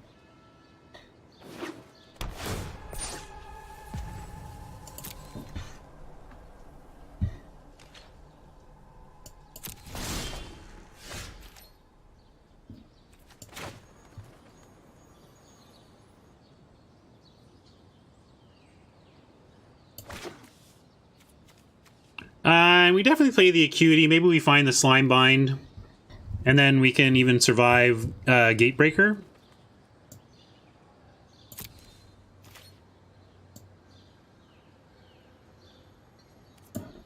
They're at 2 cards, though. Come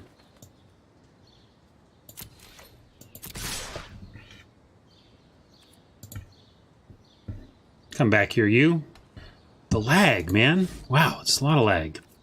A lot of lag, a lot of lag.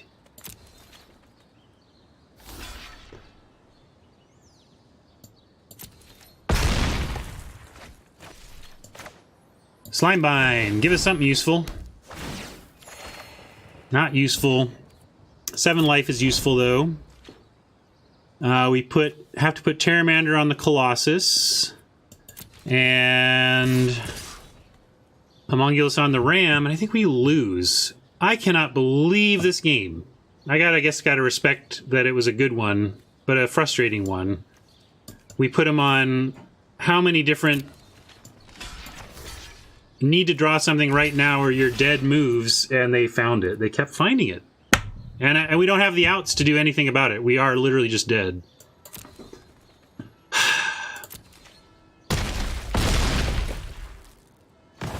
Slimebind for the lulz. Because if we had drawn Slimebind there, we can actually live. That's what's super frustrating. Right? We have outs, maybe?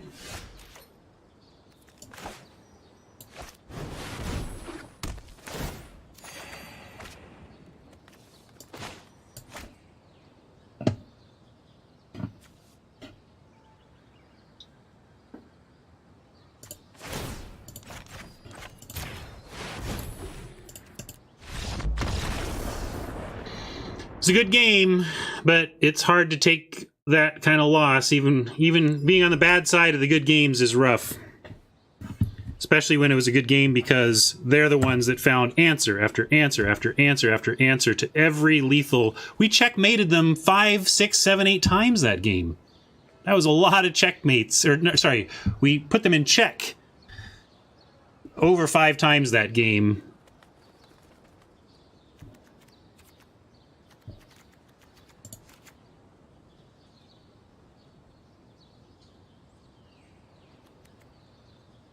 Yeah, daylight for sure.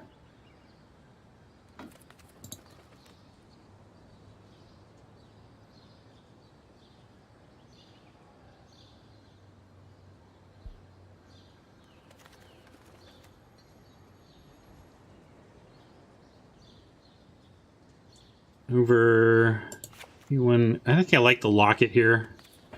I'll cut 1 acuity. I don't know.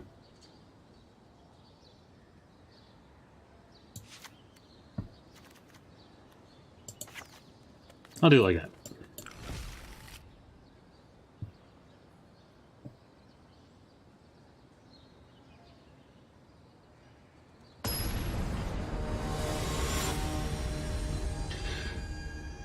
That hurt my soul, man. That was tough to put someone in check that many times and not win the game.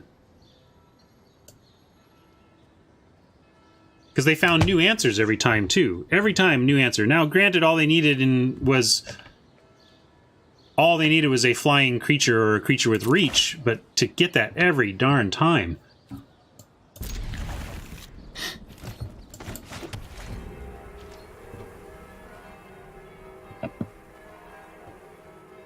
Hoping a high alert lets us close the game out quickly here. And maybe they'll give us time like they did last time. I'll put out an island. Maybe they'll do something worthy of a Slimebind, but unlikely. We want to put that on their Gatebreaker Ram next turn.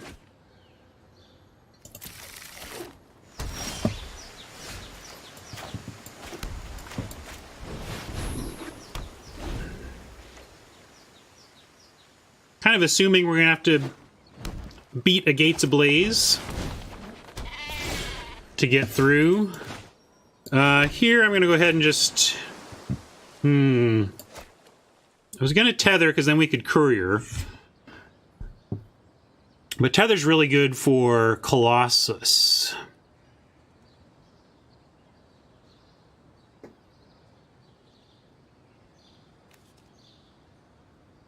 It's still worth it. Let's try and just win before the Colossus matters. Got to play our 4/4 flyer here.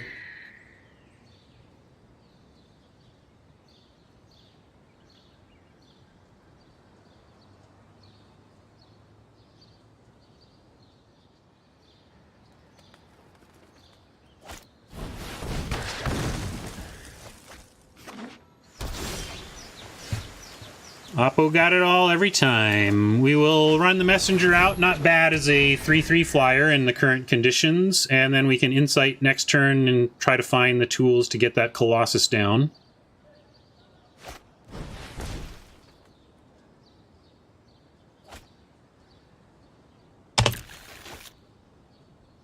Interesting. As you say, that usually means they want something here, probably the enchantment here, a rare enchantment coming down. So we just got to erase this card advantage that Oppo's going to have generating. That enchantment is the only reason I could think of to get a forest there and not a spell. But I guess I'm wrong?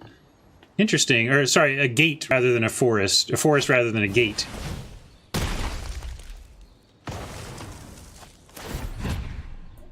Yeah, I mean, that play was fine. It just didn't seem worth the effort they went through for it. But...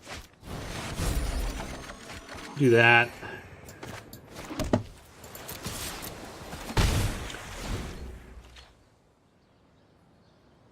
If they adapt the hybrid, we can admonition it to regain some tempo.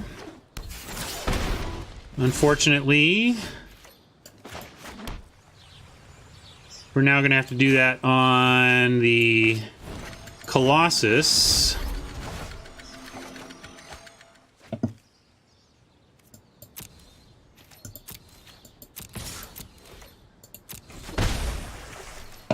And probably Slimebind the hybrid. But we'll do that on their turn. They're going to want to cast the Colossus, so that's not going to be a worry. And then we can untap Colossus and hopefully use Colossus plus Sentinel's Mark to good advantage here.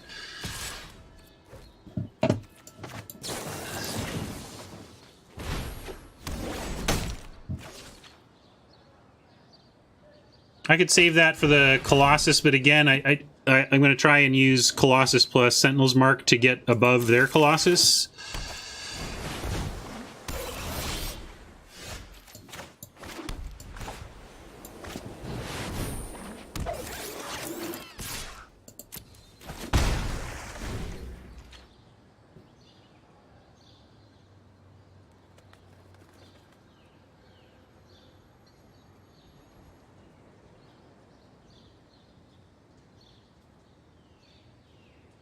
Worth noting that if they, if they make the hybrid big, it becomes a 2/6, and they may see the 5/5 and the 2/6 and decide they want to block there, which maybe means we have to put in the mark as an instant, depending on what they do here.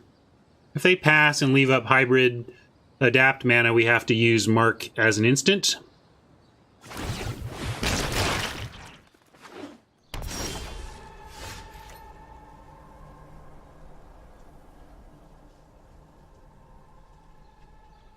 Well, we can Acuity first regardless. 2/6 can't block, though. You're correct. Thinking like Marshall Sutcliffe or something. So given that, let's take the life gain.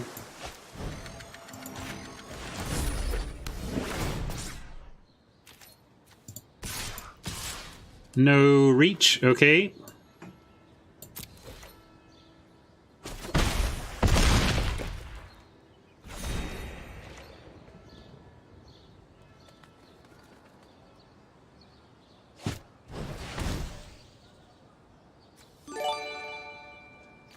Hey, Line Paper, thank you for the follow.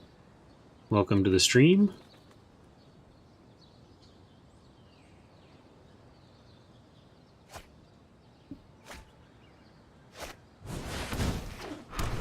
Prime Speaker gets to do some stuff on untap, but we're going to try and not let him untap. Tether. If we attack with our Colossus, they double block, and we don't get anywhere. So we're just going to actually try and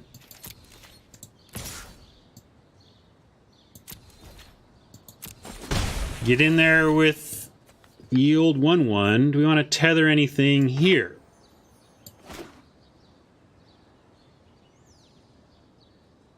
I guess we should just tether the Colossus now. I don't want to get into a spot where they suddenly have a good attack. But they could do the gate trick, so we'll wait. We have enough life that if we get surprised, we don't have to panic. We can take a hit from their team once.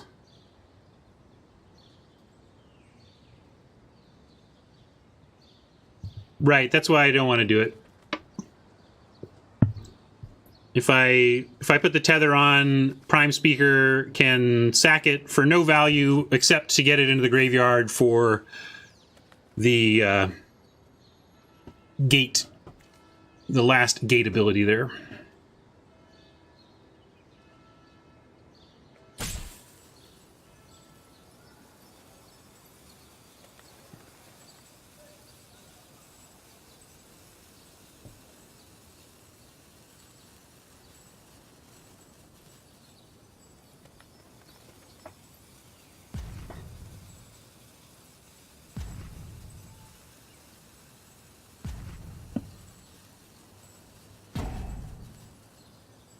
Speaker's so good against our removal suite.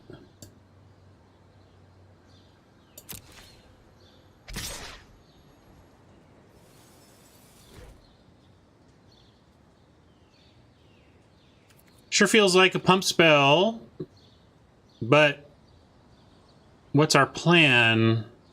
Take it and attack back? It's a decent plan, but if they got a pump spell, that plan works when we attack back anyway. So I'm going to block.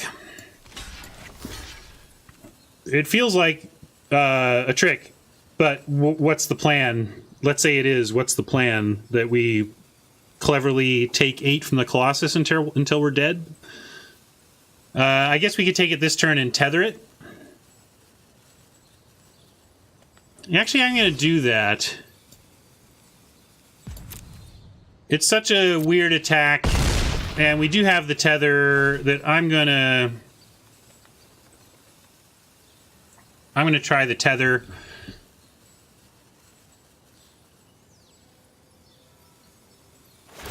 If they have a pump spell, they can block with more than the ram. That's what I'm saying. If they have a pump spell, they can pump before blockers. I can tap. Nobody's tapping nothing with high alert. What? I can tap the ram with high alert? Nope. It doesn't say that. Yeah, that's right. Welcome to the I Read Stuff Wrong Club. Population, all of us.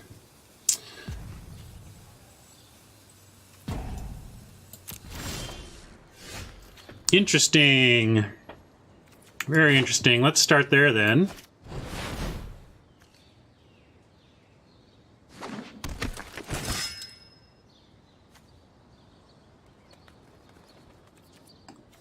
That means they can't combine to block now, which maybe was Oppo's plan. Let's find out. We gotta do something sometime. This can fly, so we can't really attack with that, huh? All right.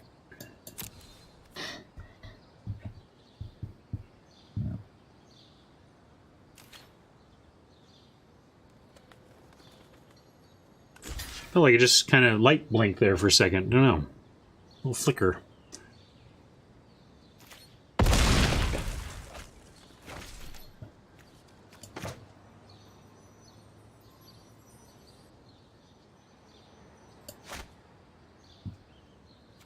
Yeah, I'm going to tether the Colossus.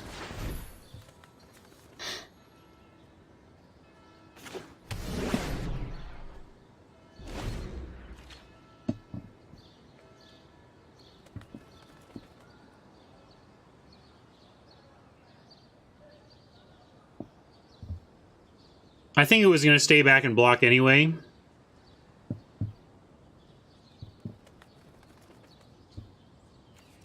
No, Wujo. Oppo would sacrifice the Gate Colossus to find an 8-drop. Which is to say, then play a Gate and put the 8-drop back on top of their library. We got a Gate for our own dead Colossus. That's worth considering here. So given that, yeah, I'm going to attack with everything. We have the life total to... Well, no, I don't want their Colossus in the yard. I take it back. We're just going to try the Air Force plan.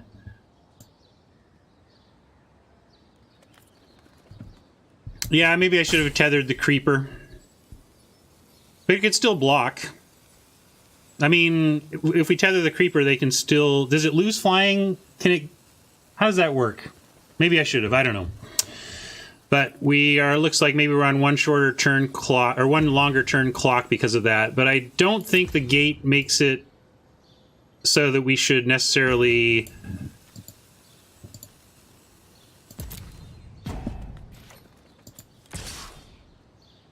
do it that way. We'll make them bounce, jump the Creeper.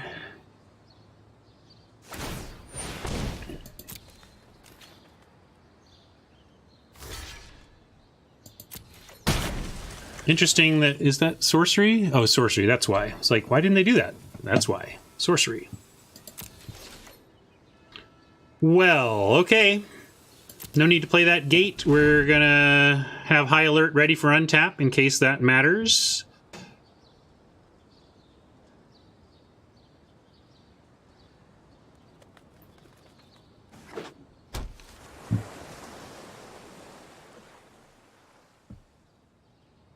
To be fair, YOLO, I didn't even really think about it, so I'm not going to say like I thought it through and came to the right decision. I just got lucky that the right decision wasn't that one.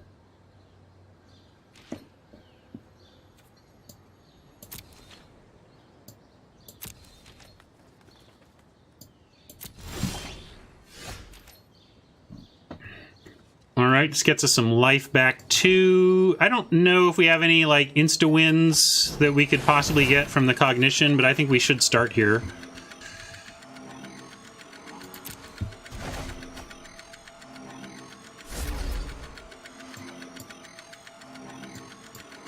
I'll take the Pegasus because it flies.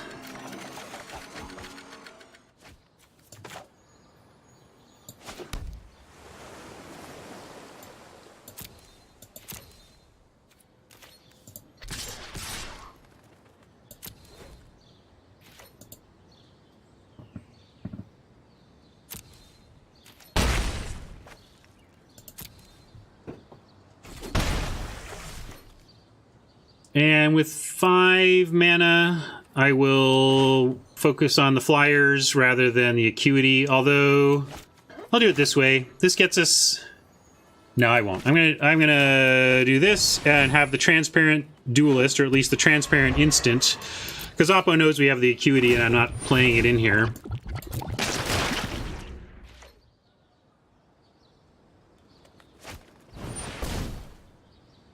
Okay.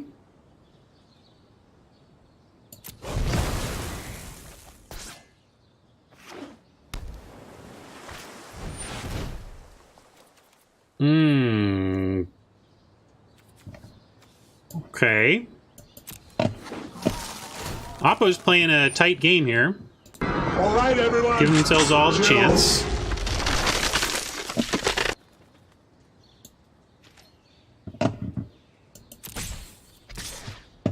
And we once again kind of had it if it weren't for the fact that this stupid Chillbringer's here. But we'll do this. And it looks like we get it anyway, right? Because they... Well, they have to chump. They have to chump our Colossus this time. Oh no, it was chilled, of course. But we can high alert it, and then they'll have to. So we high alert the Colossus to untap it. We get all the acuities in the world. How about just something to bounce the Chillbringer? Can't remember if we've used our bounce yet. What do we have? Terramander. 4, 5, 6, 7. I don't want to... I want to be able to untap the Colossus.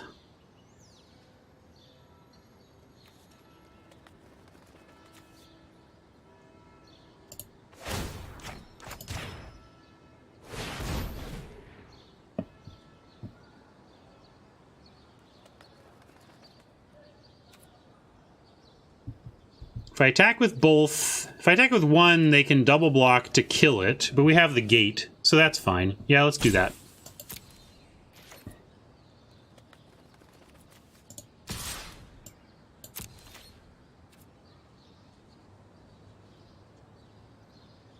If they kill it, we can get it back.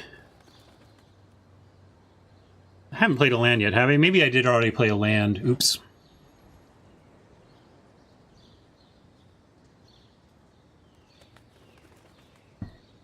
They're debating the chump versus trade. Yeah, if they double block, we'll kill the Chillbringer, and hopefully the Duelist plus Terramander then is enough for next turn.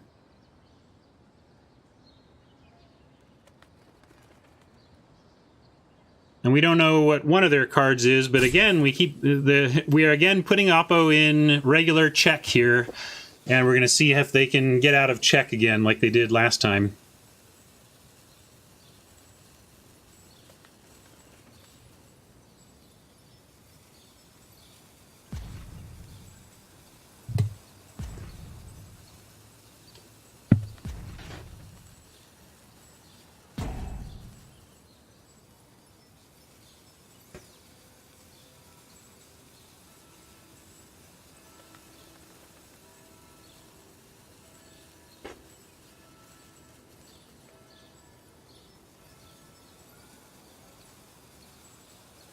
Feel free to take it, Oppo.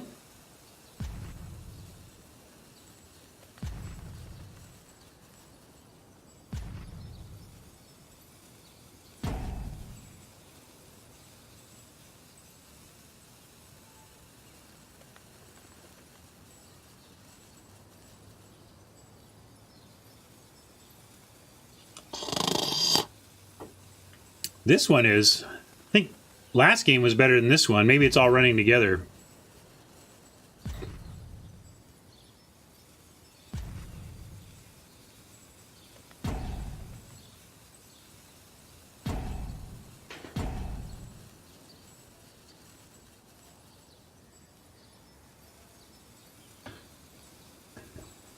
Are they just... I hope they didn't disconnect. Do they really need this long to think about this call? Maybe. It's a pretty important one. Yeah, it would be... I mean, I'll take the 5 wins any way I can get them, but...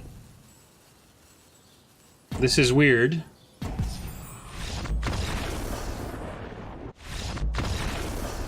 Yeah, wow, that was kind of anticlimactic. Sorry, Oppo. I assume they had internet trouble. I have certainly been there. You can look at my record and see some of the places I have refused to give myself a loss in when internet has caused that problem. So yeah, weird. Two back-to-back super epic games. Looks like the second one was starting to go our way, and then Oppo lost their internet or something. So, sorry. Very anticlimactic way to end a nice run with a good deck. But I guess I get to have to go on to face my adulting now.